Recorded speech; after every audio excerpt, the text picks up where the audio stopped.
What up, cappers, gamblers, punters, hustlers, low baggers? Happy Wednesday, March 11th to all of you.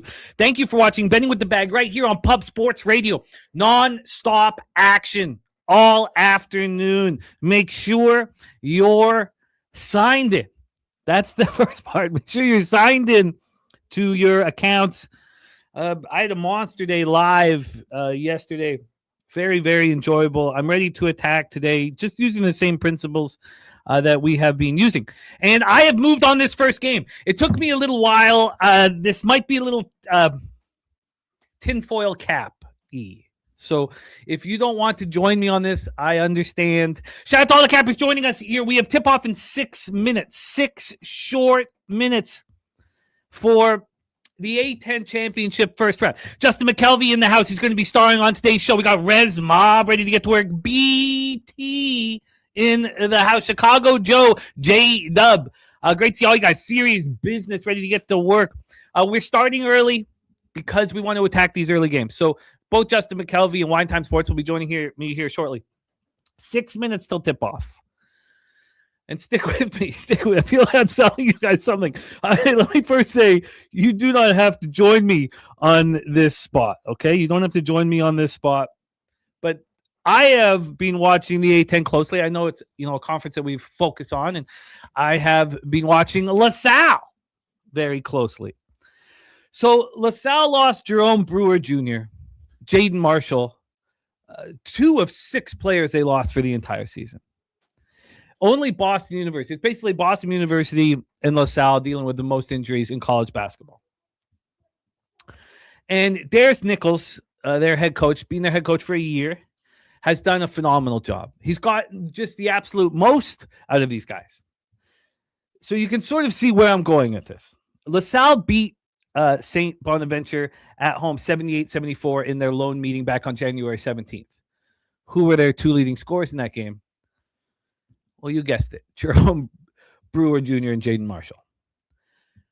Jerome Brewer went 9 for 9 from the field in that game. 3 for 3 from 3. 27 points. Jaden Marshall, he came off the bench. He played 32 minutes, came off the bench. He was a 6-man. He put up 23 points. So the team scores, so those 2 players score 50 points. The rest of the team scores 28 points. Now, I know this sounds not good, okay? Now, who has stepped up? Rob Dockery has stepped up in an amazing way. Sophomore. He's gone for 25 points in 3 of his last 4 games. Sure. Jose will get that to you here. Sorry that hasn't got you. If not, I will send it to you here in a second, Justin. So I believe Darius Nichols, who's gotten so much out of this team, St. Bonaventure has just been a disappointment all year long. I believe that they're going to get the absolute most out of LaSalle for 20 minutes. I am on LaSalle first half plus 3.5. And I will be looking to move on St. Bonaventure live probably at halftime, especially if I'm right. Now, I could be wrong here. But if I'm right, St. Bonaventure ranked 160th. LaSalle ranked 225th, according to Ken Palm. St. Bonaventure is a better team, but this is conference tournament time, and we're starting in 3 minutes. Let's bring on our first guest, see if he's rocking with us here. Game 1. The star of the Stacks play of the day. We've got a huge day of action as we're starting early today. Please welcome our guy, Justin Mcelvy. Stacks.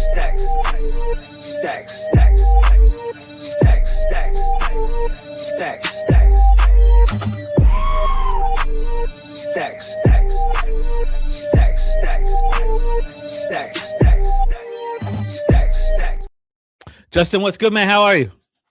Pretty good. How you? I am good. I am pumped up about today. We are 3 minutes away from tip-off. Are you moving on St. Bonaventure LaSalle?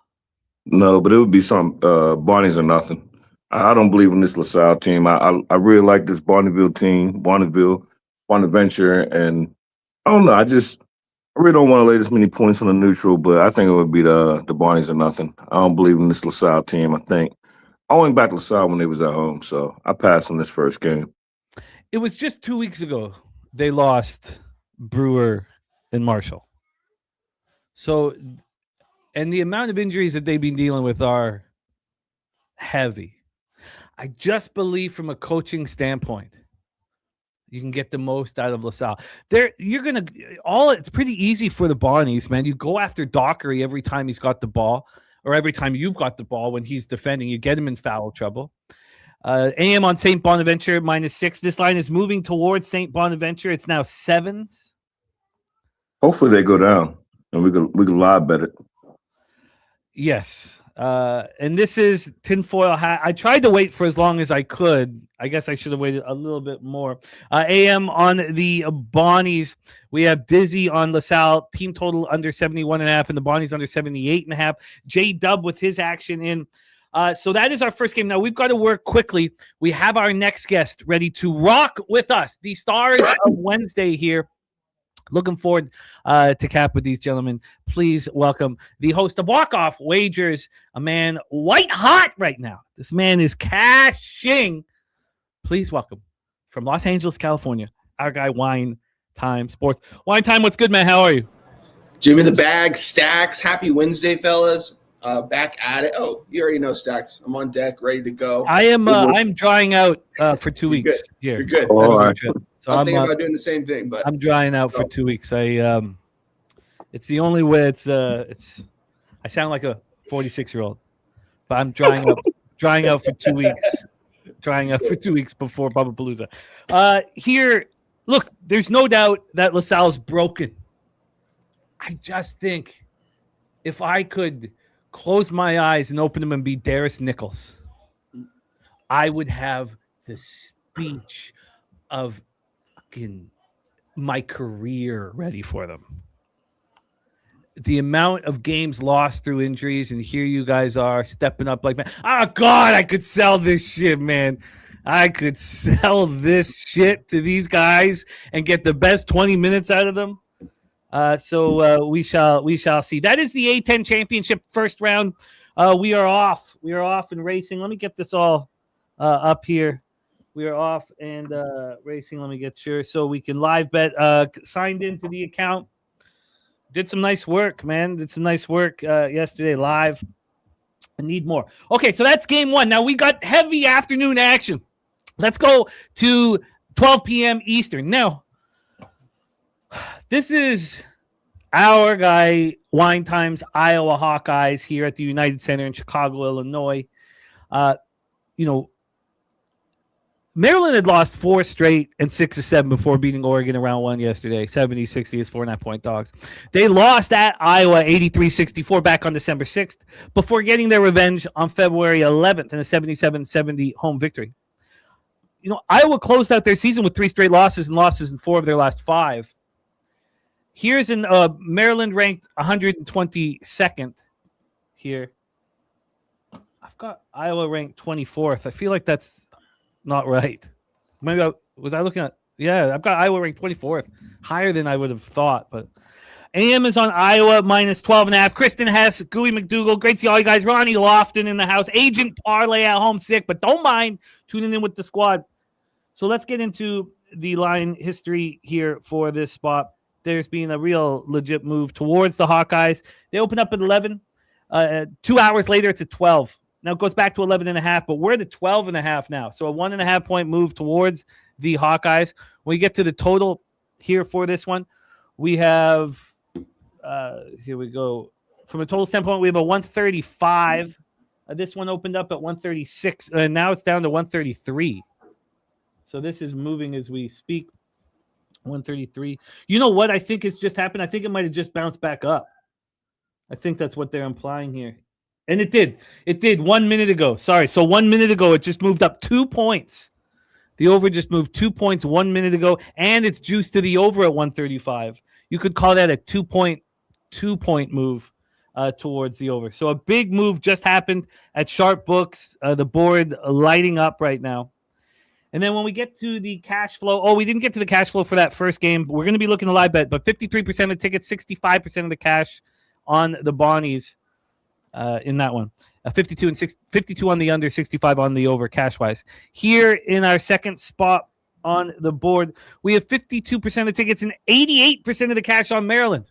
So I had interest in Maryland first half. I got stopped in my tracks. You know what happens to public dogs, man. 58% of the tickets on the under, 76% of cash on the under. You have a 88% of the cash coming in on Maryland. Lines moving against them. Nordy in the house. Wine time, take it away. I need to switch chairs, man. This chair I hear is squeak. I'm going to lose my mind here, and I need to focus. So I'm going to be right back. I'm going to stay in the room. I'm just going to switch chairs. Wine time, take it away, and then hand it over to our guy. Yeah, this is a game I have not made official yet, Stacks, but I'm making it official now. In fact, I just moved on it when Jimmy was breaking it down. I kind of wanted to wait and right before first tip-off, but I didn't want to forget. Maryland team total under 27.5, minus 110 in the first half. Maryland, really impressive win yesterday. Can't even really call it impressive. I mean, they were performing way under expectations throughout the whole season. It's Dana Ullman's first losing season, and they go out early. And I was on them yesterday, and Maryland was up, I think, like 25 or 30 points really early in that game. They almost blew the lead at one point. They're only up by 10. They only won the game by 10 points. Neither of those teams are very good. They're two of the bottom feeders in the Big Ten. Iowa, this isn't a bottom feeder by any means. If this isn't any teams in any other conference, they're probably a top 5 in that conference. I'm kind of surprised to see them 9 here. I like this Iowa team. I like Brendan Stritz. I think he's one of the better players in this conference. Should say one of the more underrated players in this conference. Not a lot of people still know who he is, but the guy can pretty much make any shot on the floor. He's going to get to the free throw line.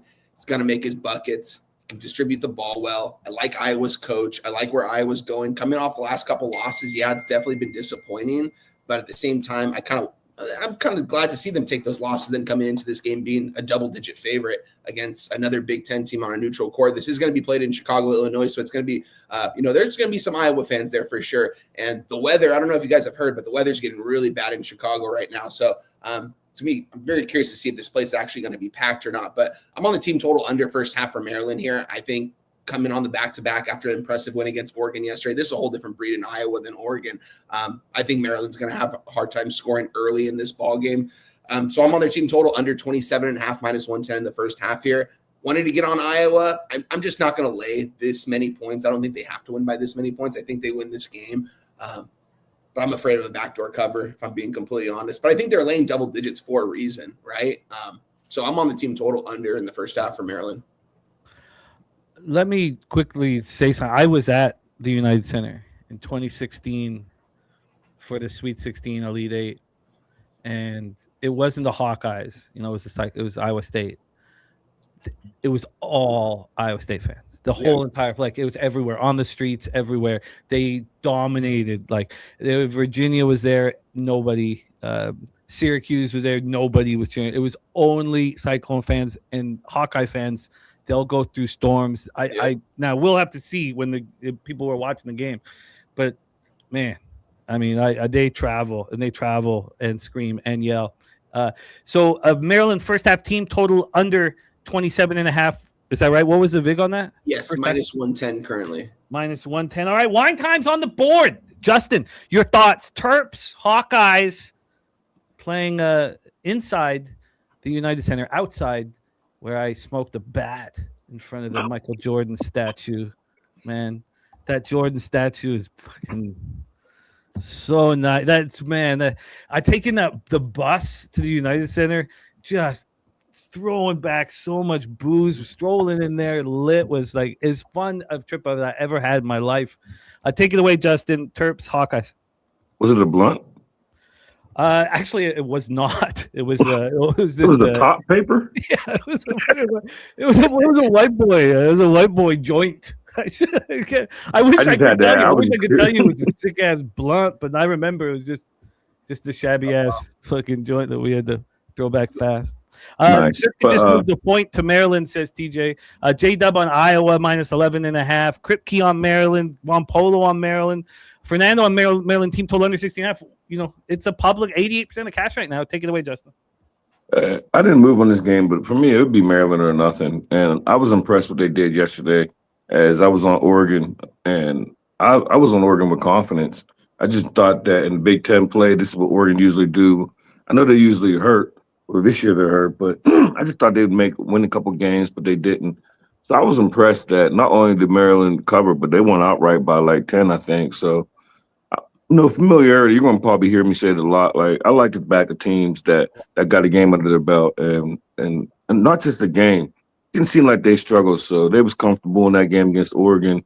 I think they'll stay within this number. I think it's too many points for Iowa, but I just didn't want to start off with a game that I felt like it's a reach. I got a lot of action, like 11 plays, so actually 13 I added to.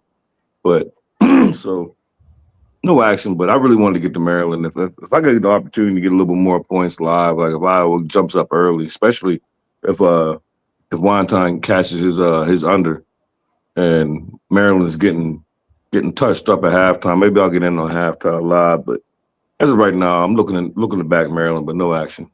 Yeah, it just moved a half point away for me. Right when TJ said that, I refreshed all my books, and now the team total first half is a 28. So I got the 27.5 literally not even 10 minutes ago. So it moved pretty quickly. So it's going to be a really interesting game here. I think Iowa matches up really well with Maryland, and it's going to be hard for Maryland to score, but we'll see. I don't like that it's moved away from me, that's for sure. Can we do another thing here for those of you guys watching? It's a 10-8 LaSalle lead. Count the fouls for me on Dockery. Dockery's stepped up. Look, if you're a fan of sports, you start cheering for LaSalle.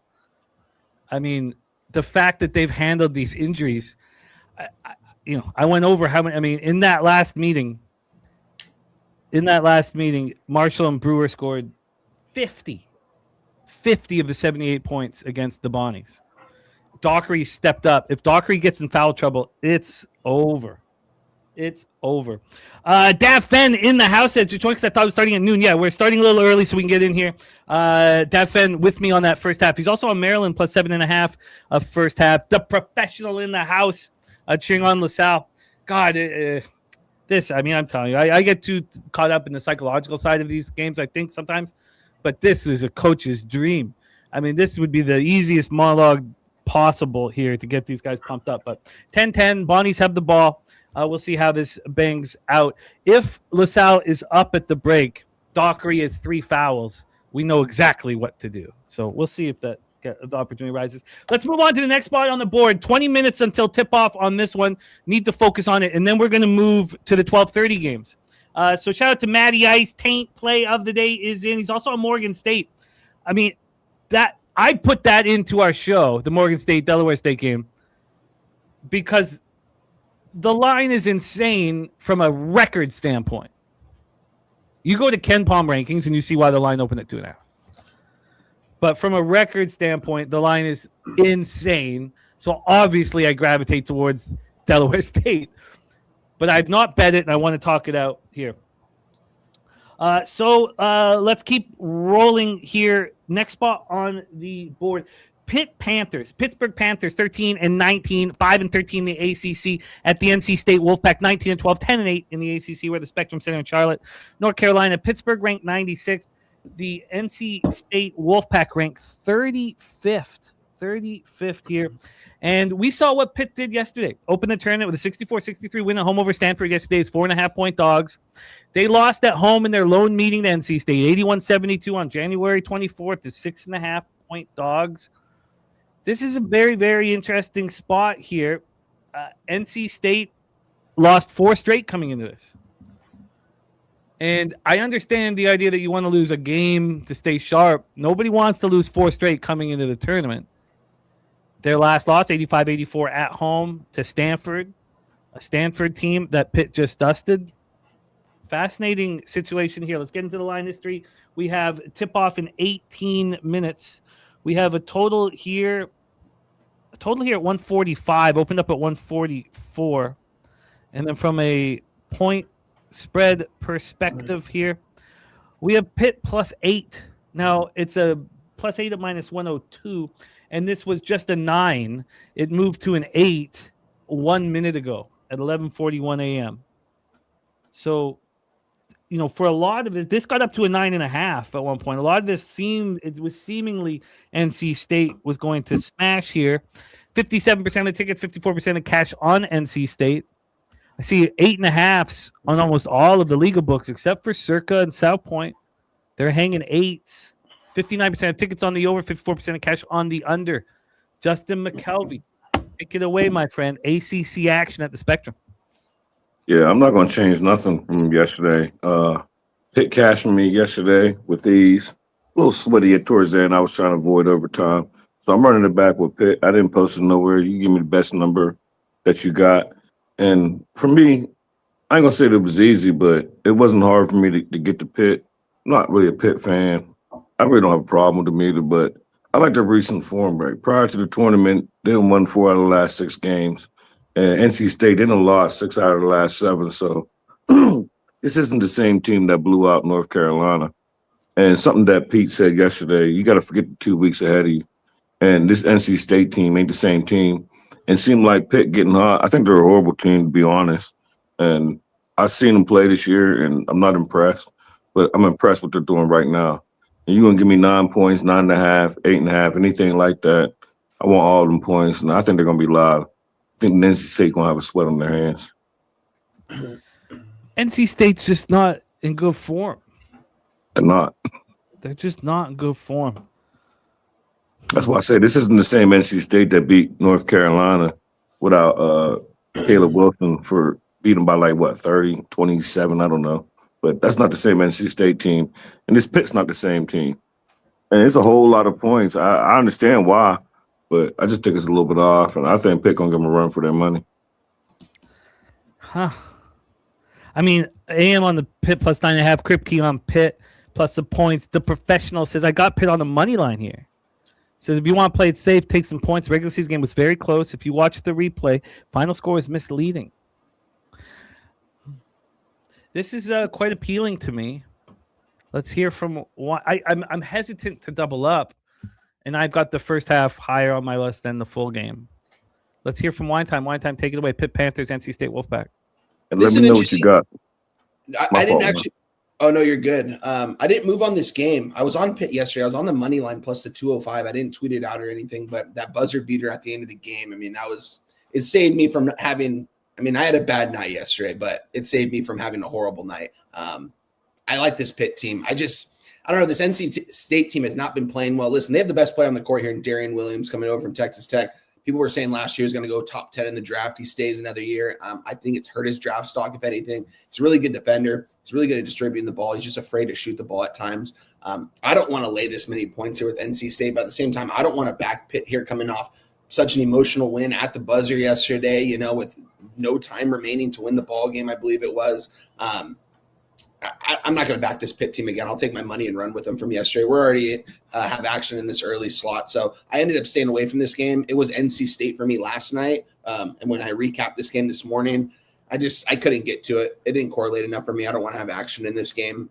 This NC State team is also really inconsistent. Sometimes they'll play a lot better than you think they're going to play. And when they're supposed to play better, they play worse. So I'm off this game as of right now. And it's in tips off in 15 minutes, so I won't have a bet in this game. Maybe if NC State goes down early, if they're down at halftime, maybe we move on NC State live at a better number because I do think they win this game. They should win this game. Their coach needs this game. They spent a lot of NIL money on Darian Williams this year, so they kind of need this game here. I'm off it, though. Well, I'm going to move on Pitt first half. Let's move on. Pitt first half. I'm getting a pretty nice number. I'm not at 365, but at Penny they're giving me a 5 at minus 116. And I'm gonna move on. First half plus 5 minus 116 here for me. So Justin, you are off of this one. No, I said best number you could get me. On full game or first? No, I want the full game. I think they're live. Full game. Let's see what we can get you. Sorry about that. We can get you right now 8.5 at the legal books. If we want to pay for a 9, you can get a 9 at minus 117. No, when I bet it, 8.5 is actually what I got. I got minus 113 was when I got it, when I bet it. Okay, you're in business. So 8.5 for Justin here. Okay, so wine time. I'm just gonna because I just need to press the button and do everything in a calm manner, or I just make mistakes. So, can you set up Arizona State Sun Devils, Iowa State Cyclones for us? Hand it off to Justin. I'll be right there. You're muted, my man. Apologies. Yeah, let's get this game going here. Iowa State against Arizona State. Two teams that have kind of been playing. Iowa State's had some shockers in their final weeks of play. It seemed like in conference play wasn't playing their best basketball. On the other hand, I like. Let me pull this team up really quick. Oh wow, this line has moved towards Iowa State. Don't like to see that. But Arizona State been playing better ball, coming off the impressive win against Baylor. They were a 5-point underdog in that. They win the game outright. They played this Iowa State team right before that, and they were a 16.5-point dog. They can't even cover that. They lose the game by 21. Played Kansas tough. Yeah, ASU plays their best ball at home. There's no secret to that. They play their best at Tempe. Let's just get into the line history here really quick before I forget that. Currently, it's looking like this line opened up at a 12 in favor of Iowa State. Just this morning, it was 11.5 before we came on here. Boom. It's already a 13 at the Sharper Books right now. 60% of tickets and 66% of cash on the Iowa State Cyclones at T-Mobile Center here in Kansas City, Missouri. You mentioned it. This might be a home court game for Iowa State Cyclones here. I do think that they might make the drive here. It is a little bit farther than Chicago, Illinois. We'll see, but I'm on Arizona State here. I moved on them already. I moved on them at the plus 12 at minus 110 here. I tweeted it out earlier. I don't like that it's moved against me, especially at the Sharper Books right now. Some spots have this at 13.5 right now. And yeah, the tickets and money's coming on, but the line's adjusting. Circa opened this up at 11.5, and they've already moved this to a 13 here. Don't like where I'm at in this game. I already made I pulled the trigger on Arizona State here, though. I just like the kind of basketball they've been playing. Yeah, they've been playing better at home. This is a neutral, but I think they can stay within 11 points. I think they can stay within 10 points in this one. So I got a 12 here at minus 110, tweeted it out. It's at a 13 right now. I don't like to see that, but I think Arizona State can hang tight with Iowa State. I think Iowa State might get an early exit in March Madness. I like them in the beginning of the season, but just doesn't seem like they're playing up to form right now. Give me Arizona State plus 12 minus 110. Wine time is in on Arizona State plus 12 minus 110. Arizona State ranked 61st, according to KenPom, 7-11 in the Big 12. Iowa State 12-6 in the Big 12, ranked 24th. So that makes sense. I had Iowa and Iowa State wrong with my KenPom rankings. I was not ranked besides Iowa State, obviously. But these teams met at Iowa State on Saturday. So they just met. And Iowa State waxed them. 86-65 is 16.5-point favorites. The interesting thing with that is that in the same with, when Pitt lost NC State, was that Pitt covered the first half. Arizona State covered for Arizona State was up 4. And I just am not in the business of, the same thing will happen again. The fact that Arizona State menaced so heavily in the first half in that last meeting on Saturday is the reason why I'm not betting it here. That's just the way for me, it's just when I expect the same thing to happen, I get crushed every single time where I'm like, I just saw it happen. It's going to happen again. So that got me off Arizona State first half as I'm on Pitt first half. here. So let's hear from Justin. We have 38 minutes before tip-off here. T-Mobile Center, Kansas City, Missouri. Cyclones, Sun Devils. Let's hear from Justin. Take it away. I'm glad I pivoted, but I still do lean that way. But I'll be on the over in this game. I think Iowa State is going to put up a big number. I know the previous meeting didn't go over this number, and they raised it for a reason. I do think you stole kind of part of my cap because I was on Iowa State as far as stacks on Saturday. Big numbers with Iowa State and Kansas, and the cap was pretty much the same for both of them. And at halftime, I thought Kansas was up huge, and like you said, Iowa was losing, Iowa State was losing. So I was thinking I was at halftime. I was looking for a split. So I do think that it'll be a close game throughout the first half, but I think it's going to be the same thing when it's all said and done. Well, I think Iowa State going to take off the second half. Or the reason why I didn't get there, because another reason I thought, like, well, damn, maybe Iowa State knows what to expect. Even though Arizona State got a game under their belt, Iowa State going to say, okay, we slept walk earlier the first time. Let's go ahead and put our foot on their necks and go ahead and rout these boys. And I don't know, with a game under the belt, I couldn't give this many points out with Iowa State. So I was looking at 11.5, and I decided to pivot. And I didn't write down because I was going to take the best number to get. I'm on the over, whatever number you give me, Iowa State and Arizona State. But I do think Iowa State covers the number that it was 11.5 when I had it bet, and then I took it off. I can get a one. It just dropped 4 minutes ago. I guess it was a little before 4 minutes ago, but moved another cent 4 minutes ago. But I can get a 148.5 here. That's the best I'm seeing at the offshores. Yeah. And then from these, take a look at these legal books here and see if we can beat this. So we have 148 here, and then here we go. We have flat 148s. Okay, circa and super. So flat 148 minus 110. See if Penny will give us anything here, and then we'll just roll on because we got another 12:30 game popping off here in a second. Yes, 148 flat. That's the best in the business right now. So You said minus 110? yeah. Okay. So Justin moving on the over 148 at minus 110 here. Oh, sorry, it's the wrong game. Sorry, Arizona State game. Okay, we are rolling. So wine time on Arizona State plus 12. Justin on the over 148 at minus 110.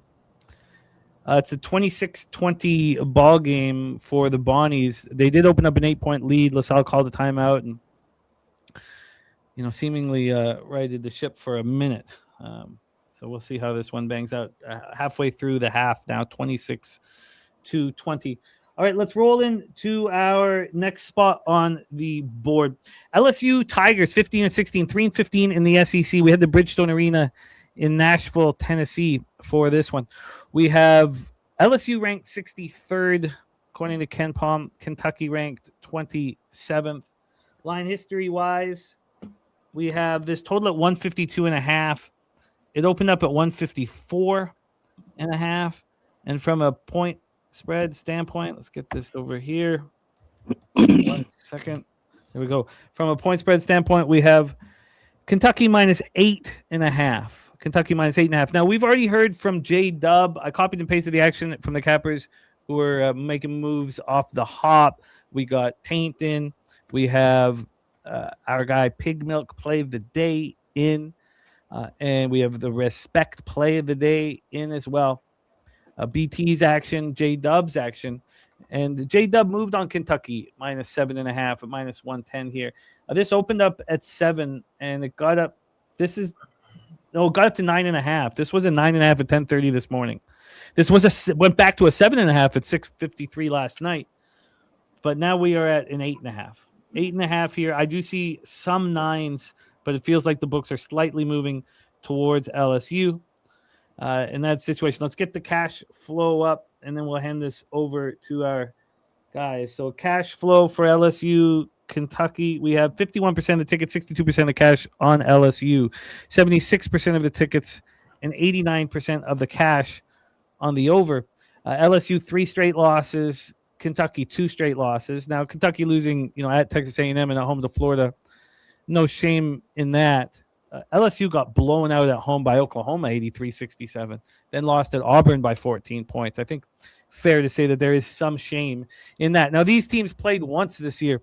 January 14th, it was a home game for LSU, and it was a 75-74 Kentucky victory. Very, very close game. At that point, LSU had opened the season 12-1 in non-conference play.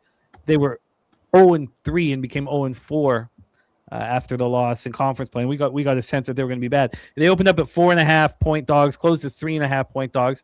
LSU was up 38-22 at halftime. They were up 16 at halftime, and then it all fell apart. Justin, we'll start with you here on this one. Take it away for us, my man. LSU, Kentucky. Yeah, I like Kentucky in this game. I bet it at 7.5. I see the line that moved against me.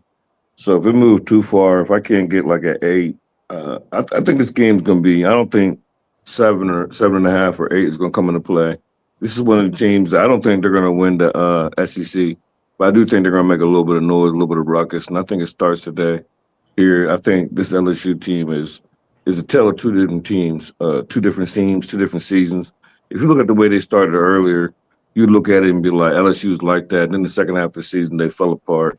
They did fight this recently, went to overtime with A&M, but this A&M team has been down this year. So I think Kentucky wants to come out here and set the tone. And, they fought in their recent game, they fought Florida hard.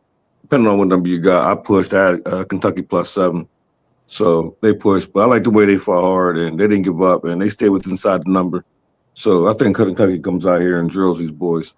So as long as you give me I'll take an 8.5. I personally got 7.5, but I'll take an 8.5. I can get you an 8. That'll work. An 8. I want to see if I can get a lower vig than -114 here for you. And nope, none of that's just the offshores are hanging the -114. Let me just check here quickly and see if we can get you the. No. So, yeah, -8, -114. I'm cool with that. For Justin on Kentucky. Wine Time Sports, take it away. Your thoughts, LSU, Kentucky.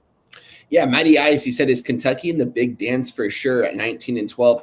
I mean, if you believe in Ken Palm rankings, as them, 25 or 26. So, I mean, they should be in the big dance. If it might be kind of hard to get them in the big dance if they take a bad loss to LSU, though. I think they absolutely need this victory, but am I going to lay double digits with them nearly at this point? I'm not going to do it, and I'm not going to take an LSU team that I haven't believed in all season. I think it's them and Ole Miss at the bottom 2 over there. I guess there's a couple other teams too, but don't like this LSU team by any means. I've been backing this Kentucky team, but we back Kentucky as a dog usually. I like backing them as a dog, not this much as a favorite. They probably are this much of a favorite for a reason. They were 3.5 in Baton Rouge earlier, last month. They only won the game by 1, and now they're pretty much laying 8.5, 9 points on a neutral. I think Kentucky should blow these guys out. I think Otega always should have a good game. I mean, this could potentially be his last game in college if they lose this game, and I think they'll make the big dance regardless. But he's a really good player. He's a senior. He's been in college for forever. It seems like he'll probably have a good game today. I'm going to end up staying away from this spot, though, because I just don't want to lay this many points with Kentucky. I like getting points with Kentucky, not laying this number. So I'm going to stay off this game as of right now. Maybe I move on Kentucky live if they go down early in the first 10 to 12 minutes of the game. But I'm off for right now. I'm off for this spot as well here. Just moving on, Kentucky -8 at -114. I certainly understand the look. At this point, 61% of the cash is on LSU, so I can understand the appeal of Kentucky. I also think it's going to be a sweat. I think this should be right around the number. AM says this should be -5.5. Kentucky at most. Says books LSU as a negative stigma with bettors so they can get away with inflated line on Kentucky. Says, books no. Sorry, that's interesting. That's interesting. A very interesting angle here. I feel like this is just going to be tight to the number, and I'm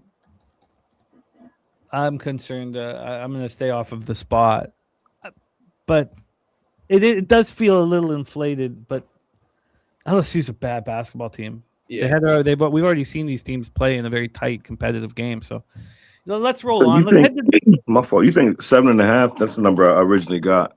I don't know what it opened up at. You think 7.5 was inflated? Well, I think we need to go back once again. I forget what number I said, and we got to go back over what that line was in that 75-74 game. 3.5 at LSU. Oh, yes, and went from 4.5 to 3.5. And that was at LSU, right? That was Yeah. at LSU. So neutral, I guess, would be like what, 5, 5.5, somewhere around there, maybe a 6. So maybe it is a little inflated. Yeah, Kentucky is double digits better than this LSU team, though. I just don't want to lay it here, man. I like this Kentucky team, and I don't like this LSU team. I don't know why I haven't moved on Kentucky. What time's this game at? Is this the 12:30 slot? This is popping off in 28 minutes. Yeah, maybe if Kentucky goes down a couple possessions early on, I can get a better number on them, but I'll stay off right now. Well, let's roll on. Let's head to the SWAC. My day was screwed over by falling for the line in the Grambling game. I fell so heavily for the line. Why was it so expensive? It's so expensive. I got so caught up in that and doubled down on the action, and it was a real legit mistake, and it cost me. There's no doubt that Bethune-Cookman has been the class of the SWAC. They've been beating teams, and if you go through their season, they had the one loss at home to Southern, but other than that, it was very impressive. Their only losses came at Alcorn State and at Jackson State. They were a very impressive group. They won over Prairie View A&M at home on February 7th. That was their only meeting with them, 82-76. And it was a tight game throughout. It was tied at halftime. Now, Bethune-Cookman went 2 of 14 from 3, but Prairie View went 3 of 21 from 3, so there was no advantage there. Bethune-Cookman were 11.5-point favorites in that one. So this number is a surprise, and the opening number is got to be a very legit surprise.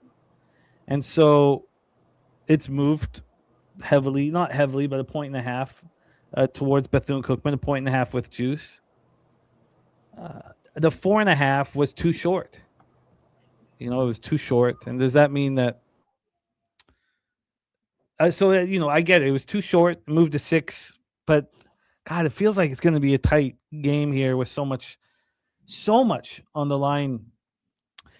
So I have not moved on Bethune-Cookman. I get the line move. This total, though, has dropped 5 points, 153 all the way down to 148. So a big drop.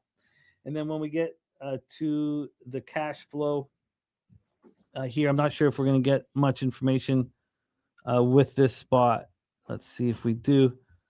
And then we'll move past it. No information. 6s, some 6.5s. BetMGM's moved this to 6.5. Look, I get it. And if you got in early,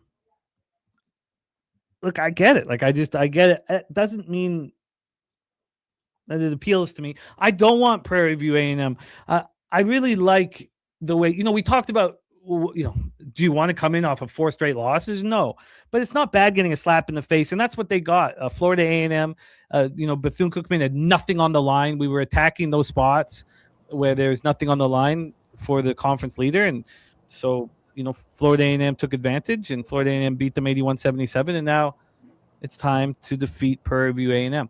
So let's roll wine time. Matty Ice says Bethune-Cookman has been my team all year. With that said, I can't bet them here. If they win the SWAC, you don't want to draw them round 1. This team lost to Auburn in OT. J-Dub on Bethune-Cookman first half and full game.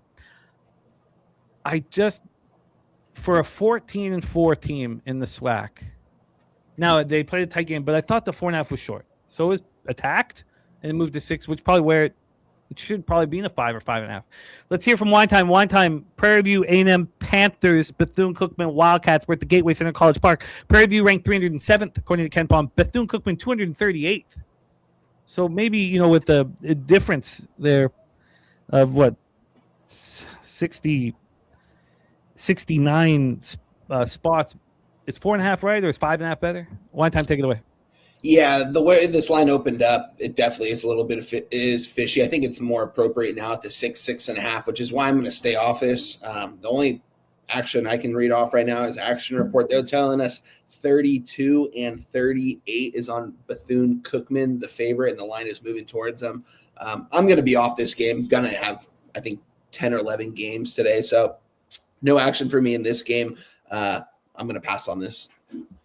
Let's hear from Justin. Panthers, Wildcats, Gateway Center, College Park, Georgia. Take it away. I don't have no action, and I guess it's pretty much what y'all said. I wanted Bethune, and I just thought it was even that when I looked at it, I want to say it was a 4.5. I don't think I seen a 6. I thought it was 4.5, and I wanted Bethune.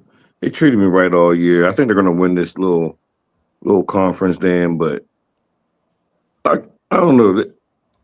They got so many issues with. I can't remember the dude's name. His first name, Doctor. And it's like as they go, he goes. And it's like he had a boot on one time he didn't. He's been in the league a long time. But his real name is Doctor. I don't know when I hear his last name, but I just I need him in there, and I need him to be a full participant because there's times he's not been on the list and he hasn't played. But I like Bethune, I like this team, but I need him in there. I don't know why I'm drawing a blank for his name. I'm comfortable staying off the spot. I don't think now there's a great opportunity. All these games are we're capping every single one of the afternoon games, regardless if we have action, so that we can move live. Right. Dr. Bradley, that's it. Daphne put in the chat. Like he been doing this for years with Bethune. Like he plays half the year. He had a little lawsuit that he wasn't playing.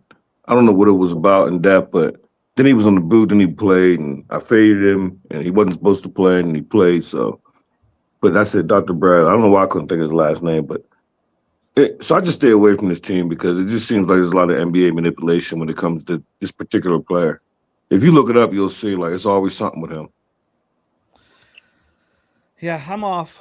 We'll keep a close eye on it though, for a possible live move. Let's roll on to the next spot on the board. This one pops off in 2 hours, hour and 51 minutes. A10 first round action, PPG Paints Arena, Pittsburgh, Pennsylvania, with Loyola Chicago Ramblers, 8-23, 4-14 in conference. The Richmond Spiders, 15-16, but just 5-13 in conference. These guys just played. They just played 2 weeks ago.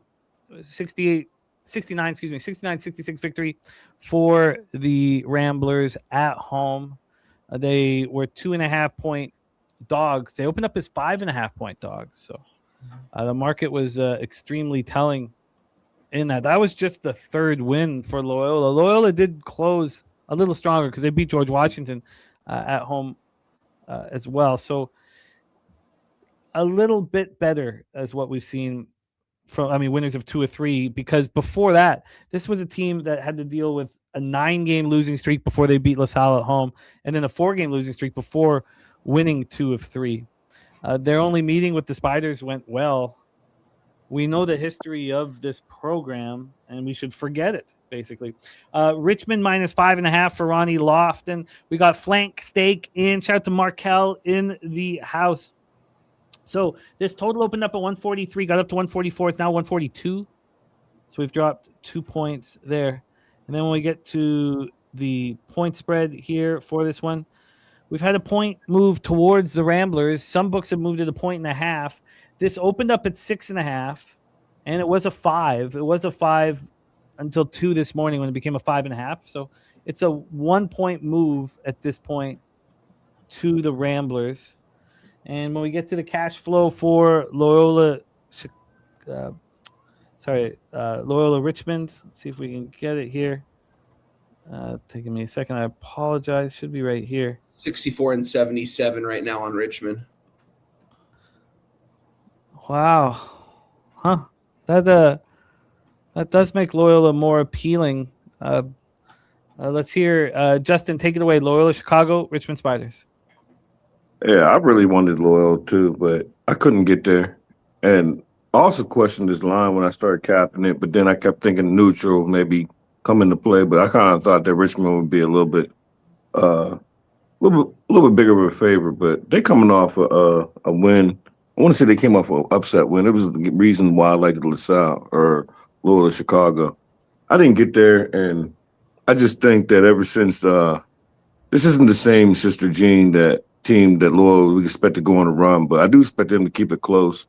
But I just have horrible luck with Loyola, so I stayed off. But if they go down big, 100%, I got them underlined as this and the previous game. I want to move online. Oh, Bethune-Cookman. Those are the two ones that right now that I want to move online with a better number. Like I hope to get more points with Loyola, but I don't know if I could get like a live 7, 8, 10 would be nice. But I don't know. I just don't want to stand in front of this Richmond. I didn't understand the line, so. But I'm definitely looking to. I'll be stepping off the live bet Loyola if I get a chance to. I just need a little bit more help. Richmond ranked 143rd, according to KenPom. Loyola 293rd. We're talking 140 spot or 150 spots difference. This should be more than like we were just breaking down the difference between Prairie View and Bethune. You know, we just went over. We were like, well, look, there's a 69 play different in KenPom, and yet that was a 4.5 to 6.5. Here we have 150 difference, and it's gone from 6.5 back to 5.5. What do you think the line should be? I would say 7.5. 8.5. The reason why it's not is Richmond was bad in conference play. Now we've seen them step up against tough competition. We almost never saw Loyola do that. I mean, when Loyola played St. Louis, I cashed the first half plus 10.5, and I didn't deserve it. And they lost by 30. And it was a 3-pointer with like a couple seconds left to cash it by a hook. And they were just hanging on for dear life. Wine Time, interesting spot here in Pittsburgh. Ramblers, Spiders, take it away. Yeah, this is one of the games I wanted to talk about today. I moved on Illinois, Chicago, guys. I moved on plus 5.5 at minus 110 here. I think they're going to win this game outright, but I'm just going to take those 5.5 points in my back pocket here with the team that this line just makes completely no sense. If you're looking at odds logic right now, they're telling us that 64 and 77 is on Richmond. It's pretty much line's not moving. Like Jimmy said, it got to a 6, I believe, at some point. Circa's pretty much everywhere has a 5.5 right now. According to Action Network, they are telling us 70 and 63s on Loyola Chicago. So that's interesting, whatever you want to believe. These teams just played, 2 weeks ago. Loyola Chicago was a 2.5-point dog at home. They took care of business, won the game by 3 points, won the game outright. I'm right back on them here today. This line makes no sense. If you look at the KenPom rankings as well, you mentioned it, how far off they are from one another. This line should be at least a 7.5, maybe even an 8.5, honestly, in favor of Richmond. I know Richmond hasn't been playing their best ball. I mean, losing the last 4 out of 5 games, but I like Loyola Chicago here. This line doesn't really make sense to me. It's a simple fade of pretty much everyone that's going to be coming in betting this game. I find it hard to believe that's going to really be a lot of people betting Loyola Chicago today. Who would want to bet Loyola Chicago today? I'm going to bet them at plus 5.5. I wish I would have gotten a 6. I almost bought up, paid 10 cents more for the minus 120 on them, but I ultimately I took the 5.5. I think they can win this game outright. So I'm on Loyola Chicago here. Loyola Chicago for Wine Time Sports here. And nothing for Justin and I. Let's roll on to the next spot on the board. Quick recap here. The LaSalle first half in tremendous jeopardy, down 9 here. Pittsburgh first half looking okay. They're up 4, but lots of time left. Maryland up 6-5 as well. The opportunity for live action hasn't presented itself, and I'm not going to bet. LaSalle will show character, but they're just so depleted. I was hoping that they would, be in this for the first half. Now, NC State available. Stephen Fehrenbach moved on to 4. It's a 4.5 right now, and I'm not getting a line for whatever reason on the Maryland-Iowa game, but it's 6-5. For Maryland. Let's roll on to the next spot on the board for us. SMU, Louisville. We get to the point now where some of these games are games that cappers want, and but I don't believe these two are. As soon as we get post 5 o'clock, post the Southland final. This was the first set of in the first round of games I got action in this game. Actually, I got 2 plays in this game. Oh, beautiful. Okay, well, we'll let you hit this, get this rolling for us. Let's set this one up here. So here we go. ACC tournament second round. SMU Mustangs 20-12, 8-10 in the ACC at the Louisville Cardinals 22-9, 11-7 in the ACC. We're the Spectrum Center in Charlotte, North Carolina. SMU ranked 42nd according to KenPom. Louisville 14th. SMU got this rolling with the dominant victory over Syracuse yesterday. And Louisville, going into Miami and taking care of business, very impressive themselves, 92-89. That came on the heels of beating Syracuse by 15. So, both teams handling Syracuse. That's not the issue here. But it was an important win for SMU. They were struggling coming into that game yesterday and took care of business. They faced Louisville. Back on Saturday, January 31st. That was their first meeting. They lost 88-74 at Louisville. Then they beat them at home, 95-85, and showed legitimacy. Really, really showed legitimacy. They were 2.5, opened as 2.5-point dogs, closed as 4.5-point dogs, and won comfortably. And we're in control all game long here. Oh shoot! What? Sorry. Oh no! Shit! Our guy Elio. Sorry, I missed this. Says he's been in the hospital for 12 days. Oh no! Some mystery infection. Damn, Top Set. I hate to hear that, man. Thinking of you. Let me just put this at the top of my worksheet. I will reach out after the show. Damn, that sucks, man. So send some positive vibes, man. When you don't know what the illness is, it's the worst. So. We don't know what we're attacking. So a shout out to our guy, Buck Knife. Please send all of the prayers and positivity to a real OG here with us. Real OG, our guy Top Set. Thinking of you, Top Set, man. That's tough to hear. We love you, man. So let's get you better fast. Back to this SMU Mustangs Louisville Cardinals spot. I think look, SMU just seemed to be with Jekyll and Hyde team, depending on whether they were at home or on the road, and Louisville is going to be a real legitimate test. Let's go through this line history. We have SMU at +6.5, opened up at 7.5, got, messed around 7 for a while, but we're back at 6.5, a half-point move towards the SMU Mustangs. When we get to the total here for this one, from a total standpoint, we have a 163.5. This one opened up at 164, and we will have cash flow information here. This is a big one. So let's move up to the top here. So we have 56% of tickets, 82% of the cash on SMU. 82% of the cash. 66 and 88 on the over. So 82% of the cash. And yet now over at Circa, they have the opposite. They have big bets coming in on Louisville. So it opened with SMU action, and then Louisville action came in, and they followed the money.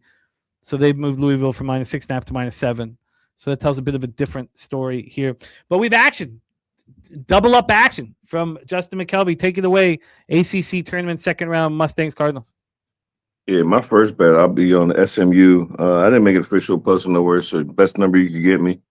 And just the fact that a lot of people going to look at it, yeah, they blew out Syracuse. But the thing about it was I was more impressed with you did what you were supposed to do.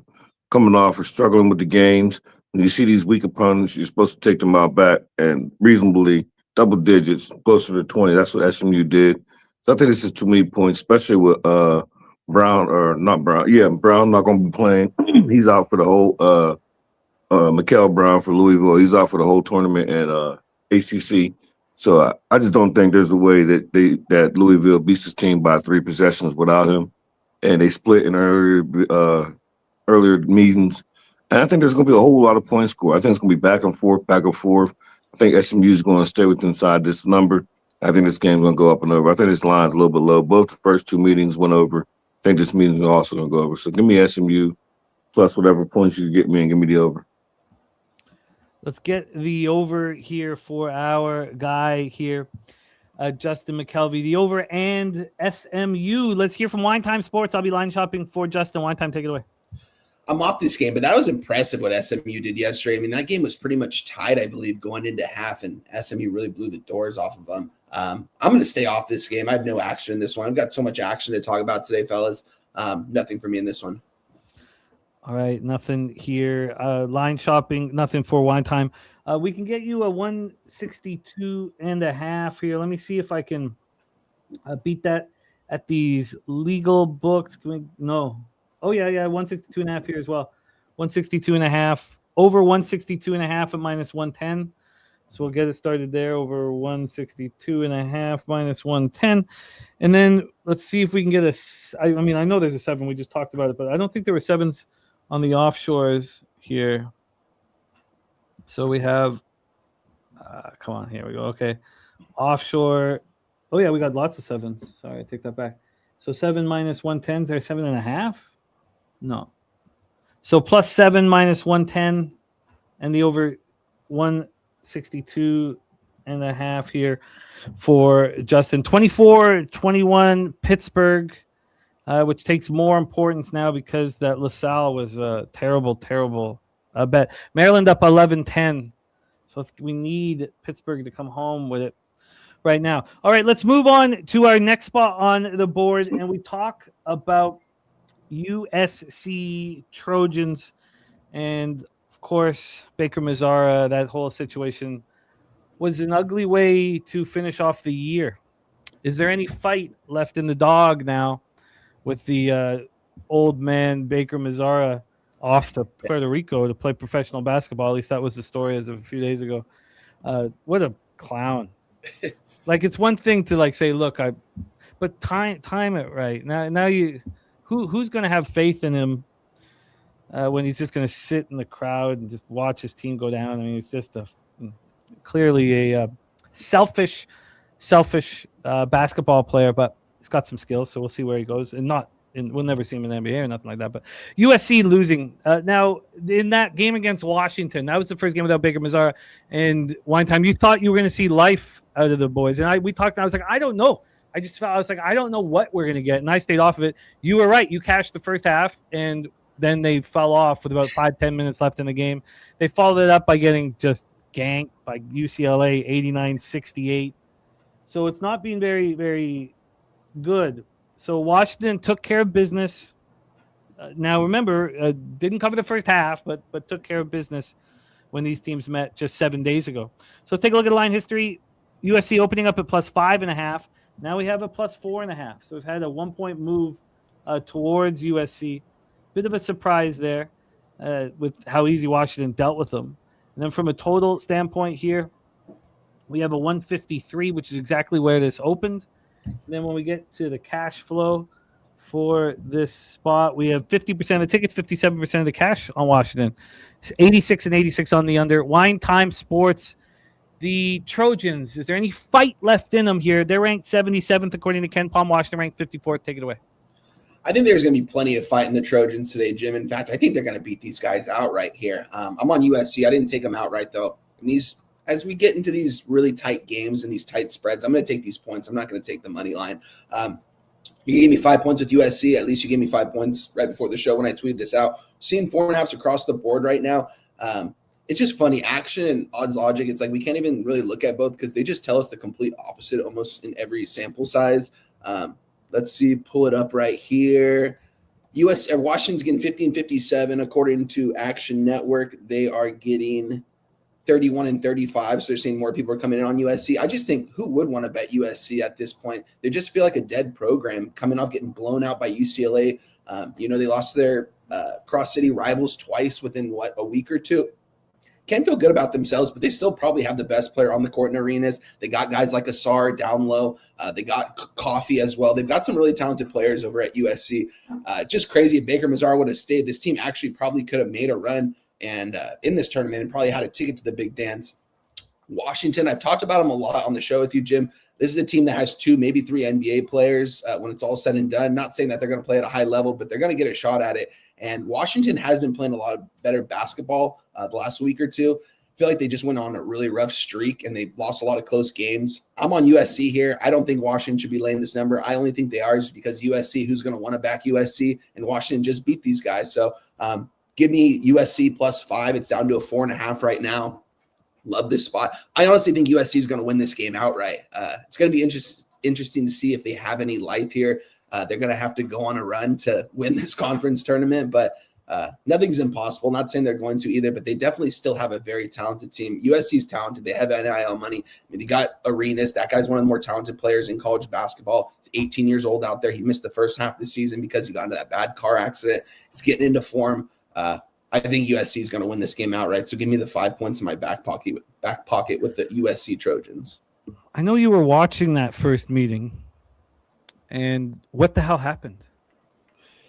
Yeah, that was a complete debacle in the second half. It just seemed like they kind of gave up in those last 10 minutes, as you mentioned. It was really a lot of one-on-one basketball, I think, and I just think Washington made some adjustments. They were playing at home that day too, and we know out there in Washington, the fans always show up for their game. So I think at a neutral court, where's the Chicago, Illinois? I think USC is live to win this game outright. I'm on a +5 full game. All right. Clearly it feels like the sharp side. I don't know if I have the balls here to move on it, but sometimes you got to not believe what you've just seen. I get it. Find that difficult here. Another big 3 by Pittsburgh, up 9. And Maryland taking it to the Hawkeyes right now. If anyone's looking for live action, Iowa's -1.5 right now. Justin, take it away for us here. Is there a number you'd be looking for, Wine Time, to get on the Hawkeyes? I'm going to move on a -1.5 right now. Now that you just said that, down 21-12. Yeah, that's crazy. They just went on a 10-0 run, Maryland. That's insane. I'm going to move on live right now, 1.5.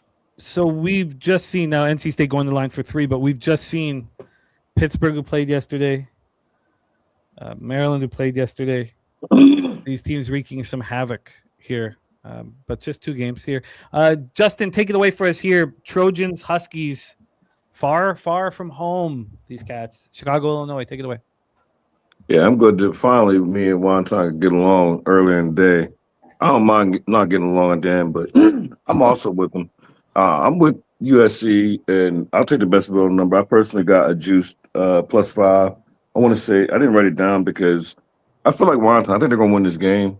And you just got to not look at, like you said, you just got to have the balls and don't even look at the numbers. The numbers and trends are going to say this is a Washington spot. But this is one of the teams, and I got a couple of them circled that I expect to win a couple of games in the Pac-10. Now, I lost one of the teams yesterday, which was Oregon. But I still got a couple of teams circled and a couple of conferences, a couple that we're going to talk about today. I think this is the second game bump. I was also with, kind of, sort of. I was in the full game with USC with the first game out, with Mazzara talked about how I watched him in Duquesne. And I just think, I don't know, maybe they didn't have time. I thought, that was going to be the giddy-up spot. But now I think that he's gone. They had time to prepare, extra week time. And first game, you're not really playing. Like, you're not going to the tournament unless you win the Pac-10 or whatever this is called, Pac-10, Pac-12. But that's the only way you're going to the tournament. So, but at least you could do. Oh, I think he froze. I just lost Justin there for a second here. But we can get him to +5 here. +5 at -110 available at the legal books. One time, what did you get? For the full game? Yeah. +5 -110. Shout out to our guy Stacks too for calling it the Pac-10 and Pac-12. I wish it was still that conference, my friend. Yeah. It was a better time a couple of years ago, but now they're in the Big Ten. But whenever people refer to them as the Pac-10, it always gets me a little bit excited. So yeah, I'm on the +5 -110. My fault. And my odds is always going to be the Pac-10, Pac-12. Like it's so weird that they came over to the Big Ten, and I'm always going to make that mistake. But I'm gonna reset.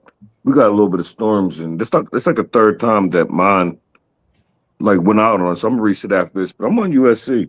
And I got a personal +5, but I'll take I'll take 5 a 4. available. I got you +5 -110. Oh, that's perfect. Yeah. I'm gonna step out and reset, and I'll be on from give me 10 seconds. Sure, man. No worries. Gorky says handball picks are coming. We have Kentucky, Texas, Oklahoma money line here for the Goracle, and I'm so different than that one time. I get angry. The losing the pack sucks. Yeah, I enjoyed it. I enjoyed capping it very, very much. It felt like a real tricky spot. I'm a West Coast guy growing up, born and raised. It's the only conference my dad caps, and now he doesn't cap college sports. That's what has happened to the old guys. They're like, you know what? I don't know what I'm supposed to be capping UCLA playing. I mean, it's just it's too bad. It's too bad. It makes me angry. It sucks. I like history. I mean, why do we love baseball so much? Because of the history of the numbers. The numbers are meaningful because we have now 140 years of sample size. I like history and shit, but whatever. We'll roll on. Let's roll on. SEC tournament. We head to the first round of the SEC. Thank you guys for joining us. We do have big things in the works. We have, first off, our 2 contests. Our video is going to be out tonight for our 2 contests, each $50. We have the bracket contest, your regular old bracket contest. Then we have the confidence pool. And as you can see in between confidence pool and the entry fee there, Harbor Acres Cottages, they're giving $350, a salty bonus to the winner of the confidence pool. That's not going into the full pool. That $350 is added on to the winner of the confidence pool. So let's make that clear. It's an add-on. So it'll still be the regular prize breakdowns that we usually do. Top 10% gets paid. But then we're going to add $350 thanks to Harbor Acres Cottages for the confidence pool. So it's your regular old bracket contest with the Fibonacci sequence. That way the first rounds are meaningful. I think when in the other point scoring systems, the first rounds are meaningless. And I think they should be meaningful. So we use the Fibonacci sequence for that. And then for our confidence pool, for those of you who've never played before, last year was our first run at it, but you get 90 points to put together your roster of teams.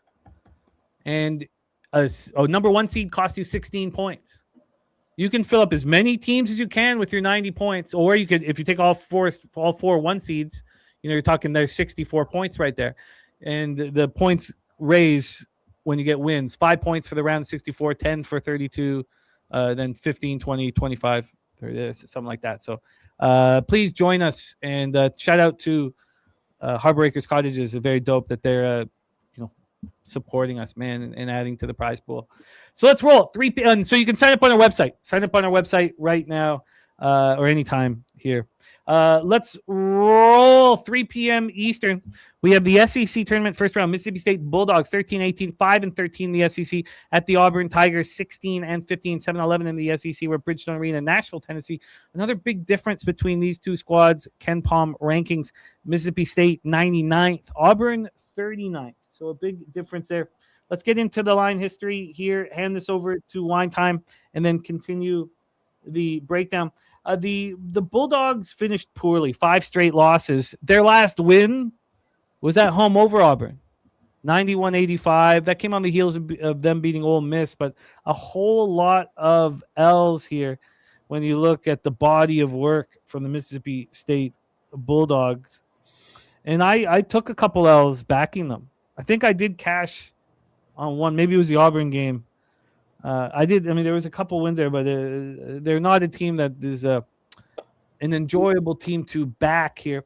And then on the other side of things, Auburn Tigers, sitting 11th in the SEC, they finished terribly. They lost 8 of their last 10 games. They got a 1-point home win over Kentucky, and then they beat LSU at home. They don't look good right now. Let's take a look at the line history and see if Wine Time has interest. This total's dropped to 159 from a 163.5, so a very legit drop there. And then on the point spread here, sorry, give me a second here. On the point spread, we have Auburn now 7.5-point favorites. It's a pretty big move, and it was an immediate move. This line opened up yesterday at 8:25 a.m. Mississippi State was 9.5-point dogs. 11 minutes later, it's a 9. 10 minutes after that, it's an 8. Now, it took a while to get to 7.5. 7.5's juiced right now. I do see 7s at some sharp books. Let's see what the legals are doing here. The legal books here, and this is going to be telling, I think, here. So we have, here we go. 52% of the tickets, 58% of cash on Mississippi State. 69 and 92 on the over. All the legal books are at 7.5. Circa opened this up at 8:30 p.m. at 7.5 and just left it there. Wine Time Sports, take it away, my friend. Mississippi State, Auburn Tigers. Seems like an Auburn smash spot here, Jim. I just can't trust this basketball team. You look at their recent losses, teams like Ole Miss, they played LSU tight, losing to Oklahoma. Those aren't good teams in the SEC that they should have been losing to towards the end of the season. Auburn coming into this year had really high expectations. You know, Keyshawn Hawley's averaging over 20 points a game right now, playing some really big time ball. I just don't want to lay the wood here with Auburn because Josh Hubbard's always going to be in the back of my mind for Mississippi State. Probably the only good player on that team, but this might be his last game in college. I believe he's a senior, if I'm not mistaken, and I believe he probably will have a game. But I think this number is telling, especially as bad of basketball as Auburn's been playing here lately. According to KenPom, yeah, I'm really shocked at that ranking. They should not be there, honestly, but they obviously think that they're a top 50 team in the nation, and they're priced like this against a SEC opponent, pretty much double digits. I would only take Auburn here. It's going to be a pass for me. It'd be Auburn or nothing. Looking at action right now, they're telling us 51-53 on Mississippi State. It's a tough game here, a game I don't really want to be involved with, but I do think Auburn probably could name their number here. They just haven't been able to prove it to me yet, losing to some of these bad teams in the SEC. So I'm off this game as of right now. So your feeling is the number comes out at a line that will get the books Mississippi State action. I think so, at least. I mean, you got Josh Hubbard over there who's going to probably play ultra hard, but a full 40 minutes in this game, Auburn's probably going to separate themselves in those final 10 minutes. So, yeah, I do think it's appealing to take Mississippi State here. I mean, two SEC schools that, if you look at both their records, I mean, Auburn doesn't look that great at 16-15, but yeah, KenPom has them as a top 50 team. This team should be better. Like I said, I just can't get those losses out of my head. Losses like Ole Miss, Oklahoma, got smashed by Alabama by 12. I mean, I guess that's not it is your rival. So yeah, that is getting smashed as a 6.5 point dog, but I'm going to stay off this game. Very, very interesting. J-Dub on Mississippi State money line. Thank you, Matty Ice. Matty Ice doing the explaining. Thank you, my man. Let's hear from Justin. Justin, any interest here on the Bulldogs? Do you feel like that 9.5 is trappy? They were 5.5 point dogs at home in that first meeting. I don't know. Let me just see if it opened there because I know it closed at 5.5. Mississippi State was up 16 at the break. You know, it still to me feels like it might be a touch too many points. They opened up, so Mississippi State opened up at +3.5, closed to +5.5. And NC State has just taken a 1 point lead here on the Pitt Panthers, and Pitt, I imagine, will be calling a timeout. Justin, let's hear, and it's 7-0 Iowa State first half. The move on the Hawkeyes live by Wine Time, seemingly very shrewd. They're now 5.5 point favorites. Justin, take it away for us. Chris Warren leaning towards Auburn, -7.5. Bulldogs, Tigers at Bridgestone Arena in Nashville. Yeah, I like Auburn, and I bet Auburn. I bet them at -7.5. I got -109. I'll take the best number you could get me. I think this number, when it opened up, because I did see a bigger number. I want to say it was last night or maybe it was early this morning.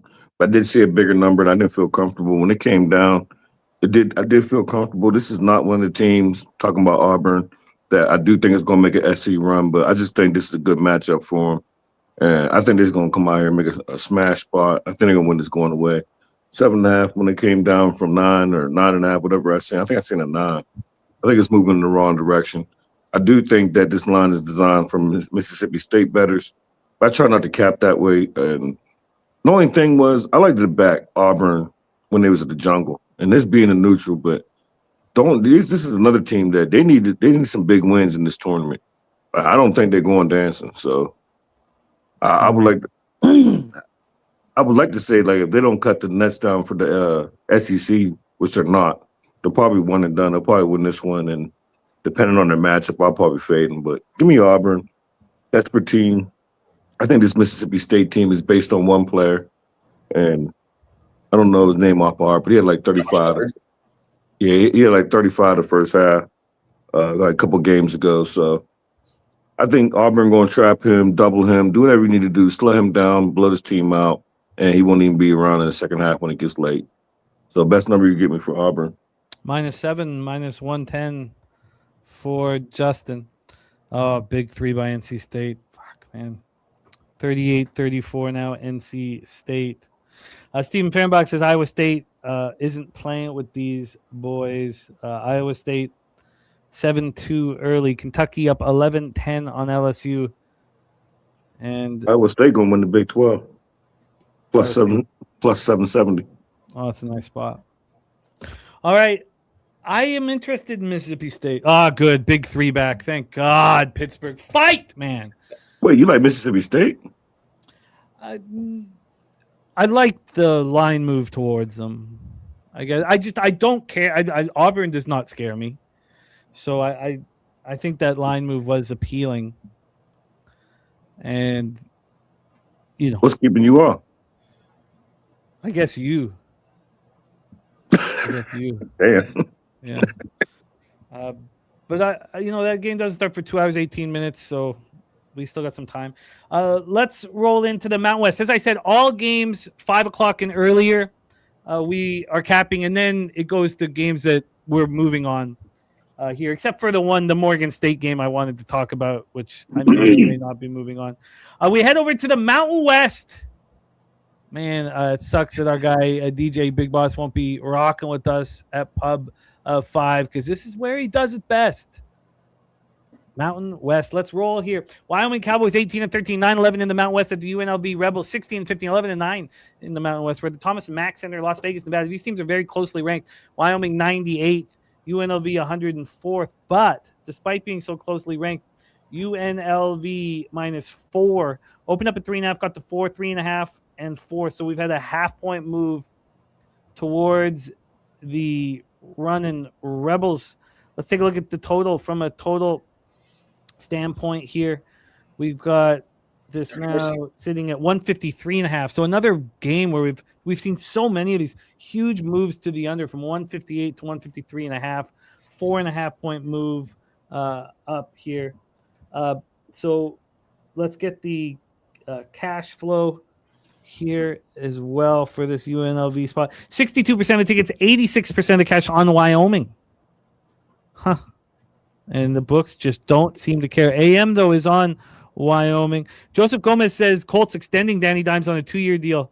Can you believe this guy, Danny Dimes? eight good weeks of football, and he wants $150 million. I mean, I wouldn't give it to him. It'd be $100 million for 3 years. 8 seconds. Fuck off.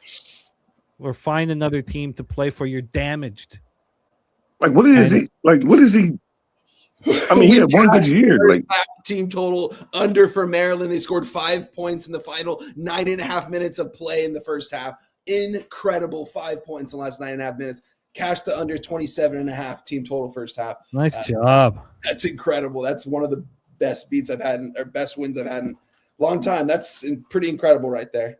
Wow. 5 points in the final 9.5 minutes. Nice job. Nice job, man. All right, wine time is on the board here. Let's talk Wyoming UNLV here. Let's roll here. So wine time just cashed. Are you interested in moving on this one as well? This is my game right here, Jimmy. We're going on UNLV right here. This team's been playing hot down the stretch. I've liked watching this team play. I've been backing them. And this line just, I don't know. This stuck out to me when I was capping the games last night. Captain this morning. I ended up pulling the trigger on the 3.5 here. 62-86 coming in on Wyoming, as they very well should. A lot of people probably think that they should be the favorite in this game. They've got the better record. To me, I like UNLV here in this spot. I've been backing UNLV this season, so I'm going back to the well with them here. I think they're a better basketball team, which is why they're the favorite here in this spot. I think UNLV might make a little run in this Mountain West Conference tournament here, and it starts right here. The sharper books are moving this to a 4 right now. We're seeing 4s. Pretty much half the books right now, and 86% of the cash is coming in Wyoming. This is UNLV. They win this game by multiple possessions. Give me UNLV -3.5, -110 here. They certainly came on down the stretch, and even that 89-86 loss at San Diego State was impressive. Beating Utah State by 92-65 was impressive. They're just an impressive basketball team. I don't understand why. Now, I guess you can tell why. They played once this year, and Wyoming absolutely annihilated them. In that game, UNLV shot 38% from the field. if that's an excuse. They got out-rebounded badly in that game. Wyoming was -3.5, now -4.5. UNLV certainly seems like a different basketball team now. AM says it's essentially a home game for UNLV, and it's a -4. The fix is in, says Wyoming 1-2-3. Taint is in. I'm looking forward to talk about Taint. We're going to be breaking that game down. Yeah, it's played at the Thomas and Mack Center. So yeah, it is it is a funny line. Justin, take it away. Wyoming, UNLV. I ain't gonna be long-winded just to say I don't have no action, but it'd be UNLV or nothing. And what Spoon just put in the chat, I think I did know that because I had a H written down beside UNLV. I just thought this line was low, and I didn't understand why it was so low. And I didn't want to fight with it. Like I said, I had a lot of action, but it'd be UNLV or nothing. This is the third game that I have underlined for looking for live bet. Maybe Wyoming will jump out early or something.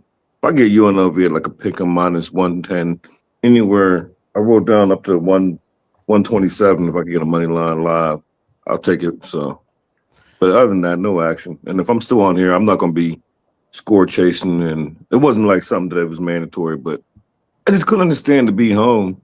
Why is the line so low? Like, not that I expected like 11, but I did expect like a 6, 5.5, 6, at least a 5. Yeah, you didn't find it uncomforting at all. 3.5 to a 4. Do you think that it was predicated on that first meeting or something of that? Even though it was a long time ago, I think it was back in December. You didn't have any concern one time with the number? I didn't, honestly. I mean, I know it's technically in Vegas. I'm not sure how much of a home crowd UNLV actually has. I'm pretty sure their arena is probably halfway full most of their home games. So I don't think it necessarily gives them too much of a home court advantage. Yeah, they're playing in Vegas. They don't have to travel, but that's probably it here. I don't know. I like UNLV here. I think this line's a little bit fishy, honestly. I'm surprised that UNLV is this much of a favorite, honestly. Really? I guess, they're ranked worse. I would say like a 2.5, not too much more, because I got a 3.5, and you could still find 3.5s, but I don't know. The team with the better records and underdog here, and everyone's coming in and betting Wyoming from what it looks like, and the line's moving towards UNLV. I don't know. These are the kind of spots that have been working for me these last couple weeks, and when I looked at this game last night, I wanted to wait until today to actually move on it, and it all lined up for me here for UNLV, so. Shout out to Spooner in the house. Spooner's action here. Butler, UC Davis, Lehigh, Georgetown, Clemson, and Florida Atlantic.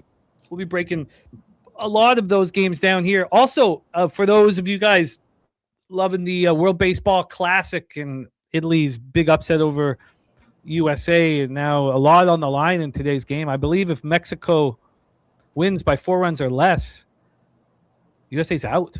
Oh, and all the Italy players after their win yesterday, they're saying, "Where's the wine at? Where's the wine at? Let's go get some wine." They're all going to be hungover today. They're going to lose that Mexico money line today, guys. USA is not moving on. Mark DeRosa should be fired. That guy's an idiot. Don't even know why he's coaching at this point right now. Like starting Paul Goldschmidt at first base. What is he, 40 years old? Like, it's crazy. It's crazy. He didn't even know that they was eliminated. Kershaw warming up in the pen when the bases were loaded in a close game. So it just didn't make a lot of sense. Shout out Jose. He said this when all this started. Yeah. Like, he spazzed about DeRosa being – and it's epic that he really thought that they could lose and still make – I mean, they got an outside shot. But clearly he didn't know what was going on. He didn't know the rules. He didn't know the standings or anything because he made a comment like they're still going to be in it. Like, I forget the comment how he said it, but he's horrible. He said our ticket is punched. That's what he said. That's exactly what he said. Like, come on. Hey. And TJ saying, sorry, I had it wrong. Sorry, that Mexico has to win and not score more than 4 runs total. So it's got to be a low scoring. Interesting situation. So speaking of all that, our guy, Jose Bouquet, will be in our Discord. So he's going to be in our Discord live watching the games with a bunch of people. So join our guy, Jose, in our Discord this evening for World Baseball Classic. NC State just missed a big foul shot on a one and got the rebound. So this is going to be a sweat down to the very, very last. What's that score? It's 46-40. Oh, no, I guess it was 2. I guess, sorry, they said it wrong for me in my. I thought it was just a 1 and done. 46-44 NC State here with 2 minutes left. We are sweating this. We need a bucket here from NC State. I keep going back and forth with UNLV. I mean, if we, I guess what you're saying one time is that you're taking advantage of the overall record that Wyoming has. There we go. Okay, we're tied here. Fuck. I hate the feeling of needing. It's 12:52 p.m. and I'm already like, come on, I need this motherfucker. I hate that shit. So you're saying that Wyoming's overall record, Wyoming ranked higher in KenPom, Wyoming destroyed UNLV in their meeting. Yeah, I mean, destroyed them in that meeting. Wyoming was a 4.5, and now UNLV is a 4.5. So, I mean, I don't think that's too much of a difference, but, I mean, Wyoming routed them by almost 30 points. I mean, I feel like that they should be maybe even be the favorite here in this spot. Like I said, I don't think UNLV is going to get too much of a home court advantage here. So, I don't know. I feel like everyone's going to come in and bet Wyoming today. That's what I thought last night. And let's look at action really quick and see and they're telling us a very similar story as well, 69-68 on Wyoming. So pretty much everyone's coming in and betting Wyoming today. And those kind of games, I just want to be on the opposite side here. So especially the fact that the sharper books right now have moved this to a 4. I can still get a 3.5 at some of my books, but the sharper books have moved this to a 4 with all the bets and money coming in on Wyoming. I don't know. It seems like a UNLV spot situationally and market-wise, so that's why I moved on it. I do have some interest here. I'm going to spend a little bit more time sitting on it. Let's go back to the Big 12 tournament, second round, T-Mobile Center in Kansas City, Missouri. Bearcats, UCF Knights, 2 teams both of you fellas are very well acquainted with. Bearcats 18-14, 9-9 in the Big 12. UCF 20-10, 9-9 in the Big 12. UCF ranked 53rd, 10 spots lower than the Cincinnati Bearcats. Let's get this line history up and begin. We'll have a wine time hitting leadoff. This total is a 149. Open up at 147.5. So we've gone a 1.5 towards the over. And then on the point spread here from a point spread standpoint, we have Cincinnati minus 2.5. They opened up minus 2.5. It took 2 hours, 14 minutes to get to a 3. Then it got to a 3.5. Stayed at 3.5 for a little while. Dropped down to a 2 at 10:19 a.m. Now we're back from where we started. 2.5 at minus 110. So there we go. Let's take a look at the cash flow, and then one time we'll hit lead off here. So cash flow wise with this Bearcat spot, we have 57% of the tickets and 82% of the cash on UCF. Fascinating. 81 and 81 on the over. Wine time, take it away. You guys know where I'm going in this spot here. I mean, we're going right with the Cincinnati Bearcats. We've been riding this team all season long, specifically at home, specifically in Cincinnati. UCF, it's very similar. We back them when they're playing at the Bounce House, if we want to call it that, the basketball arena. UCF, they playing their best basketball at home, and they just play god awful on the road here. And Cincinnati, I just think they have the difference makers on offense. I think they've got the better talent on the court here. I think they're favorite here for a reason. Yeah, they're above them, ranked in KenPom. Usually, I don't like backing Cincinnati on the road here, but UCF isn't at home. So it just seems like a perfect Cincinnati spot, minus 2.5, minus 110 here. I like Cincinnati. I like what's his name? Mustavis Thiam, the center there for him. He's averaging 13 and 7. He's a beast down low. I don't think they're going to really have too much for him down low as well on the other side for UCF defensively. I just think this is a Cincinnati spot. This line screams at me Cincinnati, and seeing that pretty much everyone else is coming in. What is it right now? 50, wouldn't say everyone else, only 57% of the tickets, but 82. That's a lot of cash coming in on UCF for the line not to be moving towards them. This probably will be a heavily bet game today, I think, too. This is a noon start from over here on the West Coast. I do think people will get involved in here and probably keep betting Central Florida and let them keep betting Central Florida. We're on the other side here, minus the 2.5 here for Cincinnati. Love this spot. Moved on it right before the show, tweeted it out. Cincinnati Bearcats minus 2.5 for me. Certainly feels like two teams going in opposite directions. Cincinnati was just locked and loaded down the stretch. Winners of 7 of 9. One of those wins. So they played UCF twice. They went to UCF, lost 73-72. At the time, UCF was ranked. They were 25th back then. UCF won by 1. It was an extremely close game. At the time, after that game, Cincinnati's 8-8, 0-3 in the Big 12. UCF is 13-2, 2-1 in the Big 12. I mean, what a difference! And even so, even with an 8-8 team going out as a 13-2 team, UCF opened as 3.5-point favorites, closed as 2.5-point favorites. So everybody knew that the strength of schedule was indicative of records. And then when they played again, Cincinnati smashed them, destroyed them by 20 at home. So with that being said, I'm uncomfortable with this line. You know, Cincinnati ranked 10 spots higher at KenPom. They went and absolutely annihilated them as 4.5-point favorites. I guess I take that back. I guess this line's probably right where it should be. It'd be more appealing if there wasn't that bounce back. J-Dub says Cincy for him. Acacia says UCF loses to USA lost to Baylor. Okay. Well, let's hear from Justin. Justin, take it away here. Bearcats, UC. Oh, and sorry, one time, what line did you get? I got a -2.5 out of -110. Okay, Justin, take it away. Well, once again, I'm right with you, Juan. The only time I back UCF is at the crib, and I was on them. I remember vividly. I was on them. I don't want to say the last show, but Jimmy liked it West Virginia, and I liked it UCF, and UCF let me down. And why they let me down is because I took them when they was on the road in Morgantown, and that was the reason why. I should have known better. I only want UCF when they had the bounce house. Whether it's called that or not in basketball, I always call it the bounce house. This Cincinnati team, I was on them yesterday. They didn't come through for me.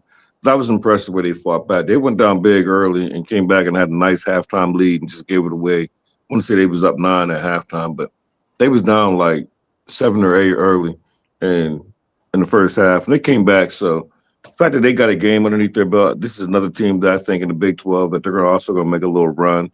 Nothing serious, no beating Houston or Iowa State, nothing like that. But I think this line is right, and I'll be on Cincinnati. I'll take the same line that Wanta got. -2.5. Well, let me just see if I can get it to quickly here for this spot. And Jerry Davis says UCF's been banged up the last 2 weeks, fully healthy, and he is all in on UCF. Yeah, I can't get you. So we'll give you the same line, 2.5 at -110 here. So there's something that's just not quite right. And look, I mean, the line's not moving towards UCF. I mean, it's moved back towards UCF, but it's not at this point. We're not looking at 2s or 1.5s, but something just doesn't sit right, especially with the way the Bearcats played down the stretch. And then, Jerry Davis kind of explaining it here. Matty I says he's on Cincy or pass here on this one. Troy Torrance on Cincy first half. All right, let's roll. We head over to the Big East tournament. First round, Madison Square Garden. Providence facing the Butler Bulldogs. Providence 14-17, 7-3. 7-13 in the Big East. Same record in the Big East as Butler. Providence ranked 74th.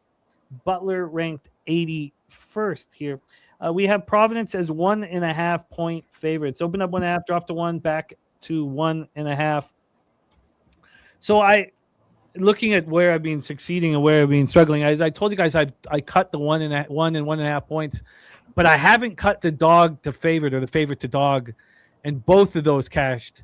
I mean, there's no way I think I would have faded Eastern Washington yesterday, but the dog, Idaho going from dog to favorite, Idaho, playing seemingly at home.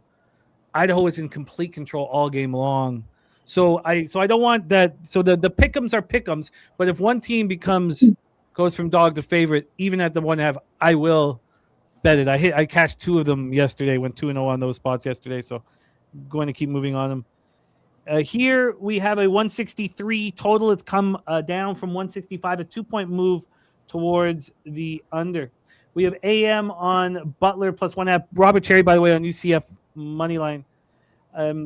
Spooner said, I bet this at plus 100 at the first open, expecting to close minus 110. He says, I am still expecting late Butler money. So Jason Edwards looked like he quit on the floor last game. We'll talk about last game. We'll have all of this stuff broken down. I want to know where the cash is. So let's go there first. Cash flow in Providence. Butler. It's 50-50, as one would expect. 54% of tickets, 52% of cash on Butler. 73% of tickets and 92% of cash on the under. So a lot of cash on this under. And we have Spoon in play here. Let me get the Spoon's. Spoon's action. How did I put it? Here we go. Spoon in action. But this is Butler money line plus 100. Justin McKelvey, take it away, my man. Providence, Butler, your thoughts? Well, you know what I woke up to, so I can't. I wanted to be on Butler, and it's funny that my homie. It's like the first year, second time all year, he didn't text me. He didn't text me Butler suck. And so I woke up and didn't see it, and I seen only texts from you and Wine, and I'm like, okay, maybe it's coming in the morning, and it ain't come. And so I texted him like an hour before I came on here, and I was like, wait, Butler don't suck no more?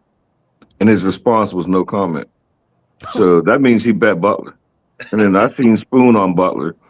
But all year he been telling me Butler suck. I can't do it. It'd be Butler or nothing for me. I want to be on Butler, but I blame him. Seeing Spoon on it, and it gives me a little bit more confidence, but it's embedded in my head that Butler sucks. So knowing that all year, if I bet Butler and they lose, I'll just be aggravated. So it'd be Butler or nothing. If they go down, by any chance, if they go down big, or if I could get a little bit of help, I don't want them to win the game. I want like 4 or 5 or something like that. But yeah, I don't want to trust them to win the game. But other than that, I won't be on there. It depends on if we're still live. We're still live. I'm not even going to live bet. I'm not even going to worry about it. But if I'm in the chat not live, I'll be looking for like a 4 or 5. I just I can't. I know he bet. That's why he didn't text me. I know he bet Butler. But Butler sucks, and it's in my head. So I'm not going to change our tune. But Butler or nothing. Providence closed conference play with losses at Georgetown, at home to Marquette. You know, these teams played in 2 great basketball games this year. Both games go to double overtime. Butler wins the first one at home. Providence wins the next one at home. It's pretty even footing here. Let's hear from Wine Time. Wine Time, any interest here? Yeah, we're going to be very calm and collective during this breakdown. Give me Providence, money line, minus 120. This is my biggest play on the board today, 2 units. We also moved on Providence to win the Big East tournament at plus 5,000. Just this morning, I told you guys I was going to move on it. It became available. It's available. They've got the 2 best players on the court. I don't want to hear anything about Biz Jag. I know he's been at this program for forever, and he's going to show some heart out there, but that's pretty much the only good basketball player on this Butler team. Providence got 2 guys out there. Jalen Sellers, you got Stocks, the tall 7-foot forward that's been shooting lights out from 3 this season. They call him Mini Luka out there in Rhode Island. Our guy Nasty Nate says. They also got a kid named Jason Edwards. I don't know if Jason Edwards is going to be playing in this game today. I don't see any of his props available, which is very astonishing. But at the same time, in the last game, I didn't see any of his props available either. So I'm not sure if he's going to be playing in this game. I'm trying to get some information about it. Haven't been able to find anything. So if anyone knows if he is out of this game, please let us know in the comments. But I like this Providence team. You guys know I've liked them all season long. They've made me money all season long. Not all season long. I think I'm slightly in the positive from taking them this season. But even the games that they lose, it just seems like they're on the unlucky side every single time. It seems like the other team on the opposing side shooting lights out from 3, can't miss either in the first half or the second half. Their defense is going to have to step up in this game. But I think that this team could have a chance to win this conference tournament. I like the depth that they have in their starter. I think their starters are probably going to go out there and play 35 to 40 minutes. I don't think we're going to see a lot of their bench, but I'm really going to want Jason Edwards out there. For some reason doesn't go in this game. I'm going to be a little disappointed, but I think he's in. So this game starts off in 3 hours. It's my biggest play on the board, and I'm on Providence to win the Big East tournament at plus 5,000. It's just a sprinkle. It's not a full unit play, but I like Providence here, guys. You guys know me. I've been a Providence Friars fan this season long. pretty much everyone in the chat right now. There's my guy, Nasty Nate, said, fuck, put me on Providence. Shout out to our guy, Nasty Nate. I got you. I'll get it for you right now. I see everyone in the chat kind of on Butler. Keep betting Butler, I guess. I'm on Providence here. Money line -120. You are in appreciate the fun breakdown. You just made me cross it out. I'm not live betting them. I'm cool. Fun breakdown. Well, I think Edwards is key here. Yeah. So I think, Justin, that if Edwards is rolling, then yeah. But if he's not on the, just keep an eye on body language. And it's just one of them things where if he knows or not, if he could look up if Jason Edwards is playing, I can't find anything on it, but I don't know why I can't find his props up. So that's a little confusing. But his props weren't up in the last game either, and he played. So I think Spoon said that he kind of gave up on his team in the last game. So I don't know, maybe he got benched or something. I'm not sure, but I don't have any information on it. So let me know in the comment, please. Yeah, well, Jimmy, for me, this will be easy because I know with my homie out here, like I know how he bets, and I also know how Wonton bets. So that's gonna be interesting in my head. Like I'm not getting in the middle of that. Butler sucks. I'm gonna stick to the script. Wonton been screaming Providence all year. They're gonna win the Big East. So I'm cool. I'd rather just watch and just when the game's over, in my head I'll be like, damn, for somebody, and it won't be me. I'm all right. That's a nice position to be in. Yeah. Let's roll on here. We have Wine Time on Providence, Spoon on Butler, and man, God, if we were just sitting at the same table watching this game, you know how much it'd be fun, man. It'd be fun. And it's gonna happen. It's gonna happen. You know how much shit I would be talking if Wonton and Spoon was both there, and they both on opposites. I'd be talking so much shit. Like this, Stacks, just not saying a word. No, I'm gonna be talking shit, instigating. Oh yeah. I don't think I'm even bringing NBA Jam this year. I'm like, who's gonna want to play a fucking video game? We got thousands of dollars on the line. You want to play a fucking video game? I'm like, Jimmy, who we side betting on? You taking Wonton and Spoon? I'll take the other one. Oh yeah, man. I like that shit, man. I like it a lot. It's too bad Robert Cherry's gonna miss us by a day. He's gonna be in Texas, miss us by a day. It would be dope to have Robert down there.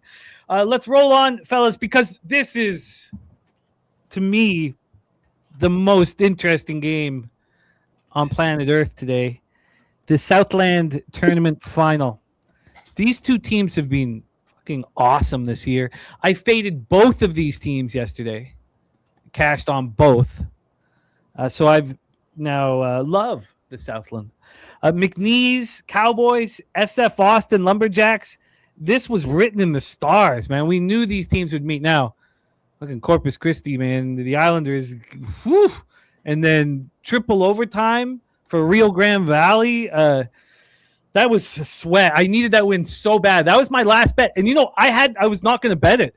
But then there was, you got to keep going back to the market on the games that you liked. I saw the late 1 point move towards down to a 7 at the sharp books that had been sitting there at 8. Because remember, that move from 6.5 to 8, it's hard to get in the way of it.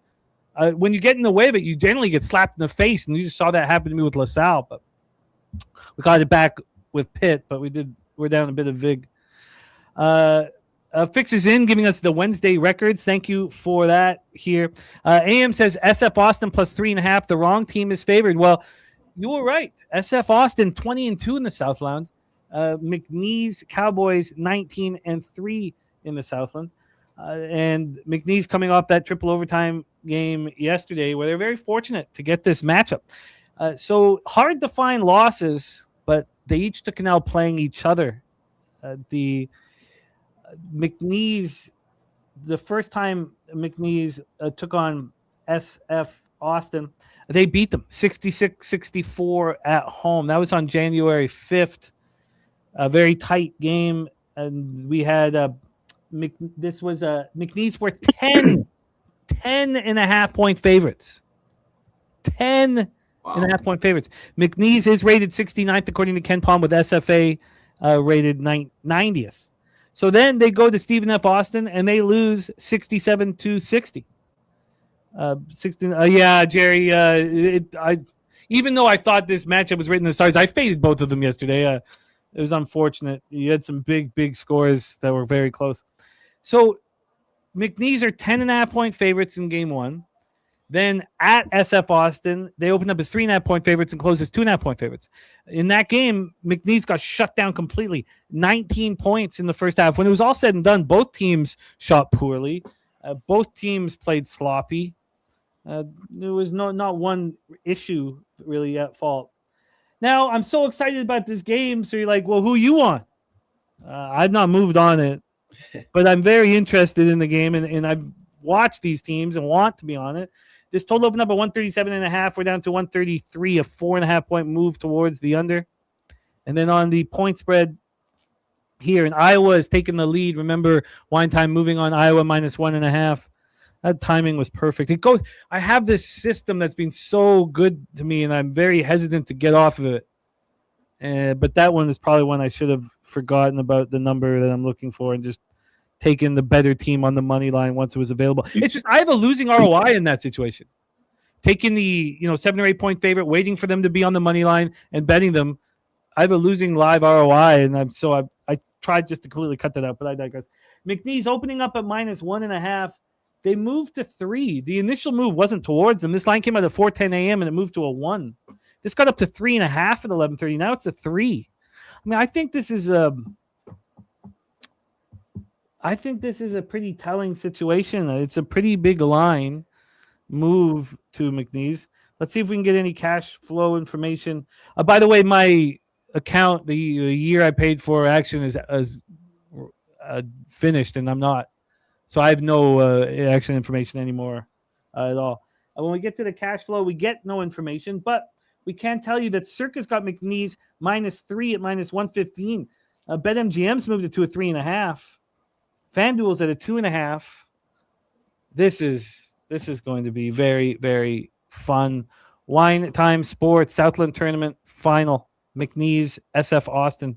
Newkirk on SF Austin money line. Take it away. That's going to be a fun game right here. One of these two teams might end up making their way into the March Madness tournament. I like McNeese here. I think the line's very telling. I think the line movement towards them right now at 3.5 is very telling here. I like McNeese in this spot. We can go over the market really quick because it's not available on Odds Logic, not enough bets. According to Action, 4.6 thousand bets on this game, 27% of bets and 16% of cash coming on McNeese, and the line looks like it's moving towards their way from everything I'm seeing. So I want to be on McNeese here in some sort of way. Haven't pulled the trigger on this. This game kind of went under the radar for me. I'm kind of just now looking at this game, and I'm really interested in McNeese State side here. I just want to see if I can still find a 2.5 available at any of my books. And if so, I might end up moving on McNeese here. Let me pull this up. Yeah, pretty much 3s across the board everywhere right now. So I'm going to stay off, I think, as of right now. Jim, this game doesn't start for a couple more hours, but I might end up pulling the trigger on McNeese here. Oh, I can get a -3 at minus 110. That's actually 1 at a 2.5, but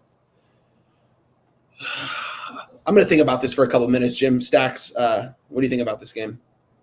I'm right with you, but the only reason I'm not going to, just because it's in the back of my head, like, not only you're playing every day, but you just went into double or triple overtime last night.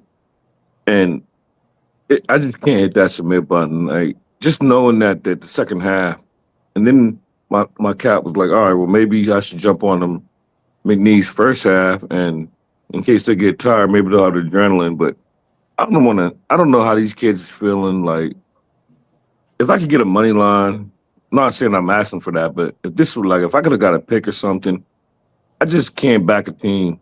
But I don't want to fade McNeese, but it's just hard for me to count on these kids to perform and cover by more than a possession at the time that I'm getting now. And even that was my whole thought when I was capping the game. I'm thinking more than a possession, like, ain't these kids going to get tired? Like, triple overtime, back-to-back games? Like, but they're kids, so maybe they,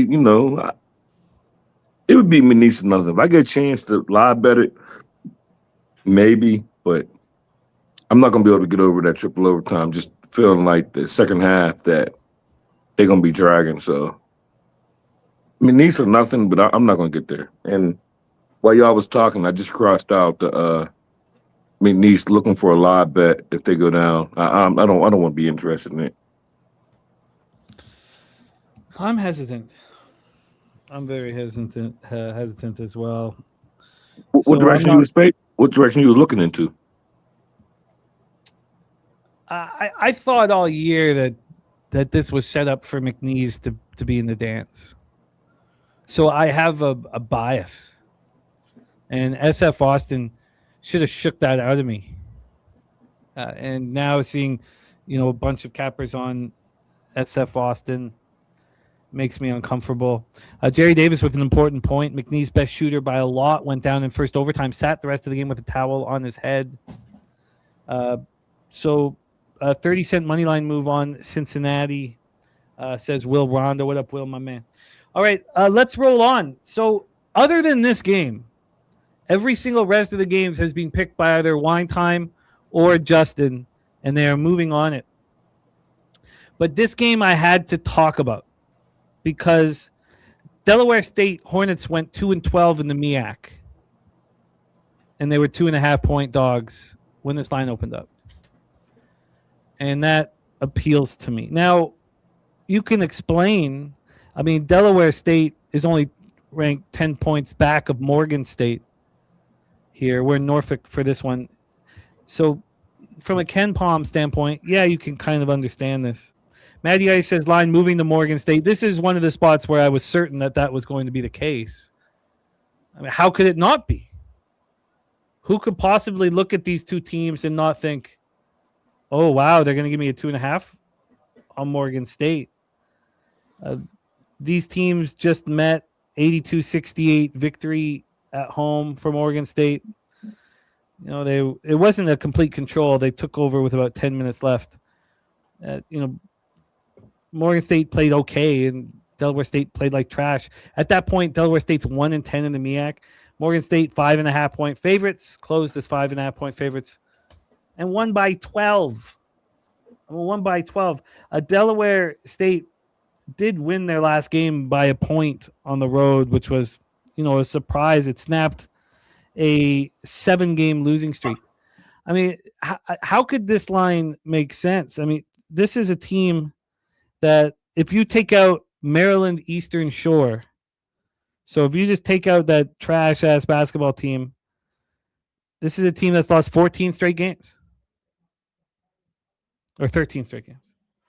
How in the world is this the line? So now they played Morgan State at home and played them tough, lost by a point, 80-79. In that game, they shot the ball pretty well. They get out. They were in control most of the game. They were not off the hop, but Matty Ice says Morgan State on the road is on a neutral is not the same. Spooner says if I could bet this game without being on my record, no one trying to tail me, I'd be on that 3 with Delaware. What a disgusting line. Yes. Well, I needed to talk it out loud, and I wanted the market to have as much time as possible because I thought this line is certainly going to move towards Morgan State, and it has. So this opened up here with Morgan State minus 2.5. Here is the jarring thing is the first move was towards Delaware State. This moved to a 1.5 after the line had been available for 6 hours. A team that's 2-12 in the MEAC moves to 1.5. This is astonishing to me. We're back at a 3 right now. We were at a 3.5. We're back at a 3. Although you can get a 3.5. Let me just see if. Oh, but there's another sharp book that just moved it back to a 3. Huh. Troy says this is a game where you look like a genius or a fool. No middle ground. I think that's very soundly put. We're not going to get cash flow information, but just close your eyes and imagine. We have at Circa, this is moved to a 3.5. It is juiced Delaware State at minus 115. AM says he'll buy Morgan State at the 3. This is just fucking insane.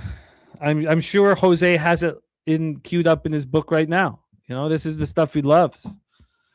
Maybe we can get the voice of God from Jose and let us know if he is thinking of moving on a 2-12 team in the MEAC, a possession dog on the neutral. Yes. Justin, take it away. Hornets, Bears, Norfolk, Virginia, MEAC tournament quarters. You're muted, my man. Jose could come on and take my spot because I have nothing in this game. When I looked at this game, before I even capped it, I was 0 for 5 with betting on these teams. 0 for 2, 0 for 2 for Delaware, 0 for 3 for Morgan State. And I said, I'm not going to get my first win in this game. It's a 3-point spread. If I had to pick something, I would want to be on Delaware State, but I'm not. I almost forgot until you pulled it back on the screen because I wrote it down only because of the time. And I almost forgot these teams played. I'm not betting on nothing. I can't win in these games. I haven't won all year. Out of all these games, you figure only 5 times I picked to bet on these teams, and I got no wins. So I'm all right, but it would be Delaware State or nothing. But Jose said yes, but he didn't say yes what.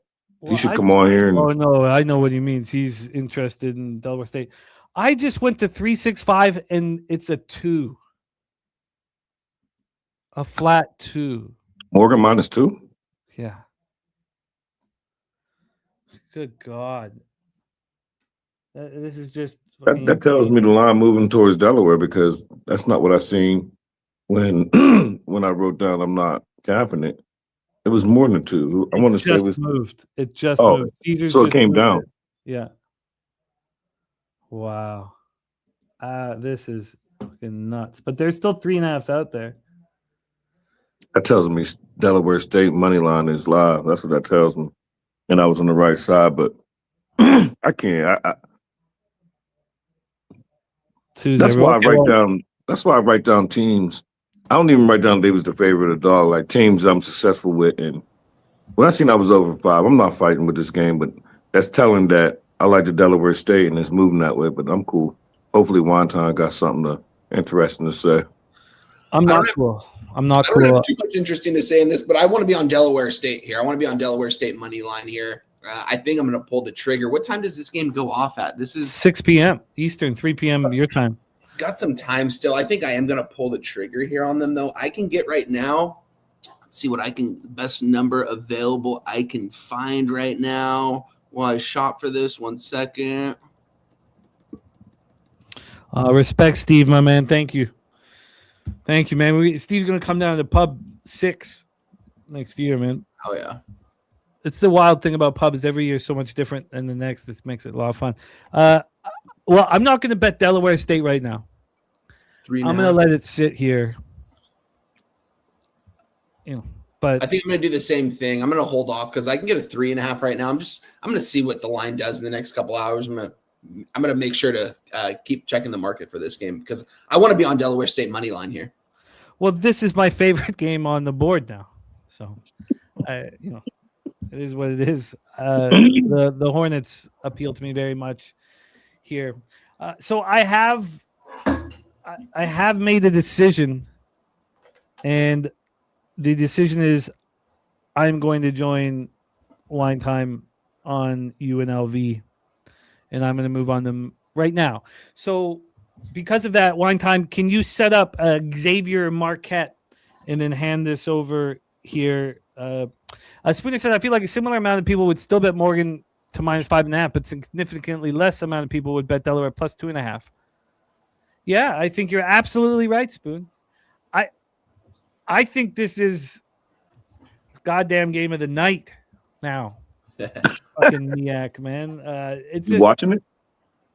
Well, I'm going to have several games on. It will be on. That's what I'm saying. Is it going to make the cut? Yeah. It'll be on for sure. Well, I still have to move on it, but this is the stuff that excites me and interests me more than anything else. Like this is the stuff. This is what we talk about, while we're drinking fucking tequila at San Antone.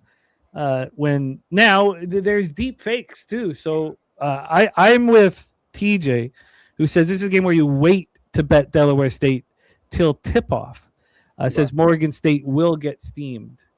You have to think that will happen here. So Ronnie Lofton says my Sun Devils should be ashamed. Says I didn't bet them, but 16 points in the first half. Shake my head. I was going to ask you, did you see that score, Jimmy? Yeah. that's that's hurtful when you're on the over. Yeah. Like Arizona State, like it's hurtful too when you're on the plus 12. It's like, God damn. I just happened to check that score. And I was like, hold on a minute, maybe I need to refresh or something. Like, Yeah, my first thought is that this becomes a sloppy, wide open game in the second half. All right, there we go. I'm gonna give me a second here. I think I might move on something. I gotta take care of something. Well, one time, set up Xavier Marquette, and I. You got it. Yeah, Iowa right now up 12 and with 10 minutes to go in the second half. What a turnaround from them. They can flip a switch just like that. They've got the personnel. They've got a good head coach over there. I like that Iowa team. But let's get into Xavier and Marquette here. Let me just pull this up here. Xavier, we got Big East action, one of my favorite conferences to cap. This was my game. This is the game I asked for him to put on the graphics. I haven't moved on it yet, and I don't know if I am going to move on it, but I'm going to break it down here for you guys. Playing at Madison Square Garden here in New York. We've got Marquette currently sitting to -3.5 or a -4 pretty much across the board right now. This line opened up at a 3.5, and we are seeing – Circa opened this up at a 4.5, and it's down to a 4. There is 80% of cash coming in on Xavier, on Circa, and that's what they're pretty much telling us book wide right now. Everyone's coming in and betting Xavier, as they probably should. Marquette, they've got a young team. I remember Spoons broke this team down early on in the season, said this team was going to probably take off towards the end of the season. That's what they've kind of done. They have the fourth best odds actually to win the Big East at this point in time right now. They are expected to win this game, and I do think they win this game. I want to be on Marquette here. I'm very close to pulling the trigger here. I think they're the favorite for a reason here. Xavier, yeah, they got the better record, but Marquette's been playing a lot better basketball. I do not like this Xavier team. I think this is the bottom feeder in the Big East right now. Forget DePaul and Georgetown. Xavier, I think that this is the bottom feeder over there. I think Marquette wins this game and probably wins it handily. I'm actually really surprised to see this much cash coming in on Xavier and 62% of the bets. It's a little shocking. I know they have the better record, but I don't know. I think Marquette has the better basketball team, and they're a favorite here for a reason. They're at 4 at all the sharp books, so it is moving. Haven't moved on it quite yet. Again, this game tips off at 3:30 my time West Coast, so I have some time if I do want to move on this. It's Marquette or pass. I'm not backing Xavier here. It's Marquette or pass, but I haven't pulled the trigger quite yet.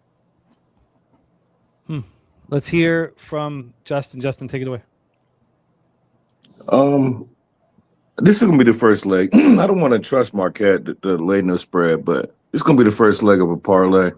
And I've been debating all morning, and Marquette is a team that embarrassed me the first half of the season, and they gave me my pride back towards the end.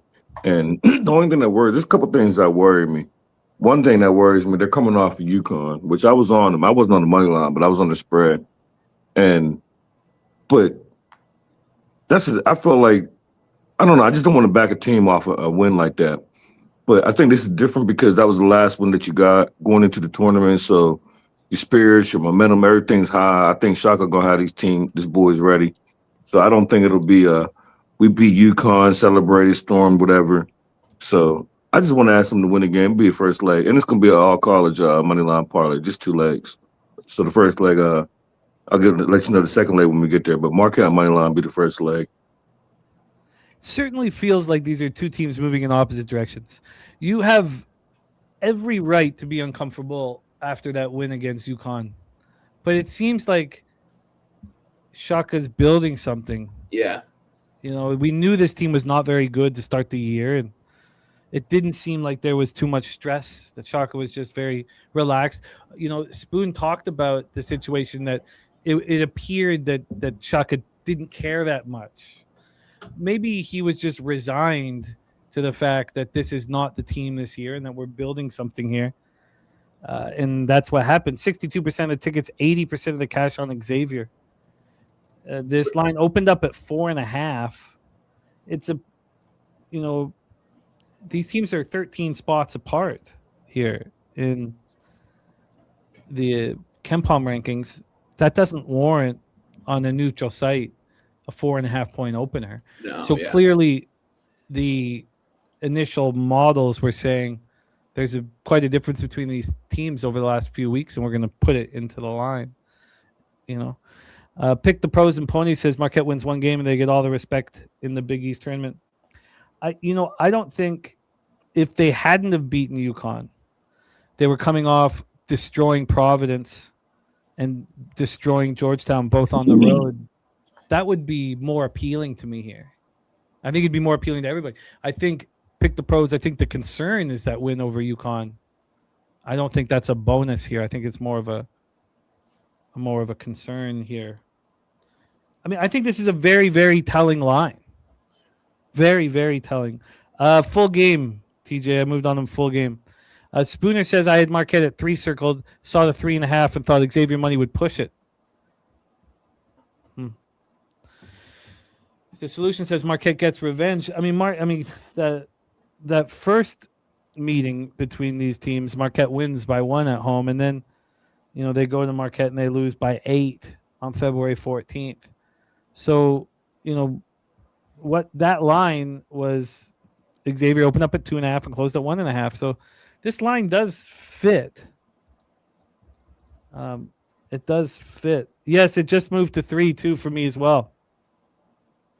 For what? UNLV just moved to 3. I haven't pressed the button. It's sitting here. What time does this game tip off, Jim? UNLV. Oh, it tips off in an hour and a half. Yeah, you got some time still. That's a big move. Did it move in other books? Let me check. Yeah, it did. Fuck. God, whenever the your selection changed, lights up. It's just fear. It's always instant fear. Yeah, fear. That's a pretty big move towards Wyoming. Yeah, I'm getting 3s as well across the board. Troy says the win over UConn should help with momentum and faith in oneself. Yeah, AM says UNLV moved down to a 3. Shit. Okay.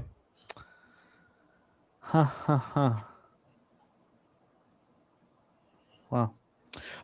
This is a lot of decisions need to be made here. So the 3. So if we take that into consideration, let me just look at these books here. So we have 3s coming in fast and furious. Has Circa moved it yet? Yeah, they just moved it 5 minutes ago to a 3. Yep. Now they have 84% of the cash on Wyoming. I mean, there's a lot of money on Wyoming at this point. God, this makes me uncomfortable. Troy says we need to back Shaka. Warbuck says Marquette all day, and AM says some 2.5s are up. And a full point move to Loyola. Let's go. And wine times. Okay. All right. Wow. Okay, I'm holding off the UNLV spot. Yeah. I just can't be sitting here saying I never think that this benefits me. I never think I agree with you. A 2-point move towards USC. What? Huge line moves happening as we speak. Let's go. Right now, 3.5s. We're getting some 3.5s popping up. What? Wow. That's crazy. Wow, this is a trip. Okay, so at this point, UNLV, a Delaware State, and I still have interest in Marquette. Now we have another hour. I mean, this is a very telling move towards Wyoming. I don't know how you could not think that was a very telling move towards Wyoming. If I had the 4, the question would be, do you buy out at a small loss right now? Okay, lots to think about. Let's roll on. Next up for us here, we head over to the Big Ten tournament second round. Northwestern Wildcats 14-18, 5-15 in the Big Ten. And I just got word from Ronnie Crawford. Now, he is on Wyoming +4. So Ronnie Crawford with his action in. Ronnie, thank you for sharing that with us. Now, that is not his spreadsheet play today. We are both together on the ice. Both together on the ice for a spreadsheet. NBA we'll talk about here. So TJ says heavy cash on one side. TJ, and then Troy says mob ship for Loyola. Expect it. TJ, what game are you talking about? Oh, it says all the money's on Wyoming. Yeah. All the money's on Wyoming. So I wonder if we can get a little bounce back towards UNLV if that's all we need. They're respecting all this cash coming in. AM's on Indiana -5.5. Both you guys have had good reads on the Hoosiers. It's just that Justin had the Hoosiers as his stacks play of the day last week, and they won by 30. So Justin's had a nice, well, both of you guys have. Northwestern ranked 64th according to Ken Palm, and the Hoosiers at 41st. Dizzy has just added Loyola, Nasty Nate on Richmond first half, AM on Indiana -5.5. Sky says Richmond -4.5. Max Baum personally. Dizzy on the under 143 and Loyola Richmond. So let's set up this Northwestern Indiana game. This one's popping off at 6:30 p.m. Eastern. We're back to the United Center in Chicago, Illinois. Line history-wise here, a huge move to the Hoosiers. Huge. 3.5 to a 6. It got up to 6.5, but now a 6. 2.5 point move towards the Hoosiers. From a total side of things here, we have a 142. One of the very few totals that's gone up from 141 to 142. The solution is tailing the Max Bomb on the Spiders. Here for Northwestern Indiana, let's take a look at the cash flow. We should have a lot of them. Yeah, 62% of the tickets on Indiana, 56% of the cash. This is a violent move towards them. 60% of tickets on the under, 77% cash on the under. Had an excellent read on these Hoosiers. Justin, take it away. Yeah, I gotta. This is one of the times that I won't be jealous unless I lose. That I don't be mind giving up the number you give me because I didn't post it, but I'm on Indiana. I think this is the right spot for them, perfect spot for them. They come in this tournament struggling. They already lost to Northwestern. I think this is a giddy up spot. Come out here and smack these boys around. Clearly, they're the better team. It was a bad spot. I wasn't even a bad spot with Northwestern beating. Indiana was just struggling. And they had some time to get their worries together. I've had a lot of success with this Indiana team. I've only lost on them twice, 5-2 this year, betting on them. And I'm going back to them this year. I personally got -4.5. I got -4.5, -110, but I'll take whatever number you get me. I think they're going out back. Wow. Well, luckily we can get you a 5.5 at 116. I'll take it. I know there's some vig there, but you want to keep it as close to what you got as possible, I think. Yeah, because now I need a 5 to win my personal bets. I think Indiana going to blow them out, and I don't know who they're going to play, but this is a team that I do not think. This is another team that I had circled. I think they're going to win a couple of games, and I expect them to probably be dogs in the next game. I don't know who they're going to play. I don't know how that works. I didn't look at it yet, but I expect them to get 2 wins out of here, and starting this one going to be a blowout. This Northwestern team, I like to back teams that already had a game, but even though they won, they covered yesterday, but I'm not impressed with this Northwestern team when that win over Penn State yesterday. I think Penn State is horrible, and I don't believe in when they beat Indiana earlier in the season. More recent than not, because I remember it because I was on Indiana and they lost outright. I just think that it was the wrong time. They were struggling already, but I'll take Indiana, neutral site, come out here and get a feel-good story. And they should have some fans there, too. This is a heavy move. Look at the trend here from our guy, Troy. And that's very, very very, very, very telling. So the database trend, when the line moves 2+ points towards the favorite and closes above -5.5, 9-1 against the spread. 9-1. AM has moved on Northwestern +6.5. Nasty Nate looking at the Indiana first half -3.5. Spooner says Northwestern should have the crowd advantage, and they have some vets on the roster. And Pick the Pro says big update. Trey Carroll, a game time decision for Xavier. This game's in Chicago, right? Yeah. Which isn't, hard for Indiana to get to, but yeah, that's why I thought, but then I just remember when he said they're going to have the crowd advantage. I just remember it was in Chicago. So, but I think Indiana, it's not far for Indiana to get there. And even if not, I think Indiana will take the crowd. Even if they don't have the crowd, I think first half that they'll be out the crowd. Delaware State at +2 is insane. Let's roll on.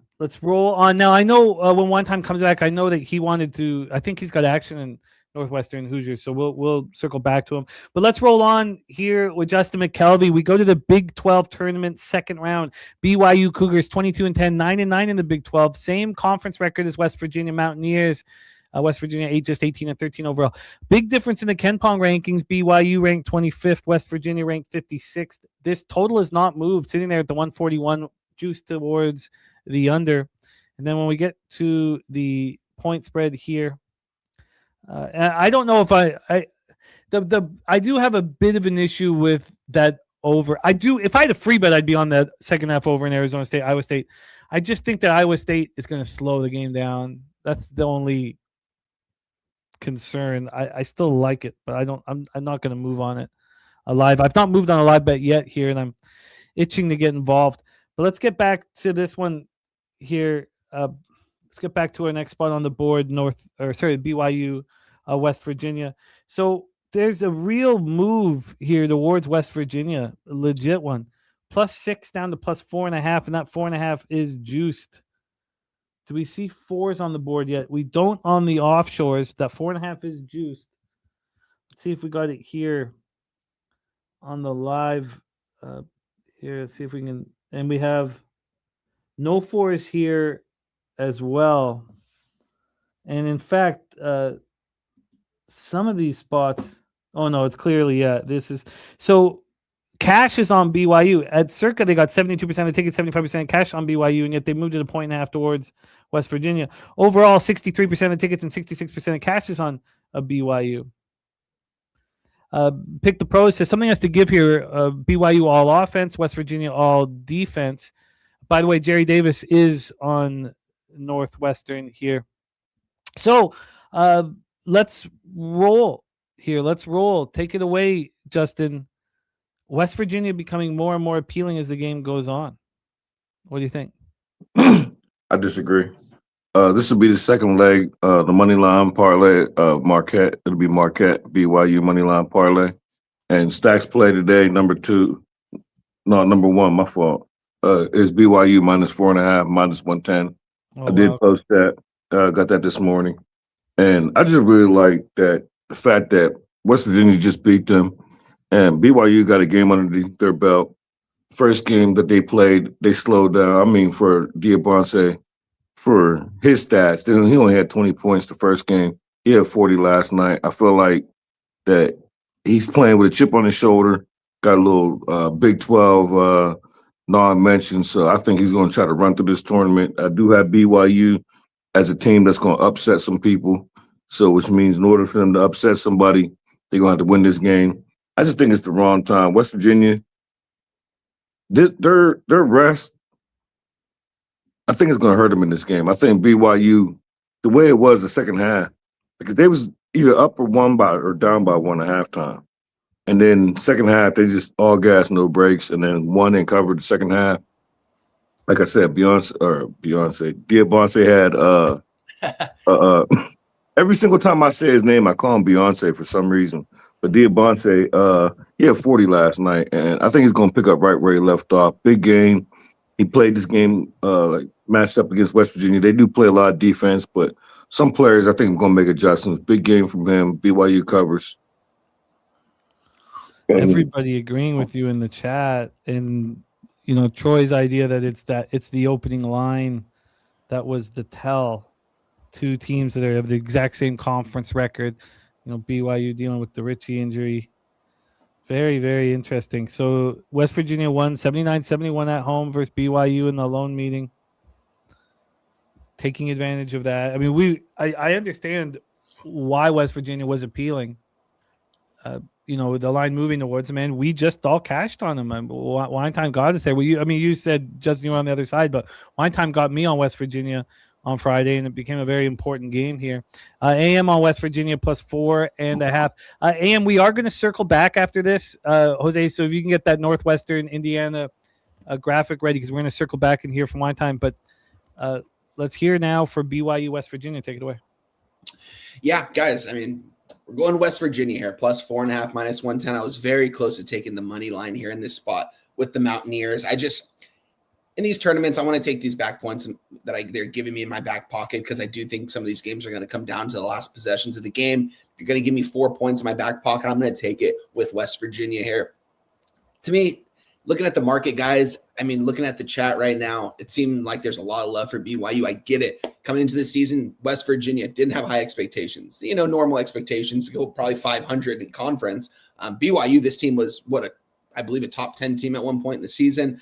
They had the number 1 recruit in the country, all that stuff. Why are they only a 4.5 point dog here against West Virginia? Who's going to want to back West Virginia here? I am. I'm on West Virginia here plus 4.5 minus 110. I think they're going to win this game outright. I think they're going to shock the world here and take out BYU here in this first round. So give me West Virginia. Like the pace they play.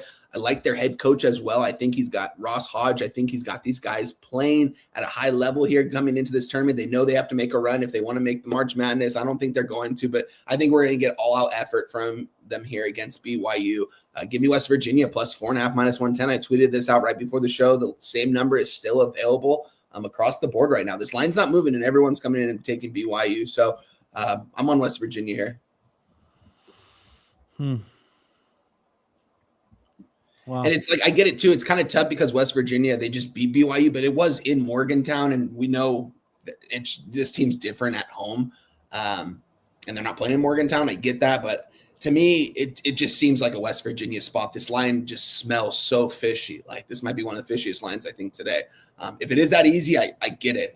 Maybe West Virginia. I think West Virginia probably either wins this game outright or gets smashed by 10 plus points. But just getting those 4.5 points in my back pocket on the last second shot, I want those. So that's why I'm on the plus 4.5.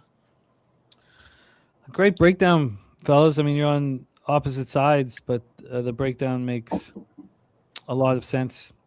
What number did you give me for the Marquette money line and BYU money line parlay? Plus 135. Plus 135. BYU minus 4.5 minus 110. One time on West Virginia plus 4.5 minus 110. That's awesome, Spoon. Okay, let's roll. It's there's no doubt what game fascinates me the most now. Now I've not moved. The 2 is just a shock to the system. Look, I will move on the 2 if it stays there the whole entire time, but I'm gonna wait. Let's roll on. We have had some early. So this is a quick review of the live spot. Iowa up 68-57 on Maryland. NC State up 83-74 on Pittsburgh, and Iowa State up 52-21. So it has been a high scoring first 3 minutes. Maybe it continues to be that way. Maybe I should have thought about the lack of defensive intensity trumping the fact that Iowa won't be moving very quickly. But what's done is done. I've not moved live. So let's move on. Next ball on the board. SEC tournament first round. Ole Miss Rebels 12-19, 4-14 in the SEC at the Texas Longhorns. We're 9-9 in the SEC, 18-13 overall. We're at Bridgestone Arena in Nashville, Tennessee, and we also have a big difference, as you would guess, with the Ken Pong rankings. Ole Miss ranked 80th, Texas ranked 33rd right now. Let's get into the line history and then hand this over. Oh, we wanted to circle back, but we'll circle back after this game because I want to hear your take on the Indiana game. We'll circle back after this one. Ole Miss, Texas, though, for now. We have Texas sitting at -6. So they opened up at -7. It was yesterday morning at 8:25 a.m., and it took 21 minutes to get to a 6. And then it just stayed there. It just sat there for 24 hours, moved to a 6.5, and then at 10:19 back to a 6. So we've had a 1-point move towards Ole Miss. When we get to the total for this one, this is a 7 p.m. Eastern start. We have a 146, a big drop from the 152.5, 6.5-point move towards the under. And Texas, seemingly getting an early, easy start to this tournament. We have 66% of tickets, 79% of the cash on Texas, and a pretty clear 1-point move towards Ole Miss. Circa hanging the 6. The 76% of the tickets, 75% cash on the over. Both teams look bad down the stretch. There was a tougher group of teams that Texas played, but both look bad. Ole Miss looked terrible down the stretch. That's not bad, maybe isn't the right word. They lost 10 straight games before beating Auburn at Auburn, and then lose to Vanderbilt at home in a tough one. and then lose to South Carolina at home. It was a very, very, very ugly group of games here for them down the stretch in conference play. They went to Texas and lost 79-68. They were down 12 at halftime. This is just a poor team. They were 9.5-point dogs and lost by 11. Wine time, take it away. Ole Miss Rebels, Texas Longhorns. It's a tough game right here, guys. I mean, if you guys have backed Ole Miss this season, prayers for you. I did early on this season, and this team is not good by any means, especially when it comes down to conference play. I think this is probably the worst team in the SEC. I think they might actually be better than LSU or be worse than LSU. I know they played some teams tough, but they don't know how to win ball games. And I think Texas laying this number here is kind of telling, but at the same time, why is it moving towards Ole Miss? The opening line, I think, is where it needs to be, but the fact that it's moving towards Ole Miss has me staying off Texas here. Actually, I want to be more so on Ole Miss plus the 6.5 here in this spot. Looking at the market right now, let's see what we're seeing. Yeah, there's some sixes popping up right now for Misses. I mean, this looks like an Ole Miss spot. 68% of tickets, 78% of cash coming in on Texas. Circa opened this up at a 6, and it hasn't moved from the 6. So I think it's kind of telling here, actually. I think this is an Ole Miss spot. I don't think I can do it here. I've been burned on them at times this season. Maybe I make the move on them before tip-off. I kind of want to let this market marinate a little more here. This was my game that I wanted to talk about, and I thought I wanted to be on Texas originally, but now that the line is just seemingly not moving, and more people are probably going to come in and bet Texas on the money line in their money line parlays, and I get it, but this might be the one that might blow up the parlays, honestly. I think Mississippi might beat these guys outright, and Texas badly needs this win for conference play. I mean, if they get eliminated in the first round, I know they really put their foot on the gas here the second part of the season and turned around their season, but I think they kind of need this win, but I don't know. Mississippi might shock the world here today. Won't shock me too much, but it'll probably shock everyone else. I'm off this game. It would be Ole Miss or pass plus the 6. I'm just a little trepidatious about it right now. Acacia is on Texas. DC Capper on the over. Jerry Davis on Ole Miss and a money line sprinkle. You got AM on Texas -6. Let's hear from Justin because Justin has moves on this game. This is one of the games where you guys both wanted to break it down. Justin, take it away. Yeah, I'll take the best number you get me with Ole Miss. Here we go again. I have no success with Ole Miss. They've embarrassed me all year. I'm literally 1-7 giving out Ole Miss. I don't know why I keep betting them, but I keep convincing myself when I'm done with the cap. And this time I got a different cap. And I just think that we've seen this matchup earlier in the season, and Ole Miss was in there early. It was close, and they ended up losing, I think, by 11. But more importantly, in this game, I will use revenge. I stopped using revenge in my college basketball cap because revenge don't mean nothing. There wasn't 2 games. I think this is a little different. I think Chris Beard, the coach of Ole Miss, would love to stick it to Texas and ruin their little season and get them out this little tournament. So I felt like that with the familiarity and how personal this got to be for Chris Beard, you're not going dancing, you're not going to the tournament. So this has to be a Super Bowl for Beard. I like the recent form that compared to when I was on them, of this Ole Miss team that's been on. And I don't know who you said it, but I do think Ole Miss is live. I'm on I ain't betting the money line just because they owed me, but so I'm not doing that. But I am on and it's crazy. I got a worse number than I got a 5.5. That was what I got. I got a 5.5 -112. So I'll take the best number that you give me, but I'm comfortable with a 5.5. It'll give me plus money. I think they win the game. I think this is gonna be like Chris Beard's national championship right here. Yeah, I like the angle a lot. I'm going to ride with stacks, Jimmy. I'm making the move right now. I'm going to move on Ole Miss plus the 6 -110. I like the breakdown, man, and I like this market. This market is just – it really looks like an Ole Miss spot. It didn't look like it last night and even this morning, but it's it's looking like an Ole Miss spot, like they might win this game outright plus 210. But I'm going to go ahead and bet the plus 6 -110. I'm going to tweet it out right now. The way we all know, if they ask him if it's personal or not, but we all know it has to be personal with Chris Beard. This game, you already lost to Texas, but you could go ahead and forget all about that if you get rid of the Texas first game out the Big 12 and then wonder, is Texas going to go dancing? Because I'm going to ask both of y'all, if Texas loses this game, do they go dancing still? Not a chance. No, I don't think so. This would be a horrible loss for them on their resume against Ole Miss. And this line looks like it. I just placed the bet right now. I'm with you, Stacks. This is Ole Miss outright. I might sprinkle when we get off.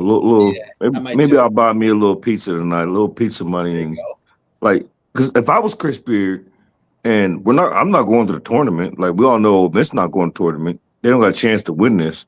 So what's my national championship? This game right here. Yeah, I'm gonna tell my team, y'all let me down. Well, maybe can't say that. That's what got Tang fired. So can't say that. But I would say y'all let me down all year. I don't care what y'all do. Y'all better get up and beat these boys today. Like, let's go ahead and end Texas season.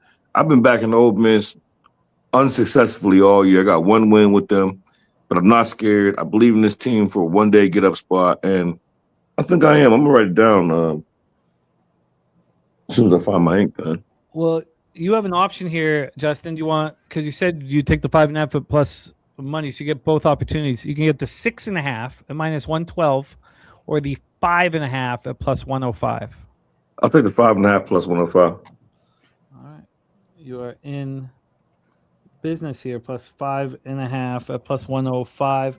Line time has moved on Ole Miss, plus 6 at minus 110. I'm with you guys. Fixers in looking at that Ole Miss first half. I really like the breakdown, and I will join you. I'm not going to put it in now here. I'm going to wait. Speaking of what's that first half? You gonna move on? No. I think I don't know actually. You know what? I don't know because I you know what? So I've told you guys about this before. With me, I have this thing that where I'm like, it's a laziness sometimes when I double down, and it's because I don't know. I don't do it for one unit because it's just not and I'm like, I don't know what I'm just going to double down. And then I have to, now I'm like, do you really like it twice as much as this bet right here? And I never do, not twice as much. So I've got to sit with that and figure that out. But I really like the solution looking at the money line here. Let's roll on. If you move, whether it's during the show or after, if it's after the show, text me if you move on the first half. I'm already on the full game, but I'd be interested in the first half. Honestly, this is the first cap out of every single one where I do find it all correlates with the X's and O's, the market, the cash on the other side, the motivation. So this is if I wouldn't be, it wouldn't bother me too much if I moved on it. The thing about moving on the first half instead of doing the full game pre-flop is if you lose the first half and you really like your cap, well, you live bet it at a better number full game. So there's options here. TJ says, sorry. Yeah. No, go ahead. Oh, well, TJ was saying the cash is all over Ole Miss. So I wonder why I'm getting a different situation. I got 68% of tickets, 78% of the cash on Texas. Can you let me know what you're looking at? Because clearly it's different than what I'm looking at here on the Wager Talk board. They got 68% of tickets, 78% cash on Texas. Now, Action has 42 and 30 on Ole Miss right now. Okay, so people are betting Ole Miss? I mean, that's what TJ said. I'm curious. Let's see what he's saying. BOL 55 and 96 on Ole Miss. I mean, the line is moving towards them. So, I mean, I don't know. And it's funny. I forgot one part. That's the reason why I asked Jimmy, is because I like this game so much, and I'm mad. I love BYU, but I was mad that I got to this game after I posted BYU because Ole Miss would have been stacks. But in my notes, it's funny. I put first half or in need of second speech. And that's the reason why they move in the first half, because I wrote that down because maybe there's a chance Ole Miss starts out slow and Chris Beard need to be like, what the fuck did I tell y'all? What is y'all doing? Like, is there in need of a second speech at halftime to rally the troops? That's the reason why they move in the first half. And I asked you that because in my notes I put or in need of a second speech. Like, is it possible that Texas is happy to be here. They know their back's against the wall. They need to go on a run. They know they can't lose. But I would think if anybody, like whatever speech Chris Beard says or whatever the motivation is or whatever y'all listening to, whatever y'all doing, how could this not be an Ole Miss first half spot? But like I said, I wrote down or in need of a second speech. So I don't know. I'm comfortable with the full game, but this Ole Miss team has made me look crazy on pretty much every show I possibly done. And here I am backing them again. I mean, South Point's telling us 63 and 80 right now on Texas. Yeah. It's a great cap. I'm going to join you guys. I need to study it a little more. I don't think that should be a double down. Shout out to our guy Slow Jams in the house, Mr. Arsenal. Let's roll on. We head to the first round of the ACC, the American Real Conference quick, Championship. My fault, Jim. Did you want to go back to Indiana and Northwestern or do you want to wait to the end? Yes. Yes. Wine time. I have you as wanting to break down this. Both of you guys wanting to move on this game. We have Justin moving on the Hoosiers. We got him at -5. By the way, Justin, I found that at -115. I know I told you -116, but I found it -115. For Indiana? For Indiana Hoosiers. Okay. AM's moved on Northwestern here, +6.5. Take it away, Wine Time. We didn't hear your take on Wildcats Hoosiers. Yeah, I wanted to be on Northwestern last night, fellas, when I sent you guys when I sent you guys the games I wanted to talk about. I hadn't moved on anything yet, but this was one of the games, and I wanted to be on Northwestern. I wanted to be on Nick Martellini here in this conference tournament. He's probably going to be the best player on the court. I feel bad. He never gets a run to the NCAA tournament, and I forget how old he is. I think he might have 1 year left remaining, but I think he's going to go all out today. There's a reason why his point prop's at 24.5, but I wanted to be on Northwestern, but the line is just moving towards Indiana, and Indiana's got some dogs over there. They got DeVries, the coach's son. They've got Wilkerson. They got some guys that play really gritty basketball. I mean, this guy started off at, I believe, Drake, made his way to West Virginia, and now he's over at Indiana right now. His son, too. I mean, his son's like 25, 26 years old. It seems like he's been in college for forever, so he knows this system. I'm going to stay off this game. It was Northwestern for me at first, but ultimately, even though I'm getting more points with them, I think I wanted them at a 5 last night. Now I'm getting a 6. I'm just going to stay off this entirely. I don't want nothing to do with it. It was Northwestern, but now at this point, I'd be leaning towards Indiana. So I'm just going to stay off this game. Hey, where did Bowie go? Who? Bowie played for Northwestern. I mean, did he go to? I know he went to the NBA, or did he go overseas, or probably overseas? I'm not sure. I'll look him up. I forget his real. That's his real name. I just forget. It's something Bowie.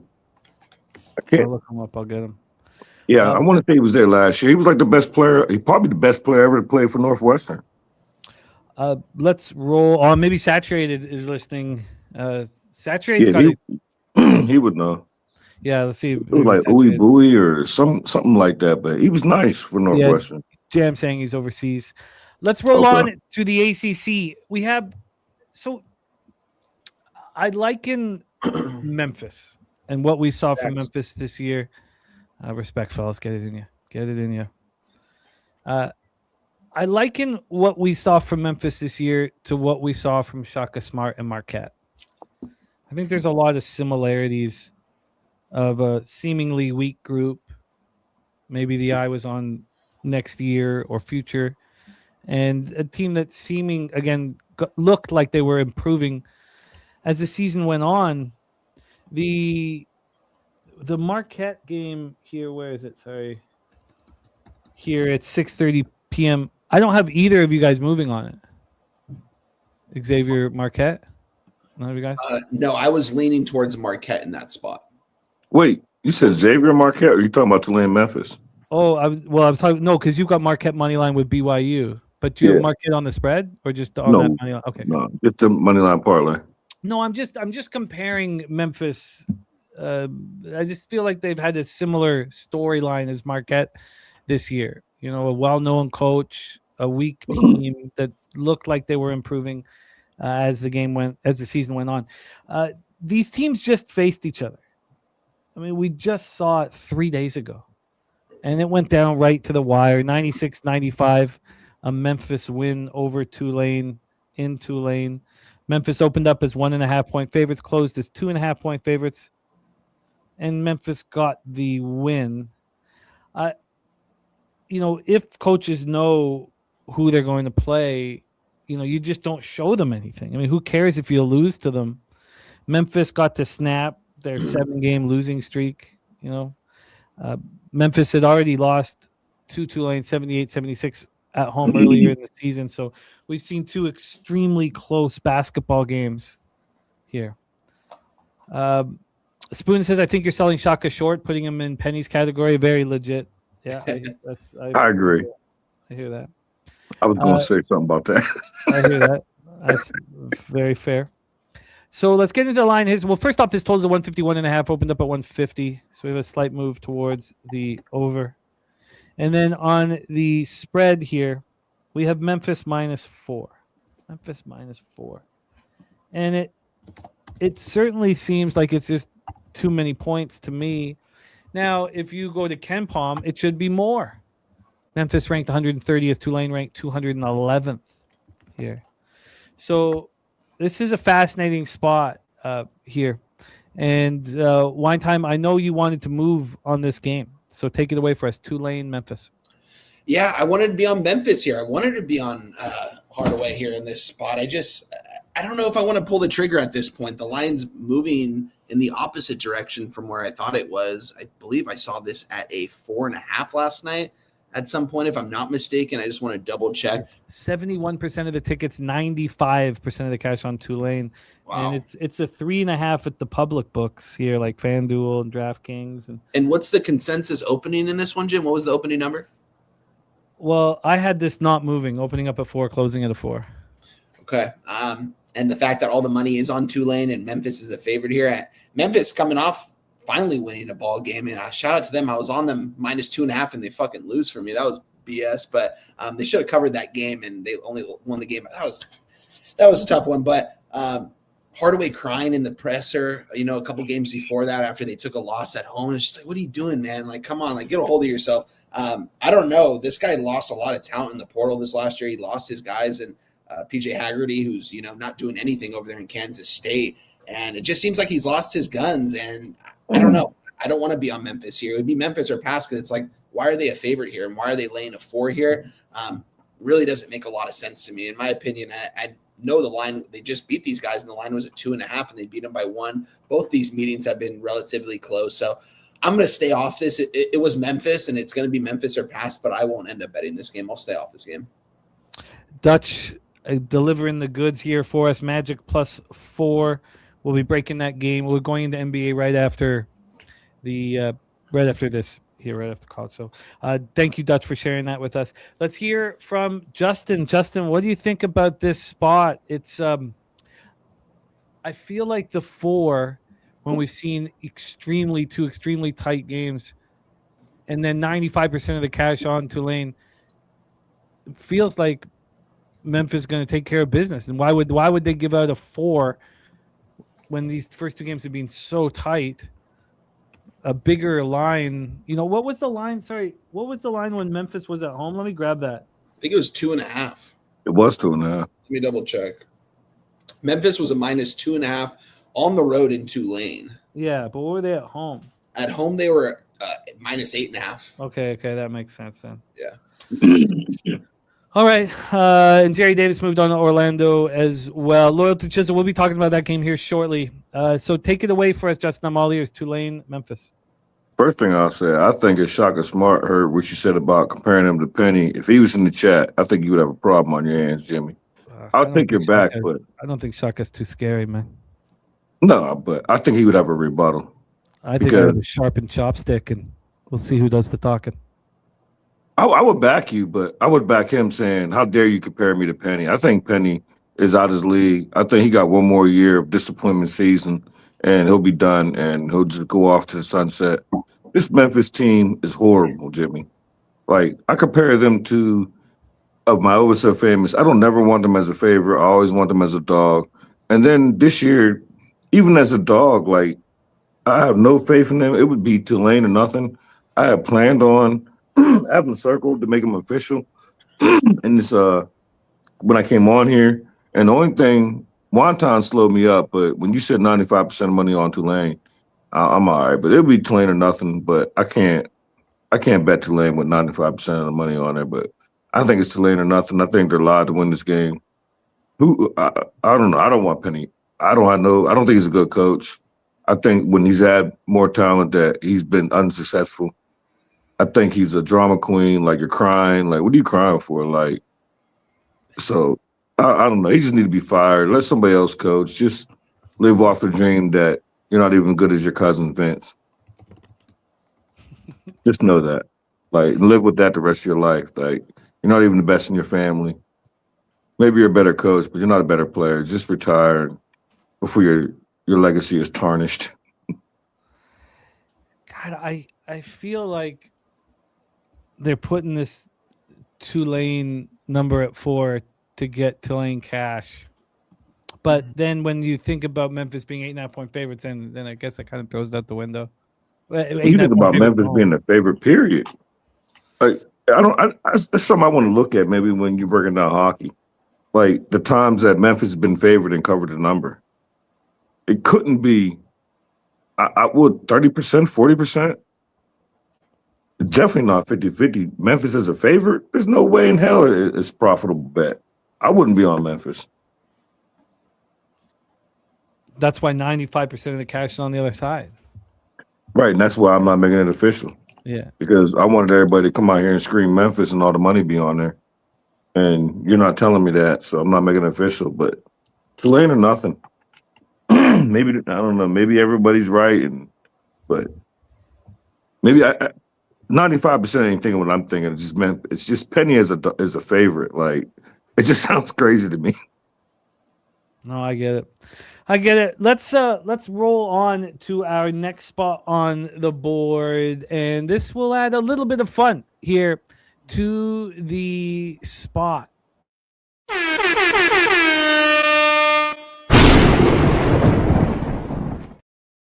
Georgetown money line. Georgetown money line from our guy Matty Ice, star of the Taint play of the day. Matty Ice, also star of our new outro song, which is fucking dope. Please welcome our video for our guy Matty Ice.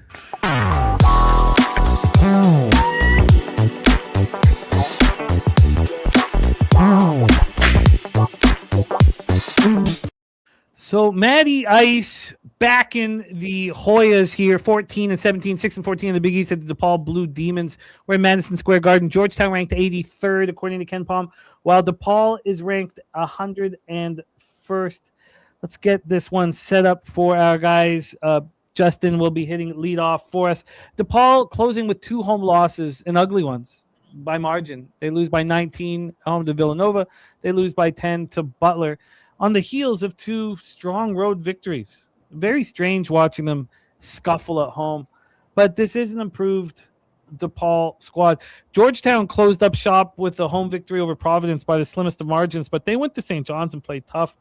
I have not timed the Hoyas right this year. We saw them play DePaul twice. They went to DePaul on January 6th. January 6th, they went there and they went there and lost 56-50. And then they beat them at home 70-61. So let's just go over the lines for those 2 contests. In that loss at DePaul, Georgetown scored 15 points in the second half. Egregious. DePaul opened up as 1.5-point favorites, closed as 2.5-point favorites, and comfortably got the job done at Wintrust. Just completely shut down Georgetown when the game was online. Then they faced each other again at Georgetown. It was a 70-61 Georgetown victory. Georgetown closed and opened as 3.5-point favorites. So here we go, 9 p.m. this evening. This is a pick'em, a flat pick'em here. We have this line opening up at a pick'em. There was a 2-point move towards DePaul. DePaul is -2 at 10:19. Now we're right back at a pick'em. So we've come full circle. From a total side of things here, we have Georgetown, DePaul 133, a massive drop from the 138 opener. And when we get to the cash flow here, we have 71% of tickets and 88% of the cash on Georgetown. 55 on the under, and 58 on the over. Take it away for us, Justin. Hoyas, Blue Demons.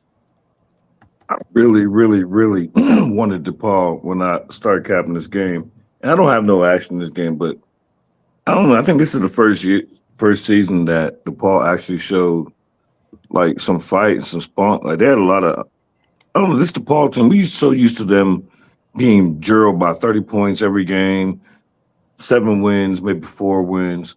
But I think this DePaul team is different. I wanted to fade Georgetown off their previous win.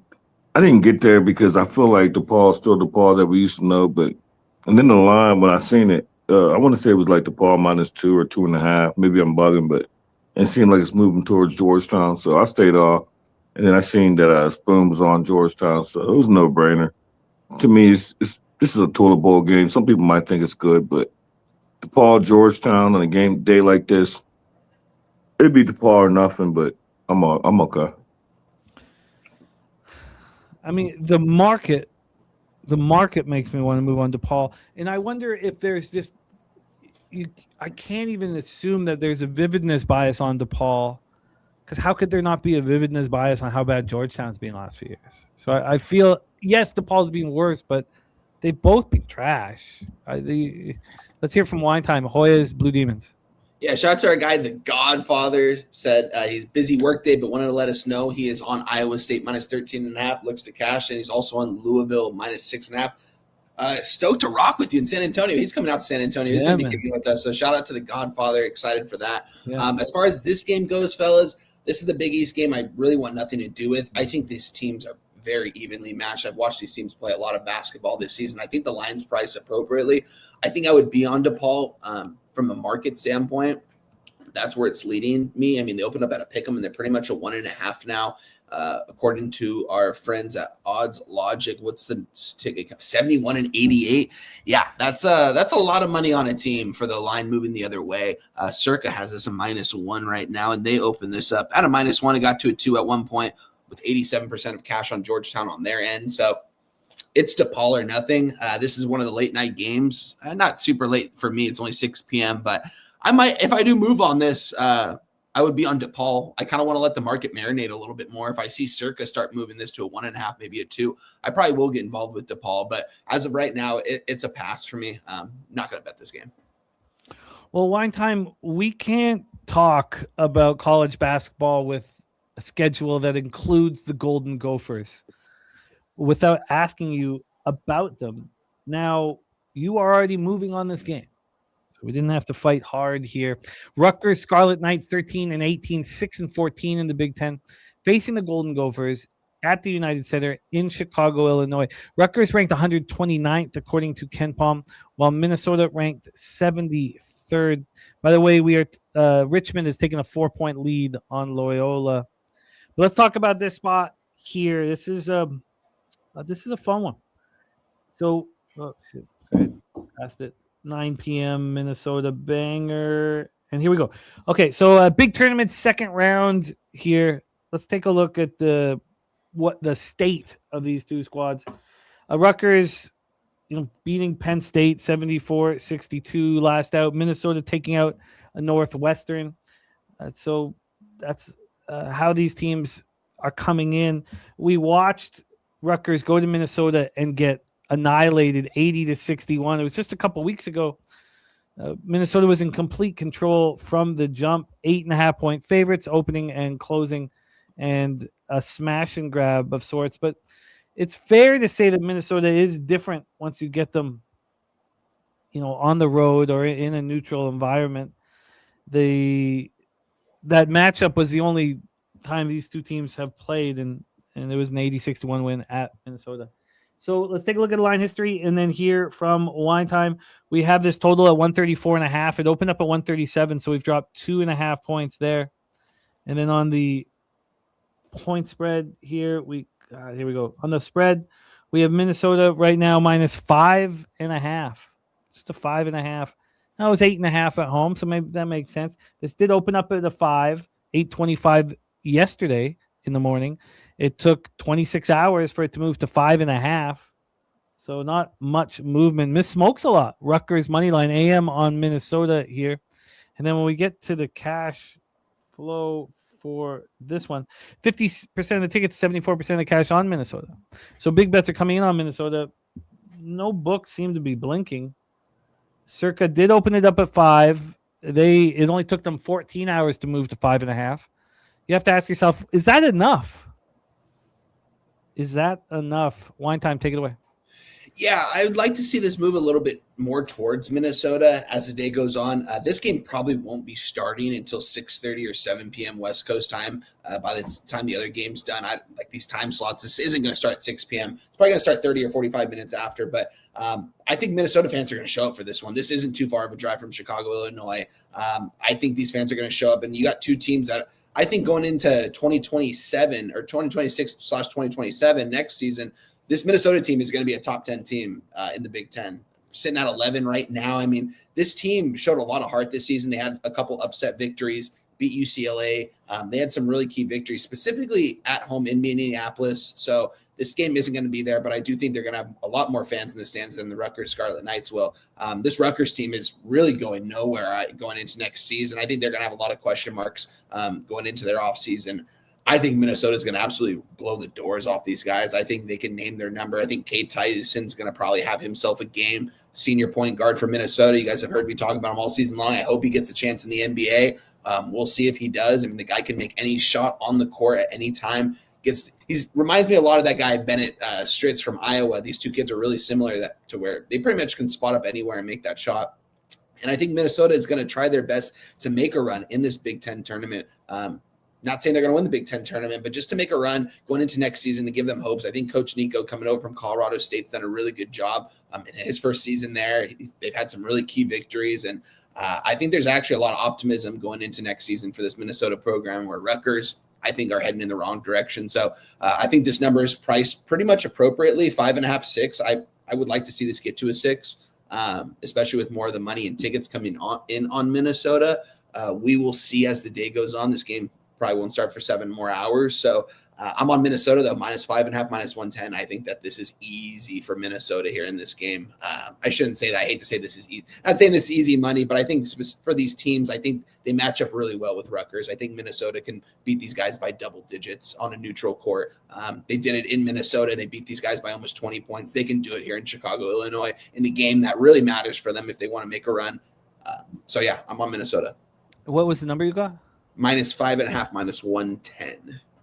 Now, I imagine you were hoping that we'd be sitting here at a 6 or a 6.5. Yes. Yeah, I was hoping this was going to be a 6. Still got some time. We'll see. That's definitely where I want to see it go. I mean, looking at the market right now, again, I know at 50 and 74%. I mean, that's a good amount of money on Minnesota for only moving a half point. It has moved a half point, but yeah, like you said, is it enough for the market? I don't know. I just like Minnesota here in this spot. So Minnesota -5.5, -110. Still, you can still get that number available. So TJ's moved on UNLV -3 at -104. TJ, can you touch in the chat as to why that move from 4 to 3 did not concern you? Because it froze me completely. So could you touch on that? Let's hear then from our guy Justin Mcelvy, Scarlet Knights, Golden Gophers at United Center. Take it away. Yeah, I don't have nothing in this game, and I knew Wonton would be on Minnesota. I had this one right, and I don't even have a lean on this side. If I had anything, I was looking at the under, and I try not to bet unders, but I just thought it's 2 slow-paced teams, especially on a neutral court. If this was anywhere, if this wasn't on a neutral, then I probably wouldn't like it so much. But I really like this under for some reason, and I don't bet unders. But I think if I had to pick a side gun to head, free bet, it would be Minnesota. I think they win this game going away. This Rutgers team, like, we only want them when they're at the rack, and this is a neutral, so I don't want them. But it would be under or Minnesota or nothing for me. But I ain't touching this game. There's too much action, and I'm all right. I'm the opposite. I don't have enough action. Coin says USC +3.5 starting the show. I mean, clear, sharp. I mean, I'm seeing a lot of sharp action. I'm not seeing that sharp action correlate with my thoughts on the game, which is just leaving me stuck. Let's roll on. We have wine time on Minnesota -5.5. Pick the pros in the chat. I believe, and I kind of, you're multitasking. I think he was laughing at people believing in Cal Poly. Let's move on because it's funny because I like Cal Poly. There was a point in conference play where they looked, like a bad basketball team. They were sitting 3-6. It was after that home loss to Cal State Fullerton. All they had done at that point, they got an early win off of Cal State Fullerton on the road, but that was beginning of December. At that point, they were losing. They got to 3-6 in conference. But I thought they closed down the stretch nice. They went to Hawaii and beat them. They took out UC Irvine, UC Santa Barbara, and Hawaii in back-to-back games. I was impressed with them. Then they went to UC San Diego and lost by 16 on the road. That was February 28th. Followed it up by losing at UC Irvine. So they are somewhat of a Jekyll and Hyde team home and road. I mean, you see them beat UC San Diego at home by 2, then go to UC San Diego and lose by 16. When they lost by 2, let's take a look at the line history for that spot. Cal Poly were 8.5 point home dogs, and they win outright and in control, playing good basketball. So 8.5 point home dogs. Then they go to UC San Diego 2 Saturdays ago, and they lose badly. They're down, 18 at halftime, and they were 7.5 point dogs. So despite being on the road, you could tell that the market was catching up on Cal Poly. Now Cal Poly ranked 212th according to Ken Palm. That's UC San Diego to 113th. So we're 99 spots back. So let's take a look at the line history and the situation. UC San Diego at times looked like a dominant team, especially late. They had a hiccup in the middle of the year when they lost at home by 14 to Santa Barbara, then lose by 17 at CSUN. They seemingly got everything together, though.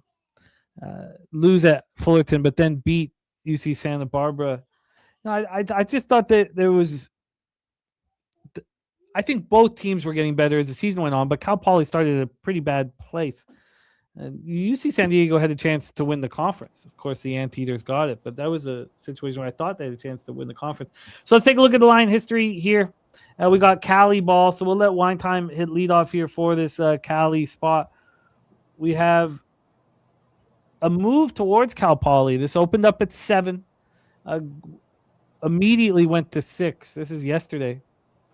Got to 5.5 yesterday, and then they've just sat at 5.5 since yesterday at 1:13 p.m. I think that's a sharp, legit move. The Prairie View Bethune-Cookman game is on as well, so we got live opportunities here. Then when we get to the total for this one, again, 9 p.m. banger, a 1-point move towards the over. And let's see if we'll get cash flow information on the Cal Poly spot, and the answer is yes. And it's Cal Poly being backed. 74% of the tickets, 91% of the cash. Huh. Interesting. I didn't think that the Mustangs would be public. We're in Henderson, Nevada for this one. Wine Time, take it away. Big West first round action. Yeah, I'm actually quite surprised to see the tickets and bets coming in on Cal Poly. Action is telling us 78% of cash is on Cal Poly as well. And the line opened up, I'm pretty much seeing 6.5. I think that's what FanDuel opened it up at.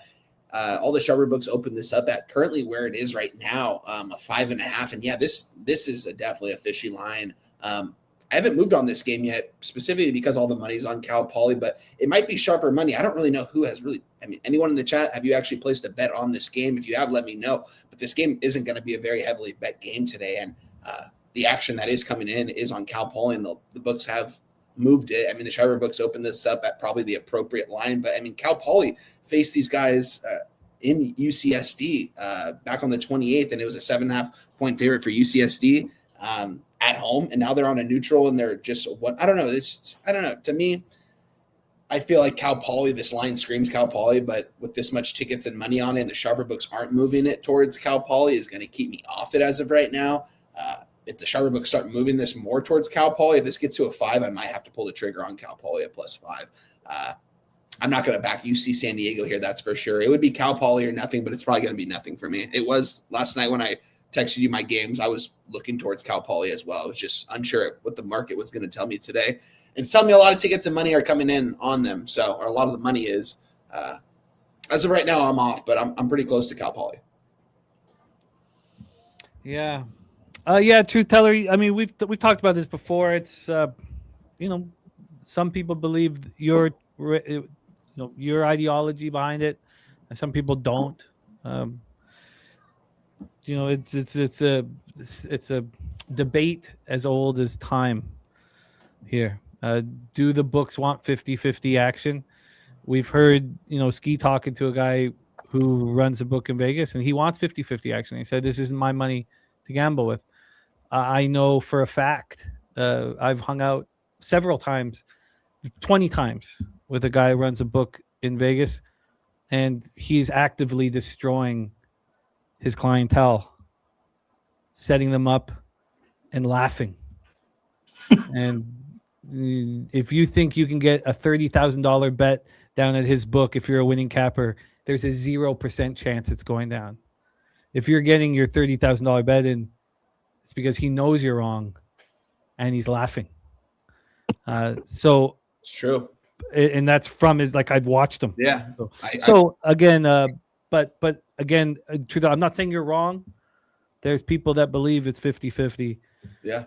So it just is what it's a debate as old as time here. Justin, Big West Championship first round, Cal Poly, UC San Diego. Yeah, I don't have nothing in this game. I wanted to get to the over. Both of these teams play with pace, and I really wanted to get the over, and I didn't because I'm an over better anyway. And mainly, like, I really wanted to bet what mainly is Cal Poly as a dog. When they're a dog, for some reason, that's when they tend to go over. But the last game, I bet they're over. It didn't go over by like a 1.5. So I don't have no action in this game. When I seen that we was going to talk about this game, I wanted to get there. I wanted to get to Cal Poly. I wanted to get to the over, and I just stayed off. Yeah, I get it. We're gonna move on here, but the two things: one, Spencer Hicks making his Pubapalooza debut this year. Spence, I love it, man. What day are you getting in, Spence? I love it. Secondly, I remember sitting with the said capper who runs a book down there, and I remember bet came in on the Raptors against the Warriors in the NBA Finals. And I watched the whole process take place. They, just simply reviewed his account. He was down, over 5 figures in the account, and he was on the Raptors. And said guy laughed and said, "Well, this guy we let bet 30,000." That game, the Raptors did win. There was the KD injury, but sometimes that happens. And those books, they don't get upset when a losing capper wins a big bet. They know that the money's coming back. It's not like I'm about to say, they know they're getting it back because now that losing capper feels like he's not a losing capper. Yeah, absolutely. AM says, I think it's not so black and white. Says books have so many ways they can reduce risk. One of the many options is by identifying their sharp clients and taking note of their. Oh yeah, that's the limits. The line moves off the top, of course, is the sharp action coming in with limits. Without a doubt, we know that's facts. That part of it is facts, but there's a lot of gray areas. Let's talk about the final spot on the board before we get into the NBA, and we've got action here from cappers in the chat. This became a much more difficult card than I had expected. I thought things would illuminate. I really want to see this line move towards UNLV. We're 25 minutes away from it popping off, and the 4-3 scared me a lot. The threes are juiced. Maybe I'll take a second look once again. We have AM moving on South Carolina +8.5. Spencer says work schedule was tough that week, so I'm there from Saturday morning to Monday night. Hey, Spencer, at least just because you're joining us, man. That's the Spencer, do you want to be in the poker tournament when you get in on Saturday? You know what? I'll hit you on X. I messaged you back, so I'll hit you on X. We'll work from there. Yeah, Jerry says we suck for not moving on that halftime over. I should have moved on it. I just multitasking, and I should have just sat and understood. I got some fear that Iowa State would slow it down, but if there's no defensive intensity, then we know points will be scored, and it was there for the taking. But our final spot on the board, South Carolina Gamecocks, 13-18, 4-14 in the SEC at the Oklahoma Sooners, 17-14, 7-11 in the SEC. I told you guys it was coming. If you're listening with headphones, turn it down a little bit because we have reached the spreadsheet play of the day from our guy, Ronnie Crawford.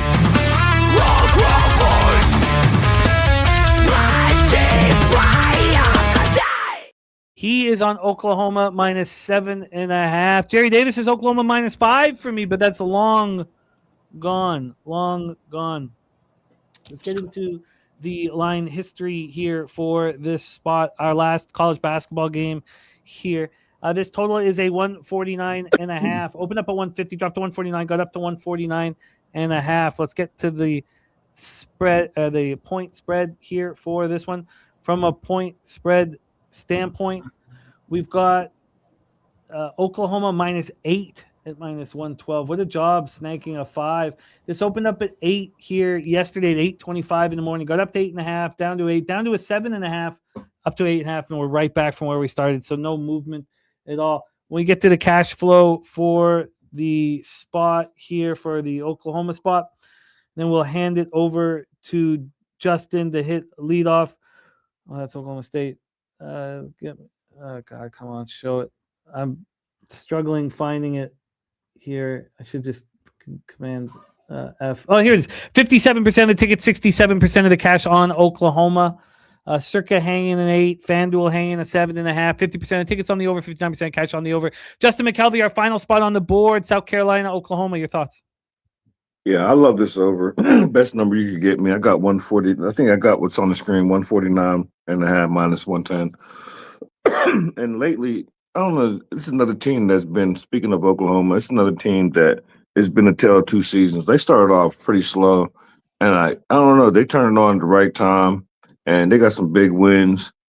And one thing, when they started winning, they started playing a lot faster. The games that they win when they're favorites, mainly as favorites, these games fly over. Game against Texas flew over. I don't know if it went over because of overtime or not, but it went over. I was on that over. And I was on Oklahoma +7. So I like this game to go over. South Carolina already beat these boys earlier in the season. So I just think that Oklahoma's going to take this game a lot more serious than they did, be completely focused, knowing that they already lost to South Carolina. So who's going to win the game by how much? I don't know. I just think there's going to be points. So best number you get me. I got over 149.5, and I got that at minus 110 when I bet it. So I will line shop right now for the over. The USC game is on. By the way, SWAC, more tricks being played like we saw with the Grambling State that cost me. Prairie View up 6. Prairie View up 6, and it was just a Bethune-Cookman running roughshod over the conference for a lot of it. So I'm going to line shop here for the total. Wine time, our final college basketball game on the board, Sooners, Gamecocks. I'm moving on this spot. I didn't think I was actually going to move on this game, and I am officially on Oklahoma Sooners minus the 8, minus 110.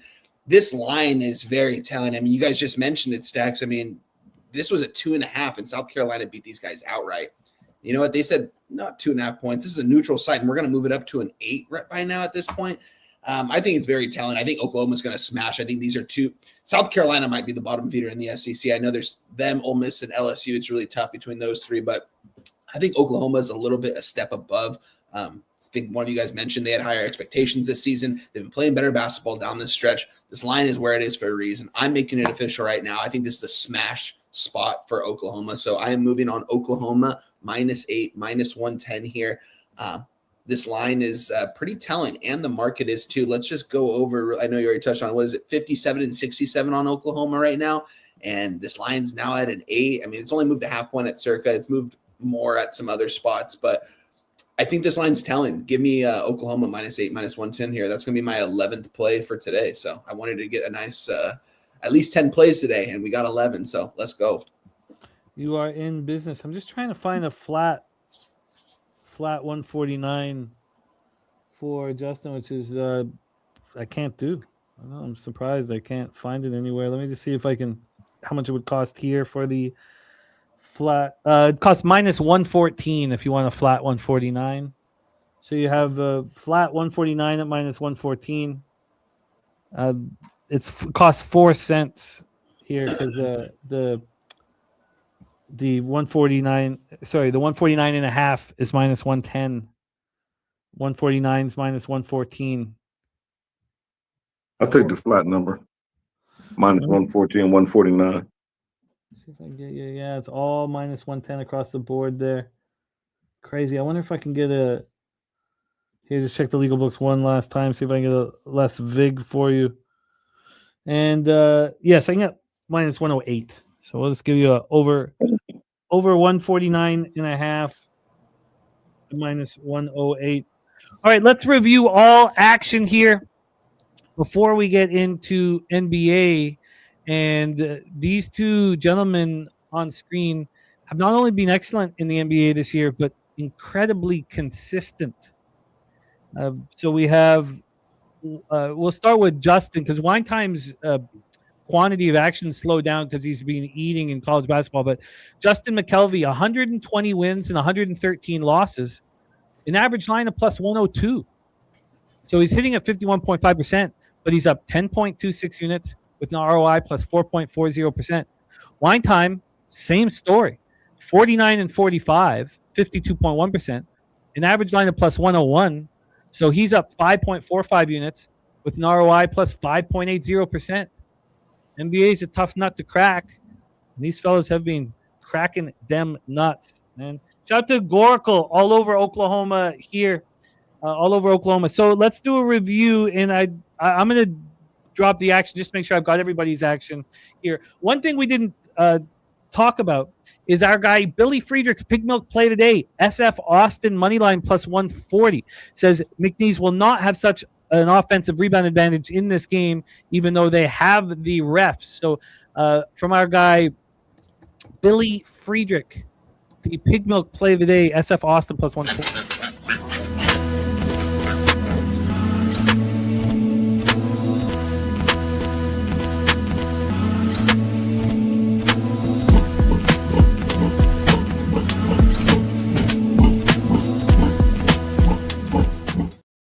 Stacks, yeah, I guess there was too much nut talk in that last name. That was my fault. BYU -4.5 is the Stacks play day. We don't need to say nuts here. BYU -4.5, -110. Fanatic Stacks play of the day. Stacks, stacks, stacks, stacks, stacks, stacks, stacks, stacks,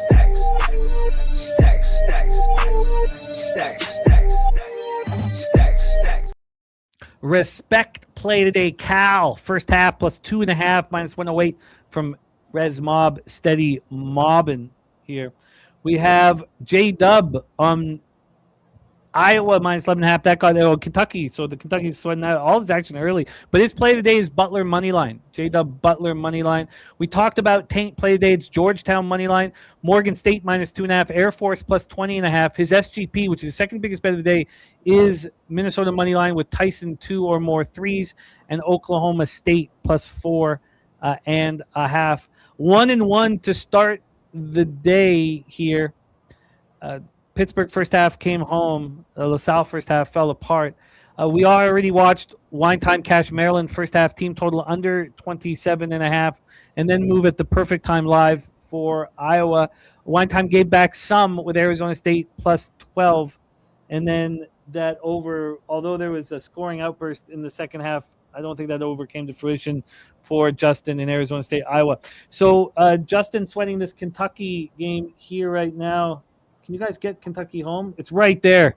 God, it's right. We're right at the precipice. So That's what I'm looking at right now. should be a miss and a foul. We'll hear there. But wine time, Loyola. Oh, that's already well in play. So let's go to stuff that is not in play yet. We have both our guys on USC. So Justin on. So let me know if I've missed anything, fellas. Justin on Auburn -7 at -110. 14 minutes away from UNLV, and I don't think I've got it here. I don't think I can do it here. God, I got to make a decision in 14 minutes. That move from 4 to 3 was very jarring, and then we watched TJ move on the -3 with -104 VIG. I bet that makes a lot of sense, but I'm still very nervous about this spot here. I'm looking at a 2.5, at Bet Online, and I'm out, folks. I can't do it.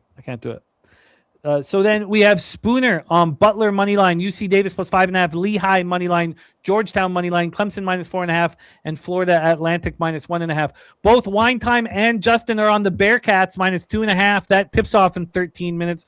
Wine Time on Providence at -120. Look, the Delaware State Hornets, I'm going to be on. I'm just going to be patient here and wait. But, one man's trash is another man's treasure. We have Justin on the Hoosiers -5.5. He's on Marquette, BYU moneyline parlay +135, and BYU -4.5. Wine Time is on the other side there, West Virginia +4.5. Both of our cappers are on Ole Miss. I expect to be joining on Ole Miss here. Then no action for us in Tulane, Memphis, or Georgetown, DePaul. Wine Time gets back in business with Minnesota -5.5. Justin's on the over 149.5 -108 in South Carolina, Oklahoma, and Wine Time's on Oklahoma -8. Is that that's everything? I got you guys locked. Yeah, I didn't hear you say SMU over and SMU spread for mine. You're absolutely right. I might have missed. I might have not heard it, but I didn't. It seemed like you jumped from Kentucky to USC. I didn't hear the SMU. I got double up there. When is that SM? Oh yeah, no, I've got that. It was just I was talking about games that weren't played yet. Oh, okay. West Virginia for me, Jim. And West Yeah, Virginia. he said West Virginia. He said you got 13 for me then, right, Jim? I'll go over them again here in a second, but I think I've got everything straight. But I'll go over it once more. Yes. So let's move on to NBA and the records from these two gentlemen will I'll be be right back, Jim. Okay, cool, my man. Will be up and prevalent. What a job our guys have done. Now, Wine Time, is the NBA itch coming back at all for you? It is a little bit. Like I was on the Lakers last night, and I was on the Trailblazers, but I was on both of them on the money line, and I believe Portland covered the 3.5, but they lost the game outright. They could have tied the game, but came out a little bit on top. It's like 2 or 3 games, maybe every other day.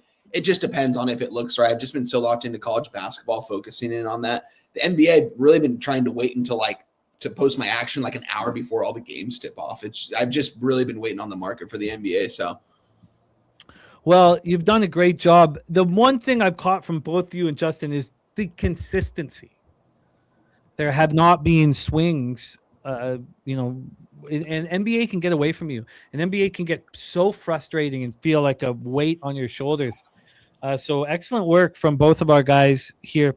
Are you cool to roll with us through NBA, or is it just college day for you? Yeah, I'll be able to roll through some games. I might have to go in and out, but I'll be here. No worries. All right, well, let's roll. We head to the NBA. We got Drewski in the house ready to make moves with us. So let's roll. In our first game, we have the fortunate ability to share Dutch Boy Fresh's play of the day, and we start in our first game with Dutchy making moves.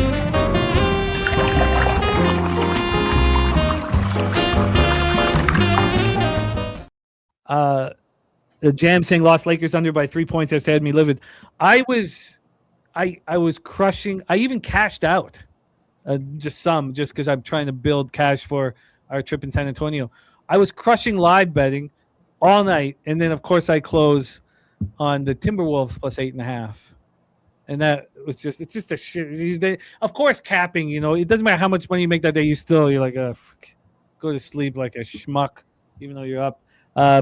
So let's roll here. 7:30 p.m. Eastern. We have Dutch Boy Fresh on the Magic +4. Cavaliers, Magic. Cavs 40-25, 18-13 on the road. Magic 35-28, 19-11 at home. We're at the Kia Center in Orlando, Florida. Cleveland 6-4 over their past 10.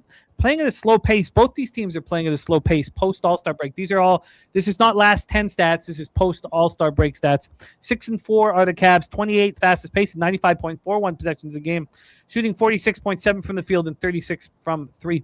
Orlando 7-3 post All-Star break, 26th fastest pace, 97.37 possessions a game, 47.1 from the field and 35.7 from three. Magic are on the first of a back-to-back, but they host the Wizards tomorrow, so it's not as if, this is a look-ahead spot here. We'll go into more detail shortly. Orlando opening up at -2.5. They're now -3.5. We've seen a 1-point move towards the Magic. From a total standpoint, this opened up at 226. It's now at 226.5. And yes, we have Dutch Boy Fresh moving on the Magic as his play of the day, and he is not alone. Ronnie Crawford, get ready for some medal. Ronnie Crawford, a spreadsheet play day. And Ronnie Crawford and I also have the same action in NHL, which I love, being on the corner of the same boulevard as Ron. He is also on the Orlando Magic.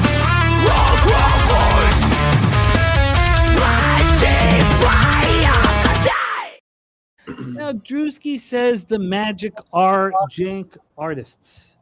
Jank artists, says Drewski. Let's take a look at the who's in, who's out. Wagner and Black out for the Magic.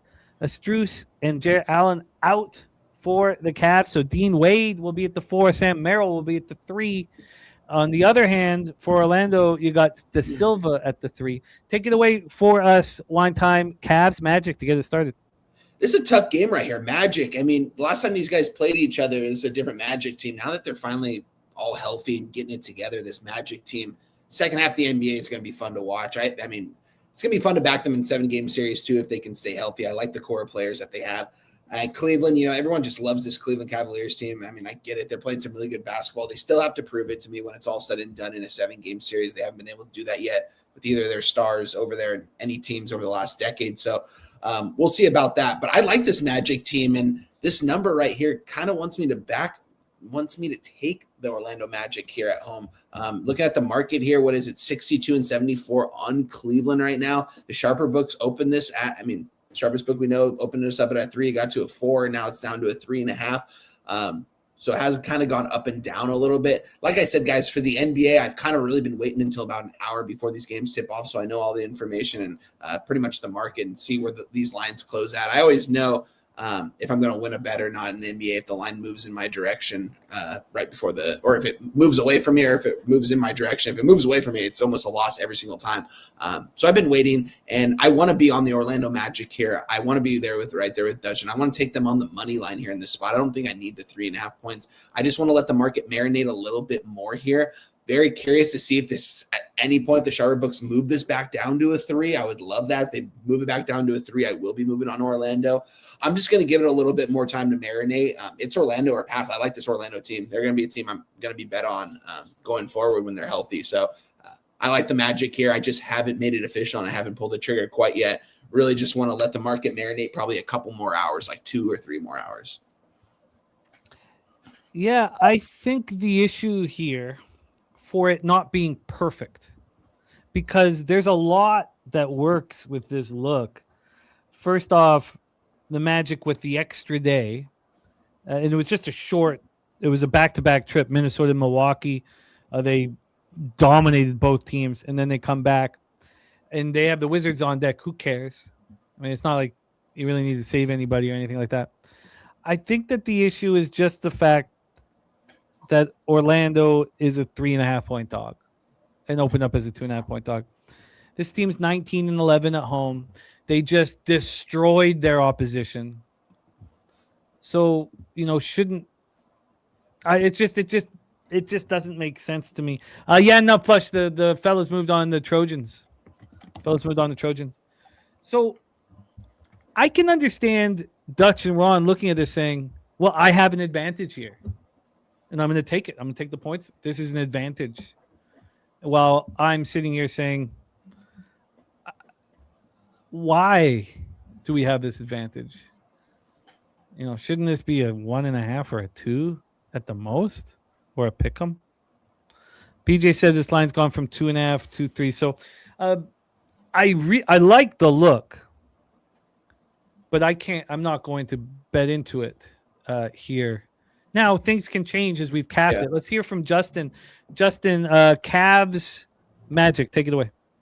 Well, I can't help you. I was listening while I stepped out, and I can't help you on the side. For me, it would be Orlando or nothing. But what I can help you with is I'm on Paula. I'm on Ben Carroll over. I got 32. I got 32, a flat number, 32 plus points and rebounds. But the more I dug into it, I could get a 34 at a plus 120. So depending on what number you could give me, I personally bet 32 at minus 120.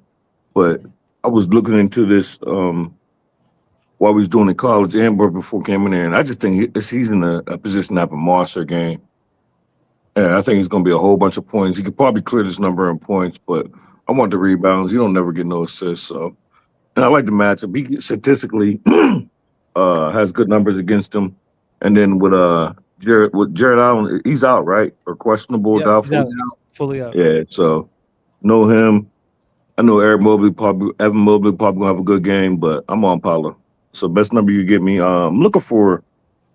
Well, it depends on what number you get. I got a 32 flat at Fanatics at minus 120, and that's why I like Fanatics, just because they give like flat numbers compared to Bet Rivers. I like flat numbers a lot when I'm dealing. Yeah, me too. And Bet Rivers always have a hook on it. Yeah, most do. One thing that one time was talking about when he was saying that that last line move, for me on the side is not as extreme. On a total, that late move tells the entire story. That late move, in the last 20 minutes, it's when you see it go against you 1.5 or a point, you're just like, you want to. Will this total move down? What did I say about the total? I can't even remember. Because I've seen it at a higher than 226.5. It's not. It's gone up a half point at BOL. Okay. It's gone up a half point at BOL. They're not offering a PR at Penny, so they're offering a 36.5 for points, rebounds, and assists. It's juiced to the over. It's expensive. That's a minus 127. But let's go over quickly to 365 and just see if there's an option here. Points and rebounds. We have Bancaro at 32.5, minus 105 to the over. I'll take that. I got a flat 32, so I'm gonna need 33 anyway. Okay, so 32.5 minus 105 to the over, and that's just PR. Not Flush trying to move live on the Trojans game. So let's just go back to the USC quickly here. I got the +5 Nut Flush before the show when I tweeted it out. And same with Justin. Yeah, and it closed, I think, at a 3.5 though. So I believe they're up right now. I mean, if you can get, you can get them at a +3.5 right now. It is juicy at minus 126. So maybe wait to see if they go down at all and move on USC Live. If you can get a 4.5 or a 5, I would move on USC Live. And Billy Friedrich backing up Spooner saying, be careful what you bet on Fanatics. Said it's the easiest legal book to be limited on. So it's for you, Justin. They say they have soft lines, but if you continually beat them, you won't be able to bet there long, especially props. What a terrible thing to have hovering over our industry. And as I said, and look, obviously we're going to be anonymous with who we're talking about, but the guy who ran the book that I was hanging out with in Costa Rica, you won, you're out. That's it. No gray area. You win. Congratulations. Know your client. You're out. Let's roll on. Next thing, and it's just awful, but look, he's rich now. Doesn't this all come down to cash? Nasty Nate cashing Richmond first half. Nice job, Nasty Nate here. Yes, Billy Friedrich, we played Pig Milk. No, we played Pig Milk, and we talked about your action, my man. We just did it about 5 minutes ago. Next up for us, Raptors, Pelicanos. Raptors 36-28, 19-12 on the road at the New Orleans Pelicans, 21-45, 12-21 at home. We're at the Smoothie King Center in New Orleans, Louisiana. Toronto, I'm almost not a fan anymore. It's just so crazy how these things change. But I've just not seen – games are getting tough this time of year. We're in the stretch run. The veterans step up, and – it just seems like the Raptors have wilted 4-5 since the All-Star break. 19th fast pace, 98.72 possessions a game. This is a team where I'm used to them shooting 31% from three. They're shooting 34.4 from three, 47.4 from the field. What's happened is the defensive intensity is gone. Who can you say who's not being around? Murray Boyles. Does that mean we need a kid showing us how to play defense and he's off the floor and the intensity's gone? Sucks. Pelicans 6-4 post All-Star break, sixth fastest pace, 102.6 possessions a game, 47.8 from the field, and 33.3 from three. Rez Mob, steady mob, and catching the Spiders. We have Drewski on the Raps money line. Let's get into the line history and our expectation of who will be in the lineup for this one. Murray Boyle's out. Pirtle questionable and Jackson Davis questionable. Well, you see what happens when it's only Sandro. We're screwed. So he missed the first game. There's nothing wrong with Sandro, but there's a reason why he gets passed around every offseason. Then we have Jackson Davis here. Questionable against the Pelicans. He's with a dislocated finger. Again, look, Jackson Davis wouldn't be a key person if Murray Boyles and Pirtle weren't in. Cheers, God, I cannot wait to get to San Antonio. Okay, so the Pelicans are playing hard, and everybody is available here. Let's just talk about the rest situation here for the Raptors. Of course, on the second half back-to-back, losing to the Rockets and losing in just being beaten when the game got important. They just wilted again, which we keep seeing. This is a tough spot. Third game in 4 nights, constant travel. You play at home on the 8th. You fly to Texas on the 9th. You play Houston on the 10th. You fly to New Orleans on the 11th or the 10th after the game and play them on the 11th. This is tough. Pelicanos here are a rested group. They're a rested group. They're playing their best basketball of the year. I can understand, the idea of that not saying that much, but they head to Houston tomorrow. They don't have to leave after the game here. I know that I'm down on the Raptors, but this total's at 234.5. It opened up at 231. We've climbed, and it's just been nothing but climbing. We've climbed 3.5 points, and there has been no buyback. And then on the point spread here, come on, sorry, give me a second. Computer tripping here. On the point spread, we have the Pelicans at +2.5.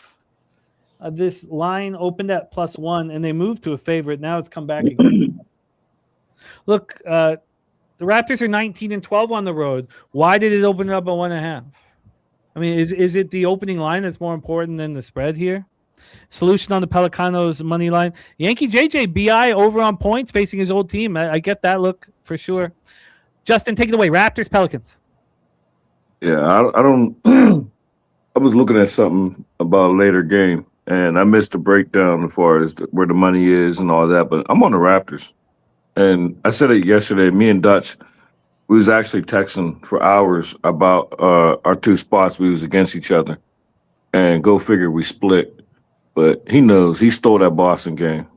The Boston game wasn't going like that without. It only ended like that without Jaylen Brown. He got thrown out, so it was 1-1. But it was fun though. We went back and forth for like almost an hour about Houston and the Boston game. And one thing I kept trying to tell him is Toronto can't beat teams above 500. Anybody above 500, you fade Toronto. And this doesn't apply here. And coming off that loss where they was in it early and then end up, I ain't gonna say they got blown out, but Houston covered. So I want to back this Raptors team. This Pelicans team, like, I don't know. Recently, they've been hot. They won 5 of the last 7, or 6 of the last 7 are covered. It's hard to stay in front of this Pelicans team, but give me the Raptors. I think they're the better team. Second leg of back-to-back, it's not that big of a deal. Sometimes I fade it, sometimes I back it. And later on, you'll see where I'm on the other side where I faded it. But this time, I'm not worried about the back-to-back. Coming off that disappointing loss, now you're playing a team up under 500. This is the teams that you beat up on. Give me the Raptors. If I can get a respectable, matter of fact, if it's 2.5, I can't get no money line. So that spread that you could get me. I hadn't moved on it yet, so whatever number you get me, but I should have moved on it when I seen like a 117 Raptors money line or better than that, and I didn't move on it right away. 62% of the tickets on the Raptors, 84% of the cash, and the lines. I imagine that this line is telling us that Pirtle is in. You know, I that's the only thing I can take from it here. The money line's expensive, -135. I can get you a -2 though at -113. I'll take that. And the reason why I missed my line is just out of my respect for Brizzy. So shout out Brizzy. He sat on here one of the Friday shows and he talked about this Pelicans team and Murray. How Murray was talking about we making the playoffs, making the play, and he was like, these Pelican team is bet on. And since he said that, it seems like they have been bet on. So shout out Brizzy. And that's the only reason why I missed my number, because when I was going to move on to Toronto, I just kept hearing Brizzy break that down. And like, I don't know, that was probably, not that he has bad caps, but that's probably his best cap ever. Because everything he said made sense. When he said that about DeJounte Murray, he started balling. It was like everything he said, it was like everybody in the Pelicans was listening to him in the chat. And he said, yo, let's make Brizzy look good, because they did. And that's the reason why I missed my line. But I felt like it was the Raptors all along. I wanted the Raptors yesterday. That was part of my my Houston Raptors. For me, it was like a 2-day bet. And on both teams. I took Houston yesterday, and I faded Toronto yesterday, and I'm back in Toronto today. Yeah, I get it. -2 at -113 for Justin. I do think that, you know, the public overvalues the back-to-backs, but I don't know why this line would have opened up at a pick'em. But, you know, just like one more time. What was the big -2? What? -113. Just like Truth Teller saying, Raptors good on the road, 19-12 on the road. Pelicans are 12-21 at home. Just doesn't appeal to me. Take it away. Also, they've disappointed me, but I imagine if Pirtle is in, that will help. It's not like Pirtle walks into the room and everyone looks up and thinks, okay, we're playing today. Did you bet this game yesterday? Care. Say what, my man? Did you bet this game yesterday? No, I had nothing. Was it the conflict between me and Dutch, or you just couldn't find a bet? I know it was the conflict. I stayed off the Celtics Spurs because of the conflict too. And I would have been on the Spurs, but again, you know. If Dylan don't get tossed, would you agree that I would have covered? just out of curiosity. Yeah, those things are hard to say. I mean, the Spurs have the ability to step up, but yeah, I mean, you were set. It looked good for you, without a doubt. Until it didn't. Yeah, you know how it works, man. Truth says he'll bet the Raptors based off those stats. I get it. You know, it doesn't matter that we cap differently. It's just about, do you succeed? And as you can see by my record, I was up double-digit units almost the entire year, and then I've fallen off. Wine time, take it away. Raptors, Pelicans. First play of the day for me here, fellas. It's going to be in the first half. It's going to be on the New Orleans Pelicans +1, -110 in the first half. I think they're going to win this game outright. I think this line is very telling, fellas. I mean, this Pelicans team, has just been god-awful. But you made a good point on what Brizzy said, and ever since DeJounte Murray comes back, does always give them a chance to win. If you look at their starting five, it's a good starting five. There's no way they're making a playoff run. That's out of the question at this point. They're 10 games out of the 10th spot. There's no way they're making the playoffs, but I do think they're going to give all-out effort. It depends on if they're going to play their guys in the fourth quarter or not, which is why I'm staying strictly to the first half. I think the Pelicans will have the lead at the half, and we'll take advantage here of this only +1 against a Raptors team that is going to be in the playoffs when it's all said and done. That could make a run in a 7-game series. I like the starting 5 for the Toronto Raptors. I told Jimmy this in the beginning of the season, especially with Jakob Poeltl out there. I think they've got 4 out of their 5 guys can give you 20 on any given night. Who's the better team here? It's the Toronto Raptors, but this line, you guys know me with NBA. I mean, this line, most of the money is coming in on the Raptors, and it is moving towards them, though. I mean, it has moved towards them a little bit here. It's definitely not moving towards the Pelicans' direction, but 62 and 84 on Toronto.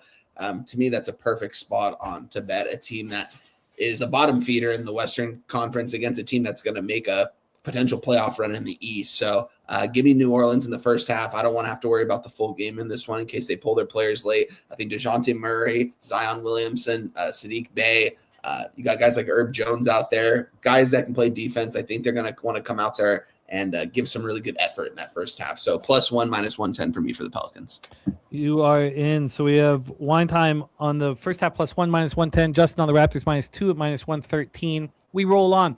9 p.m. Eastern. Wine time will be hitting lead off for us. New York Knicks 41-25, 17-16 on the road at the Utah Jazz 20-45, 12-21 at home. Delta Center in Salt Lake City, Utah. New York 6-5 post All-Star break, 22nd fastest pace, 98.05 possessions game, which is a little faster than what they were playing. Shooting the ball nice from the field, 48.2. And okay from 3, 34.6%. Utah 2-7 post All-Star break, 14th fastest pace, 100.94 possessions a game. Shooting the ball poorly, 43.9 from the field, 31.4 from 3. It's been a interesting road trip. You know, I had planned on fading the Knicks against the Lakers for 3 or 4 days. Just the idea of playing in New York on the 4th, playing at altitude on the 6th, winning that game by 39 points. Which was, even before that, and then going to the Lakers, and I was going to fade them. And then I was going to back them against the Clippers. Obviously, we listened to our friends and colleagues. I listened to you guys in the chat. We listened. Razor Sharp Picks was as confident as you could imagine on the Clippers, so I stayed off. I stayed off. And again, I did the same with those 2 games that were conflicting yesterday. The really bothered me. I put it on a tee for us, and I was still afraid to press a button. I told you guys that the Warriors, when they look across the floor and see the defending NBA champions, or see KD and the Rockets, Spencer and those guys are going to step up. When they look across the floor and see a bunch of strangers in a Utah Jazz jersey and 12,000 fans in the audience, they're going to play down level their competition. Now, I didn't move on the game, unfortunately. You didn't move on the team total?